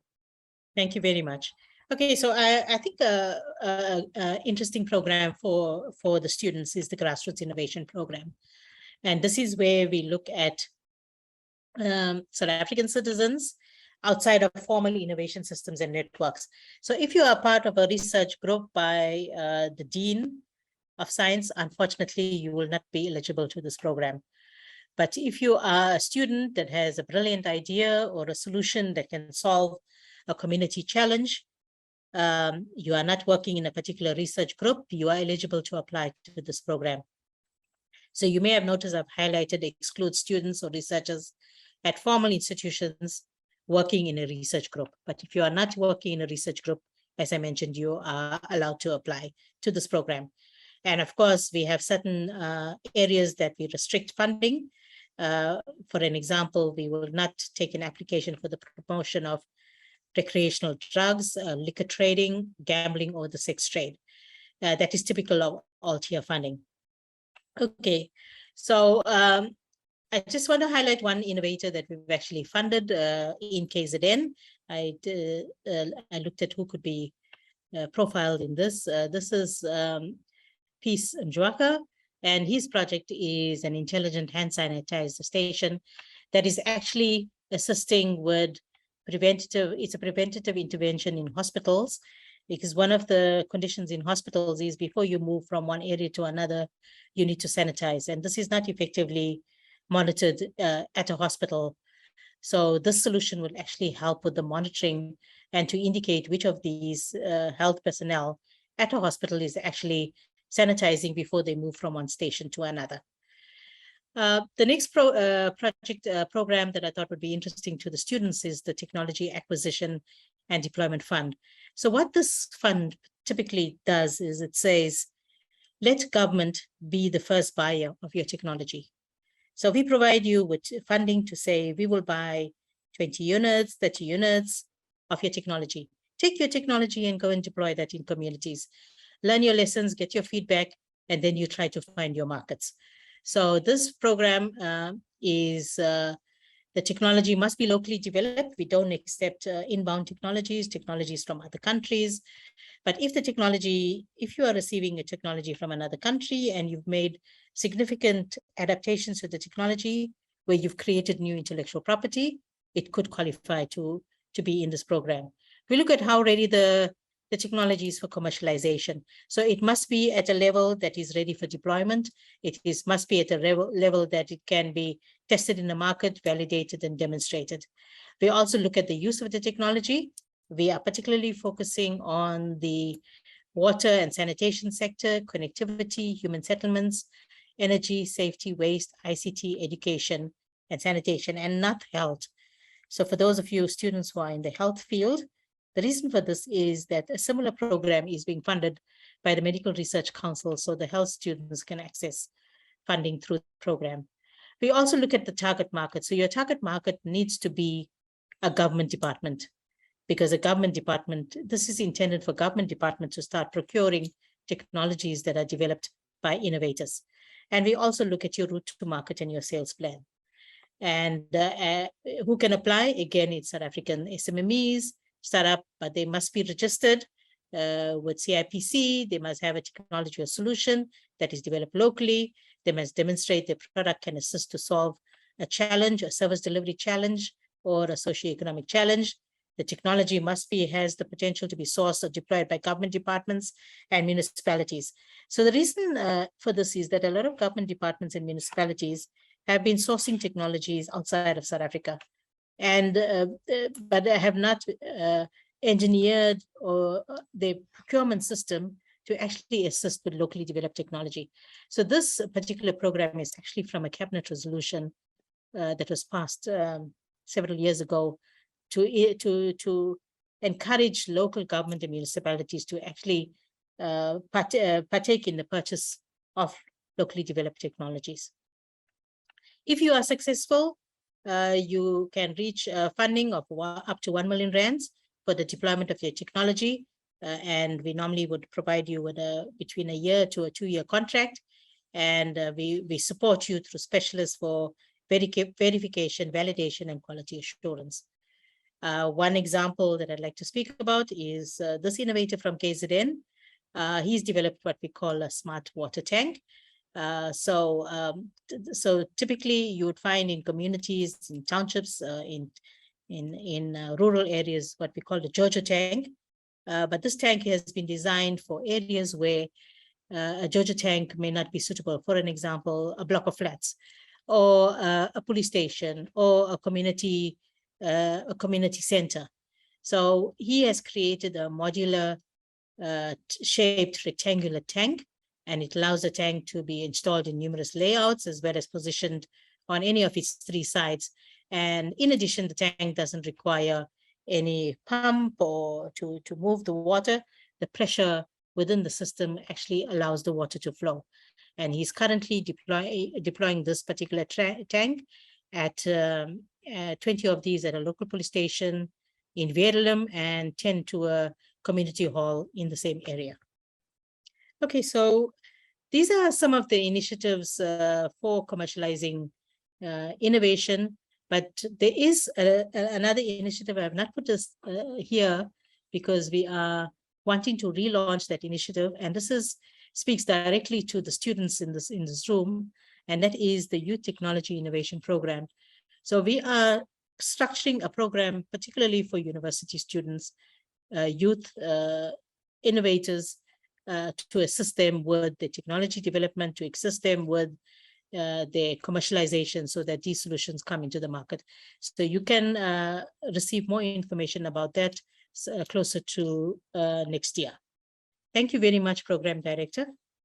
Lovely, thank you, Anita. I am going to, for a moment, surprise everyone with a little break in the program. And we have a lucky draw schedule, and instead of doing both of them at once, we are going to do one now. So Lena, if you are ready, and thank you to Boho, I see the web addresses in the chat box.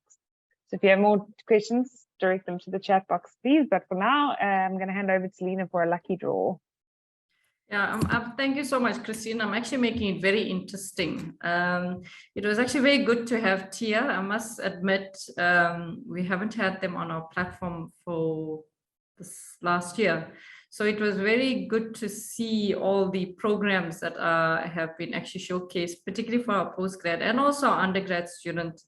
So I'm going to make it a little bit different. So Anita, and I see Tabaho is also here. I'd like to give you all the opportunity to ask the question for the next lucky draw, which is a laptop sponsored by ICS. I found your presentation extremely interesting, Anita. Anita, are you still there? I am here, so would you like me to ask the question? Yes, please. Okay. Okay, so may I go ahead? Yes, please. Okay, so so the first question, if you can just list 2 sectors or 2 areas where TIA will not fund. Sure, okay. I think it was Gaugani. I hope I'm saying that correctly. Was first. So you said 2 sectors where it will not be funded. Yeah. Before you answer the question, can you tell me which school or college you're from? Agriculture, engineering, and science. Okay. Yes. Okay. From engineering. Okay, excellent. Do you want Anita to repeat the question? Yes, because earlier she mentioned it's a 2-way thing, I think, because she had mentioned that. Okay, let's get Anita to ask the question again.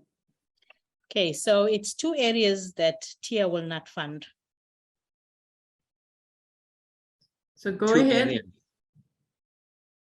I know that they won't fund the health because they are already covered, like the health industry, and then they will not fund if your idea is not original and local. Like if it's copied from another country or something. Yeah, I don't know if that's the question. Anita, you tell us. Yay, okay, nay. so okay, so the way so the responses I suppose could be, maybe my question was ambiguous. So maybe I must repeat the question and ask the speaker to actually rethink his response. So there are a number of sectors that TIA funds, but there are some areas that we will not fund in all TIA programs. And what would that areas be or sectors? Okay, I'll still go with health because I'm not too sure anymore. I'll still go with the health and hey, you mentioned the recreational drugs, those drugs, marijuana and stuff, and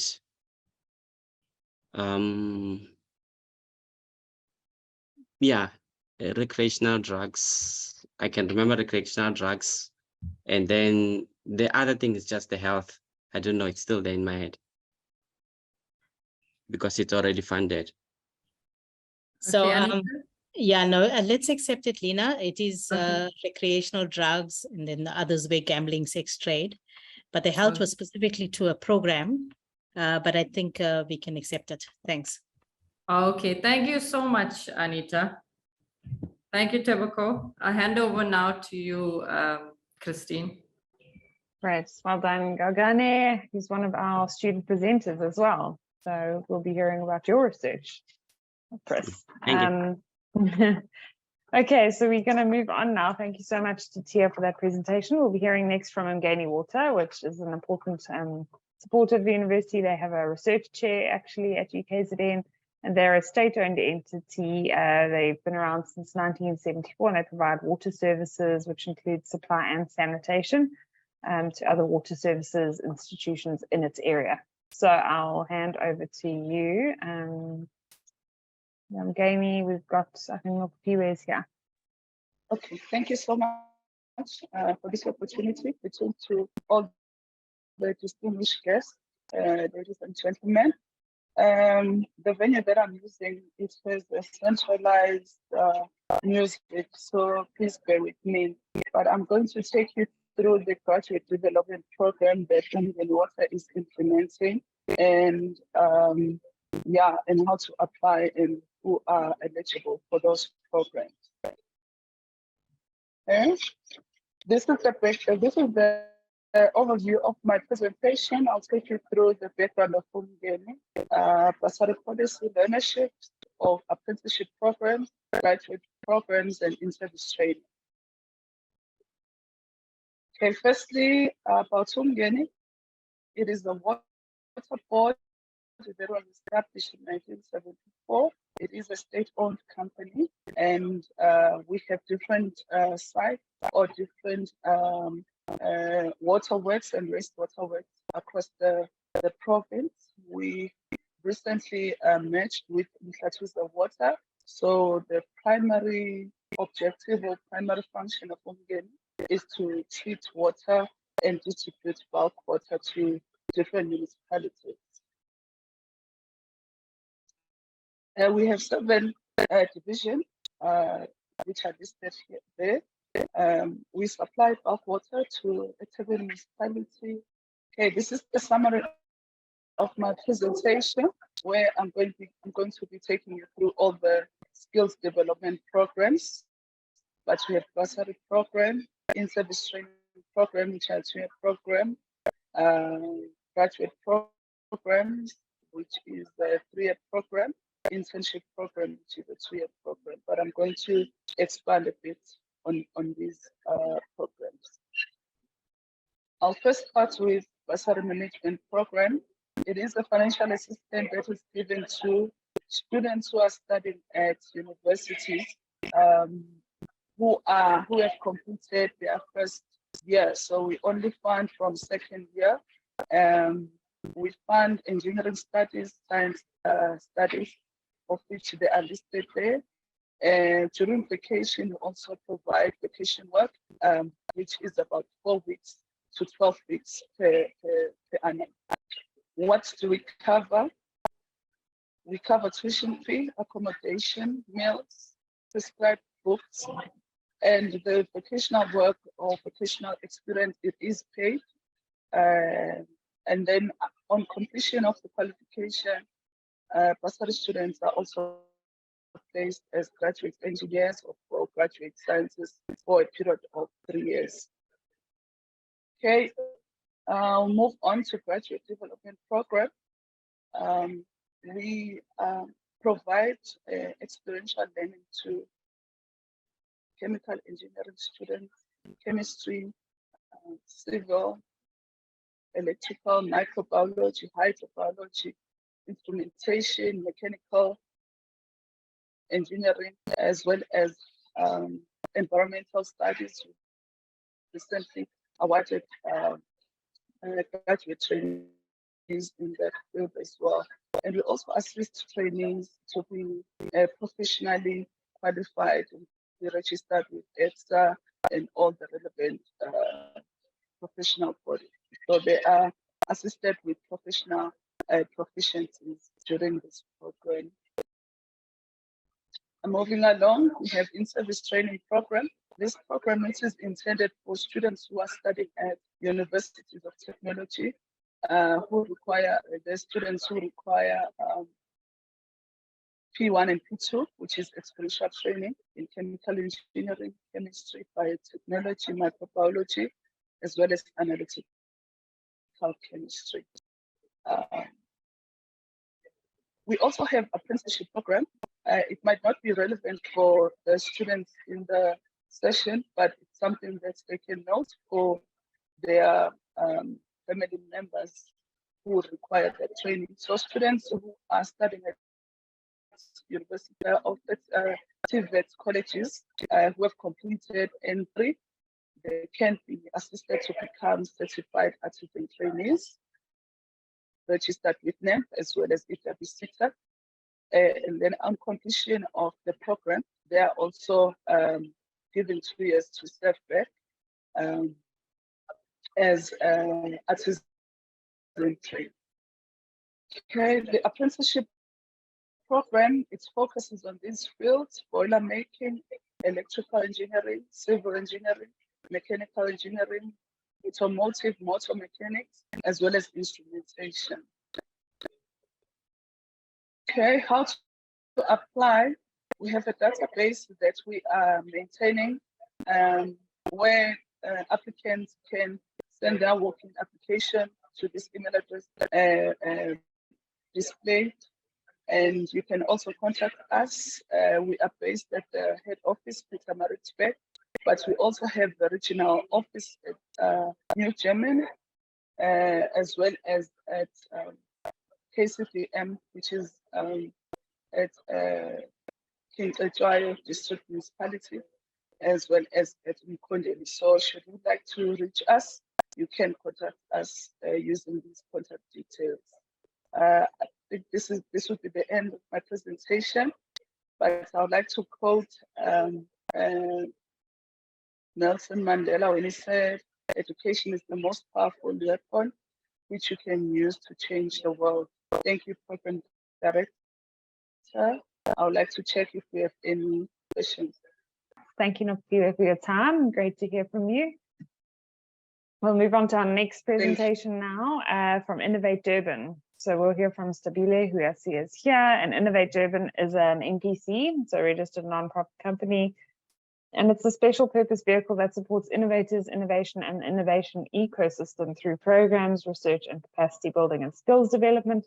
It also does customized programs, so things like design thinking workshops and sprints. The programs and activities of this organization are supported through the virtual and physical platforms, things like Innovation Collab and events.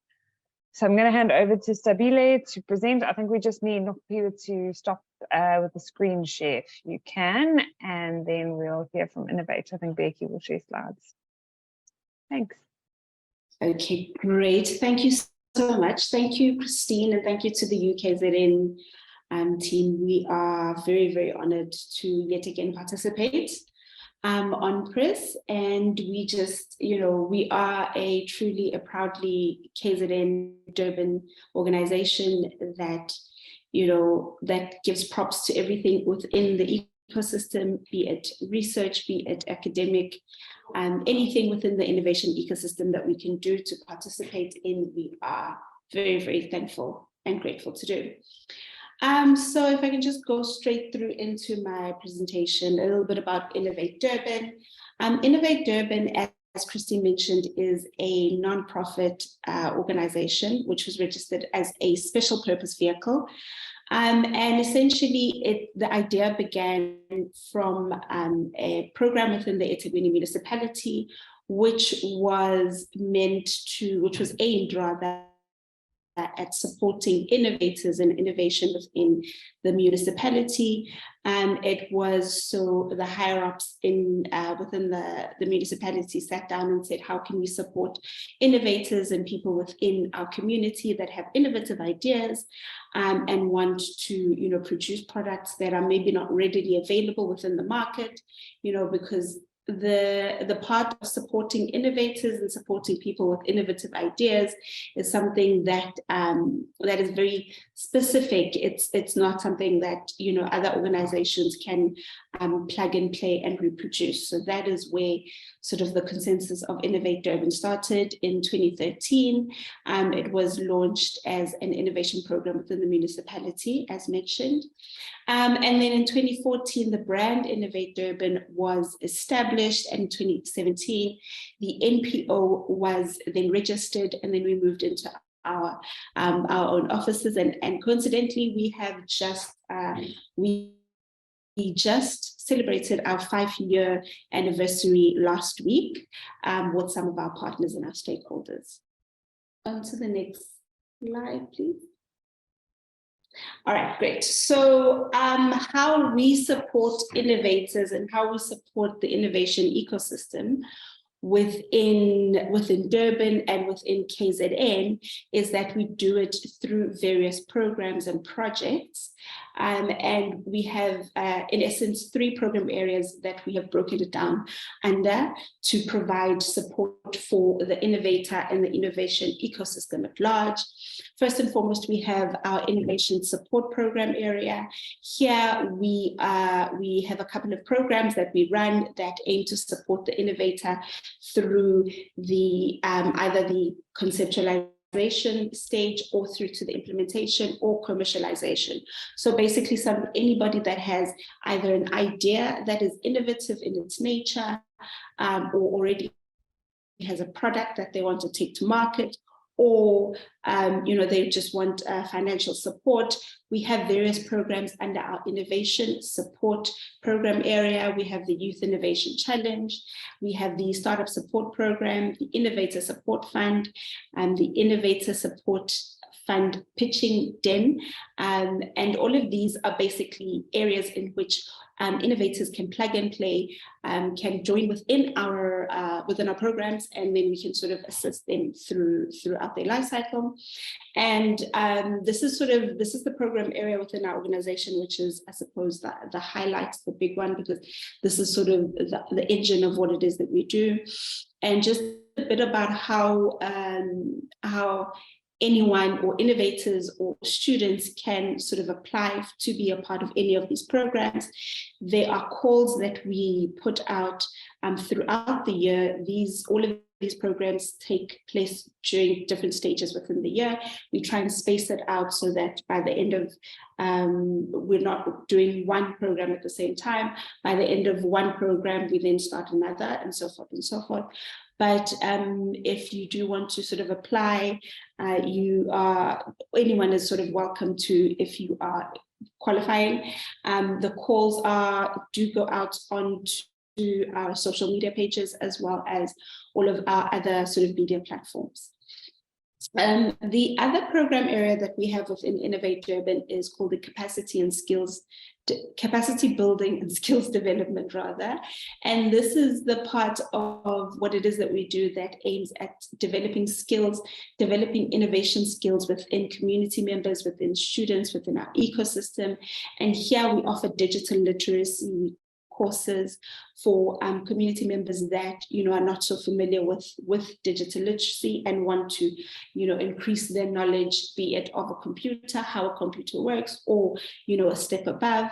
We also offer some future skills courses, and we also have we also host design thinking workshops, and this is more for people with, or more for people rather with an idea, with a concept, or with a product. And design thinking is merely a way that a person with a product is able to ensure that the product that they have or the innovative idea that they have speaks directly to the end user. Another program that we have, the third program area that we have within Innovate Durban is our research department. Because innovation without research is, you know, it goes hand in hand. Innovation and research go hand in hand. Since innovation is all about what is out there, it's all about finding out what is out there and what other people and what other organizations are doing, it's about collecting the data and publishing. And so within Innovate Durban, we also have a research department, which then takes care of the research elements. And then my computer's just doing very funny things. Within another one of our program areas that we host is what we call platforms. And under this banner, we also have what we call our innovation collabs, which is our physical spaces where we have a maker space, we have machineries, we have 3D printers, we have laser cutters, fabrication machines, which basically assists an innovator or a potential innovator. So anybody within the ecosystem that has an idea and wants either assistance in producing it. We have a space that is well equipped with all of the machinery that will help you to prototype your idea or to produce it at scale. And it is all of our labs, our innovation collabs, are located within the community areas. We have a collab in the Cato Manor area, which is just down the road from UKZN, and it's placed in a space like Cato Manor to be able to, it's easily accessible for students and also easily accessible for community members within the area to be able to access such machinery. Next slide, please, Peggy.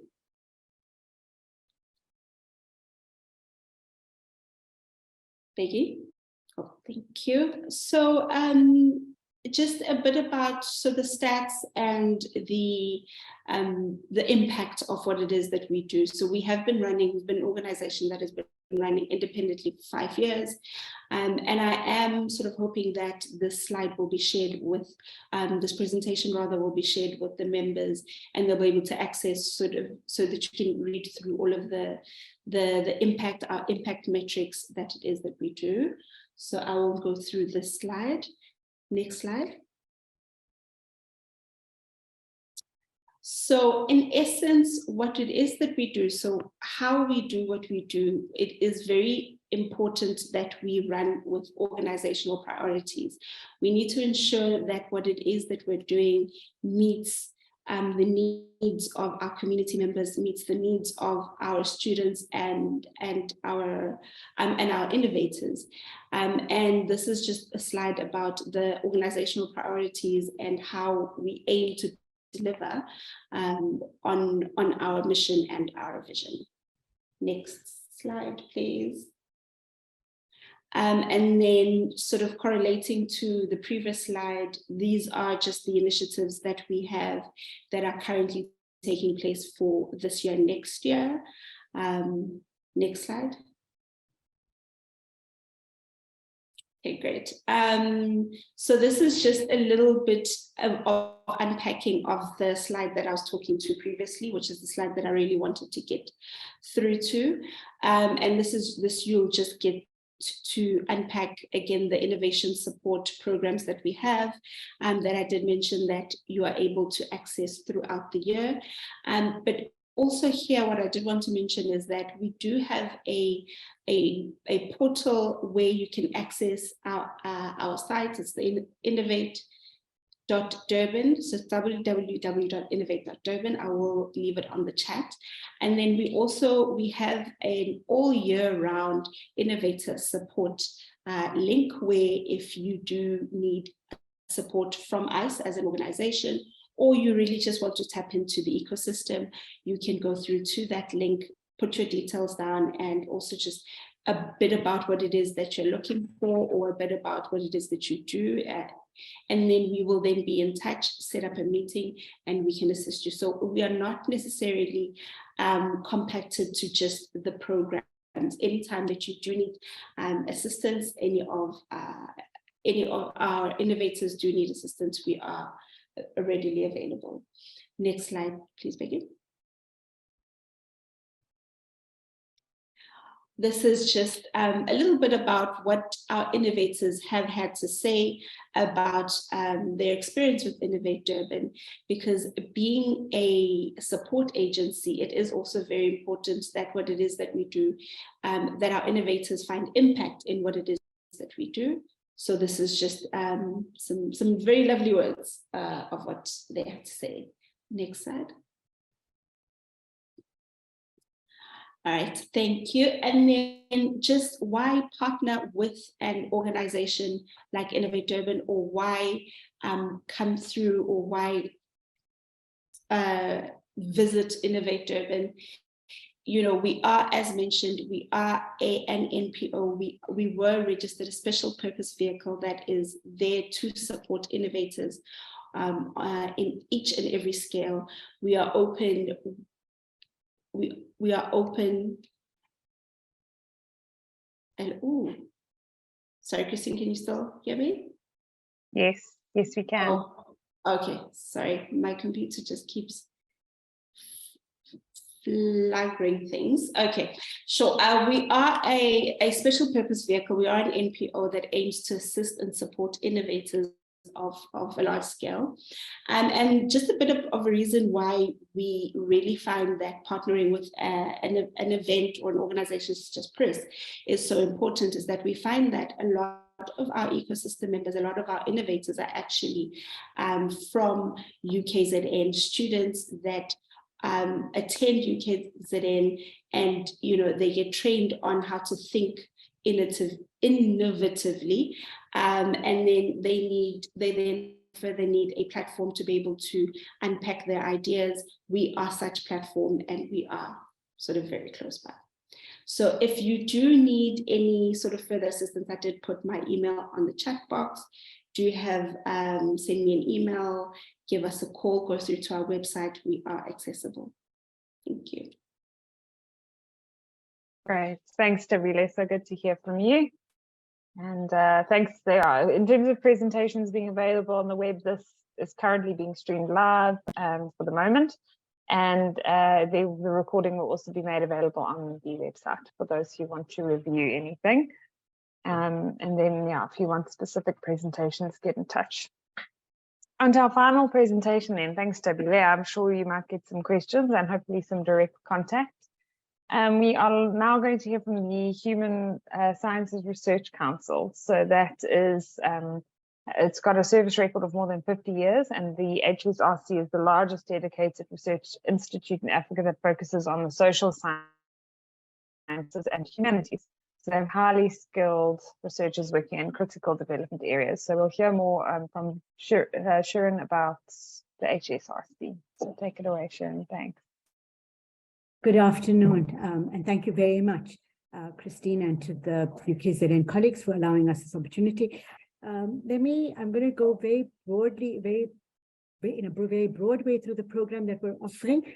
But just to say thank you very much. We're delighted to be able to engage with your learners and to be able to explain to them why we think what we have to offer will be of benefit for them, and if not for them, perhaps they might want to share with others in the program. So what is an internship? Essentially, it's work integrated learning and an experience for students to get into entry-level exposure. You come from a background in which you are doing some practical work, but largely theoretical based. The real world work experience requires a bit of an adaptation. And it's about that actual work experience that creates that adaptation. As a researcher at the HSRC, my experience is that we come with skilled, motivated young people, but who don't necessarily know how to work. What are the skills required for working?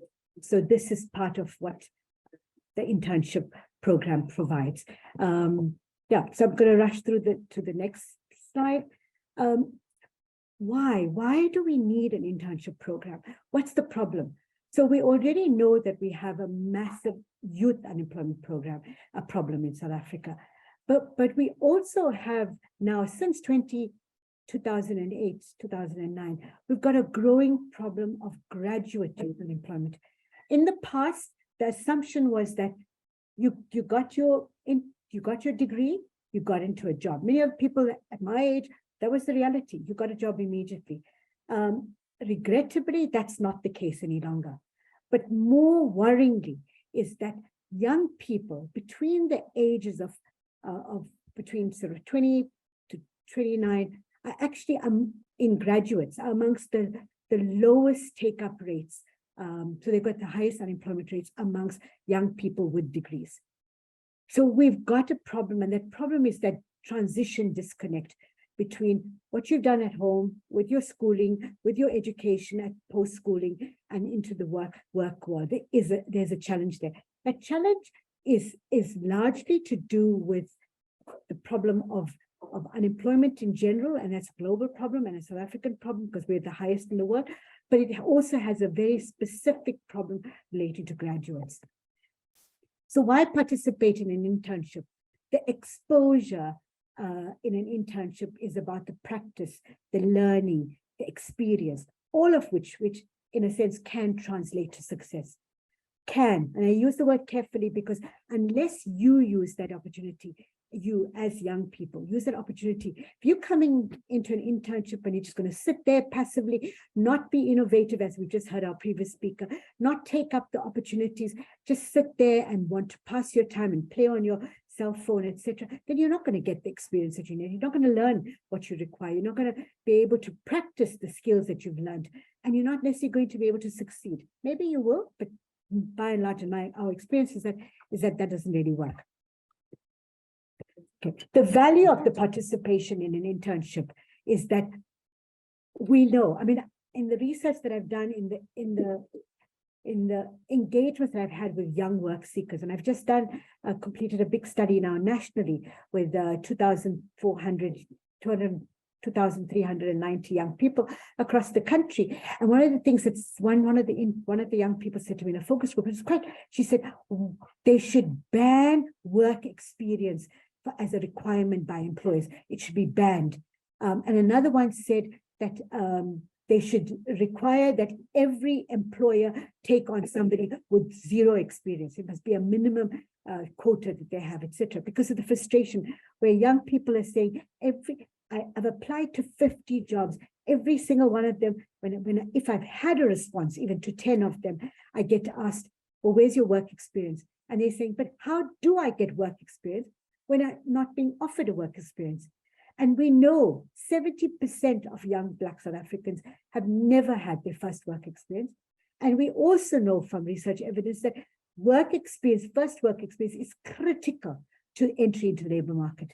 So getting work experience and how you get it is important. And that's what an internship allows, a foot in the door with work experience, because you're working in an actual company, you're doing actual work that's required of you. And therefore, when you leave that market into another place in the labor market, etc., you're able to show, I have developed these skills, etc. So this looks like a very complicated framework, and it's been developed by somebody called Nielsen, but I'm going to be very simple about it. Essentially, what it says is that all of us come into an education system, this big blue dot, which is our schooling system, primary school, and then secondary school, and then tertiary education system. But we all come with internal factors and external factors that influence what happens to us. Some of us are very lucky and fortunate that our parents have resources, etc. And so we don't have to get bursaries or whatever. We can get into schooling, we can get into good schools or higher quality schools, or get tuition, or all kinds of other supports to help us. Others don't have those. Some of us live in areas which disadvantage us by the type or the quality of the schools that we have, etc. So those are some of the internal factors. The fact that you're born, like myself, born a woman, already disadvantages me in the labor market and disadvantages many other women, or people with persons with disabilities. So there are a number of internal factors that mitigate us simply because of the way in which society functions, not because that's correctly so, but that's the reality of it, and people are trying to work at transforming it. The external factors are what is being done to change that situation. what is being done? So we know, for example, with NSFAS, we know with many of the university programs, their quotas for addressing women's access, previously disadvantaged, Black people's access into schooling, to give them more exposure, etc. And those factors contribute to helping you. CETA programs, which give you bursaries, all of those sorts of programs enable you to get into the education system. But having completed that education system at point 3, you now got your qualification. It doesn't end there. That's where I was talking about some of the barriers. And what's been found, and this is a study of 93 countries that Nielsen has done in developing countries, sub-Saharan Africa being one of them, etc., mainly. And what he says was that if you, at number 3, if you come out with a degree and if you have no further experience, you just go out there and say, right, I'm looking for a job. Your opportunity to get a job, can you see that little broken line there with that arrow? It's saying that your ability to find a job, or to find the right kind of job, and to find the job that satisfies you, aligned to your studies, is going to be broken, takes much longer, may not be a satisfactory job experience. And that comes from research evidence. However, the research evidence is saying that with exposure to an internship program or any other kind of work integrated learning program, so apprenticeships, etc., which people in UOTs might do, etc., right? For them, the work, it has a stronger line. Doesn't mean it's automatic. It doesn't mean that every single person, but it is a much higher chance of you getting into the labor market. And I'll give you some evidence of that to show that I'm not just making up these figures, but I'm talking to you about actual, what we know from working with young people in these different programs. What did young people, so we did a little survey with our 400 plus interns who are on our program. And we said to them, what does it mean to participate in internship? And this is just a word cloud that was created out of the kind of voting. And can you see, stepping stones, personal development, confidence boost, CV boost, career planning, all of these words were the statements that they made. And if you understand how to read a word cloud, the bigger the word, the more people who raised it as critical and important in the value that it's created. But that's for you to decide. But so what is the internship program? It's a 2-year placement in an organization that is aligned to your area of expertise. But I'll explain to you how to do that. You get a stipend. So I'm not saying a salary, there's a stipend, and it's aligned to the level of qualification. So remember, we're only dealing with qualification levels from NQF level 7 to NQF level 9. No PhDs are allowed in this program. This is because DSI has a separate program through the NRF for PhDs. And you would get that every month, and this is the stipend range, but the stipend figure increases every 2 years as well. You also get structured mentoring. The idea is that in the organization that you work, you might have a supervisor who tells you what to do, but the idea is that a mentor, whether it's the supervisor, it's the same person or a different person, is there to mentor you in your career goals, to guide you in your learning path, etc. And then there's a whole purpose design capacity development program that we run. We heard earlier about the fact that you would get digital skills training. We have engaged with Microsoft and to ensure that you will get accredited Microsoft training. Again, all of the training that we offer will be free, but there will be occupational specific skills that you will learn in the institutions that you are located at, whether it's a science institution, whether it's a research-based institution like ours, whatever. But then there are also skills that you will, other kinds of skills. We call them transversal skills, but what are they? They're skills for work. For what does it mean to work? It means being able to work, in a good way, in a relationship that is strong, that is about building trust, about ethical behavior, about being able to work in teams in not a competitive or adversarial way, but in a partnership way. Teamwork can be quite stressful for many people and can destroy careers as well. But skills for living in the world, what does that mean? It means the general skills that you need, the social skills that you need, etc. So we focus on those kinds of skills. And then we talk about skills for working in the world of technology. We're moving into the fourth industrial revolution and the fifth industrial revolution, and the world is changing. The disruptive elements of the world that we have seen in COVID and 4IR are issues that we have to deal with. We're now dealing with Uber. We're now dealing with Airbnb, where previously we'd have to go and phone a hotel. Those are all so-called disruptive elements. They make certain jobs redundant, but they make new jobs available. How do we make those new jobs become the jobs that you will get, that will excite you, that will interest you, and will not make your skills redundant any longer? So those are the kinds of trainings that we offer. How do you apply, and who qualifies? South African citizen or permanent residents? We need to provide proof of that. You need to be an unemployed graduate under 35 years at the time that you are being appointed, not at the time that you apply, because you could apply today and the program might only take you on in 6 months' time. At that age, you've already passed 35. So it's at the time that you apply. I've explained the NQF levels, and you can see that on the screen. You need to have a qualification, but it's quite broad because it's in the set science, engineering, and technology. It's in the development, innovation, sciences, and social and humanities, social sciences and humanities. So it's very, very broad and allows for that you have to have successfully completed the degree to get into the program. Even if you've just completed and we put out a call, you don't have your actual degree certificate because the graduation hasn't happened, as long as you put your transcripts in, etc. And then you'll, as we said, you'll be eligible for a 24-month program, etc. The recruitment process, and I don't know if you can read this very carefully and ignore the dates because this was for the recruitment process that we did in 2021. Remember, we only do recruitment processes every 2 years. We are ready for next year, and around May, we will launch the new recruitment program for you with the expectation that by the end of July, you will have completed it and you will start your internship on the 1st of August. So yes, it does feel like a long time into the future, but there is a process that goes with it. But simply said, and if you follow the process, you've got to apply. There's a dedicated platform. It's not an email. It's not a send you a CV through and just wait and pray, etc. It's a platform where you've got to fill in a lot of information. You've got to say which provinces you would give 2 or 3 options for provinces that you would like to get the jobs in. You would indicate the fields that you would like to. So you might have an IT qualification, but you might want to work in the tourism industry. You might want to work in whatever area.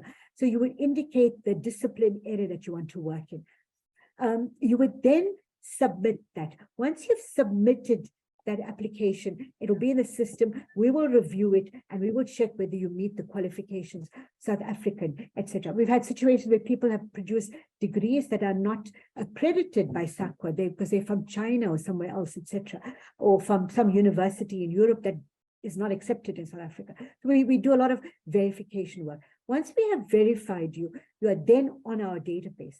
Then what happens? The host institution, now a whole range of institutions, and last year we had about 300 institutions who went onto our platform, and they are across the spectrum of institutions, from public institutions, government, etc., to non-government institutions. Sorry, Christine, I can see, am I running out of time? Oh yeah, sorry, we are running a bit over time. I think we've been going for 15 minutes now.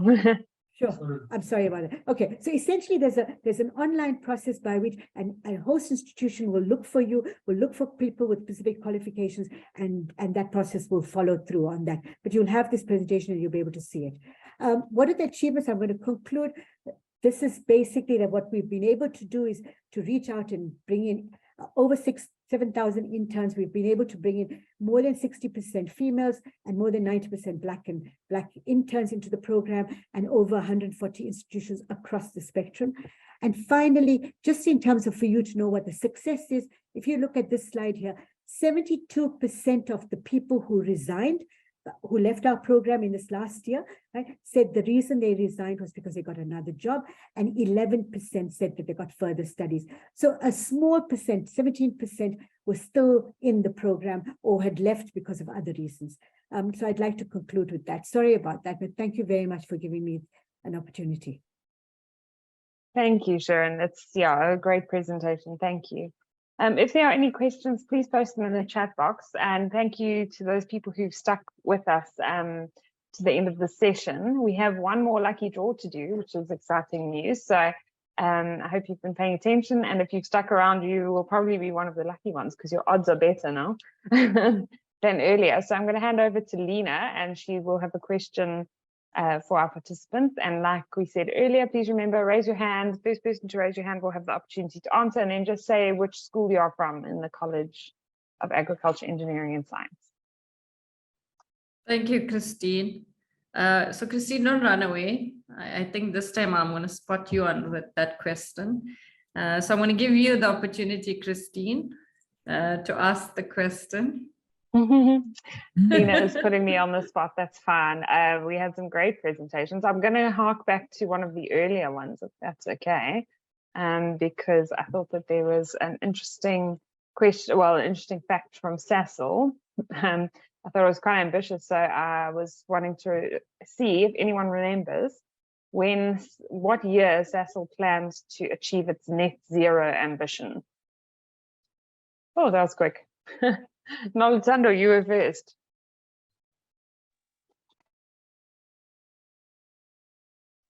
(2050). Perfect. Yes, Nolutando's right on the money. Well done. Thanks, Nolutando. Okay, so Nolutando is our winner. My student number or what? Yes. Can you just tell us which school you're from, and then you can drop. I'm in the School of Horticultural Science Department. Great. Thank you. Thanks, Nolutando. Sorry, yeah, if you can. My internet wasn't as secure as I thought it was. That's okay. Can you just mention the name, please, the winner's name? Sorry, I missed that. Nolutando Hlongwane from Horticultural Science. Okay, thank you so much, Christine. Sorry about that. It's fine. All right, thanks everyone for joining this and making it through this marathon session. I think we've learned a lot from the presenters that we've seen, and I really hope you've been able to engage. It's such a unique opportunity to actually have them in front of you and able to, ask them questions, get their details. And so I hope you've made the most of it. This recording will be available on the website, and there will also be, it's still on YouTube, we're still live streaming until the meeting ends. So please do make use of those things. And like I said, there's a tab on the PRIS website that allows you to see the links to the videos or to the websites for these companies that you've heard from. And then just a final reminder to please, if you haven't already, register for the closing session of PRIS tomorrow, which will be at 3 o'clock. And if you have registered, we'll see you there, and you'll get a chance to hear more, and you'll get a chance to hear who our student presenter winners are. So I hope some people have been able to catch those presentations. And yeah, that's all from me. Lena, I don't know if you have anything to add, but if not, yeah, just one last thing, Christine, is sorry, man. Hopefully I don't drop, and I'm on campus, which is a bit scary. I think because it's expecting the load shedding at 4. Just to inform everyone that tomorrow the closing session is actually starting at 3, and we've got like 15 lucky draws, Christine, 15. Out of that 15, we've got 5 laptops. Prize is also sponsored by MTN, Eskom, and Tucana. So I would advise those that can or want one of those prizes to please join us for the closing session. Please go on to the PRIS website if you haven't registered for the webinar, the closing webinar. Please go and register. Zoom will send you a link, and hopefully to see you all at tomorrow at 3 o'clock.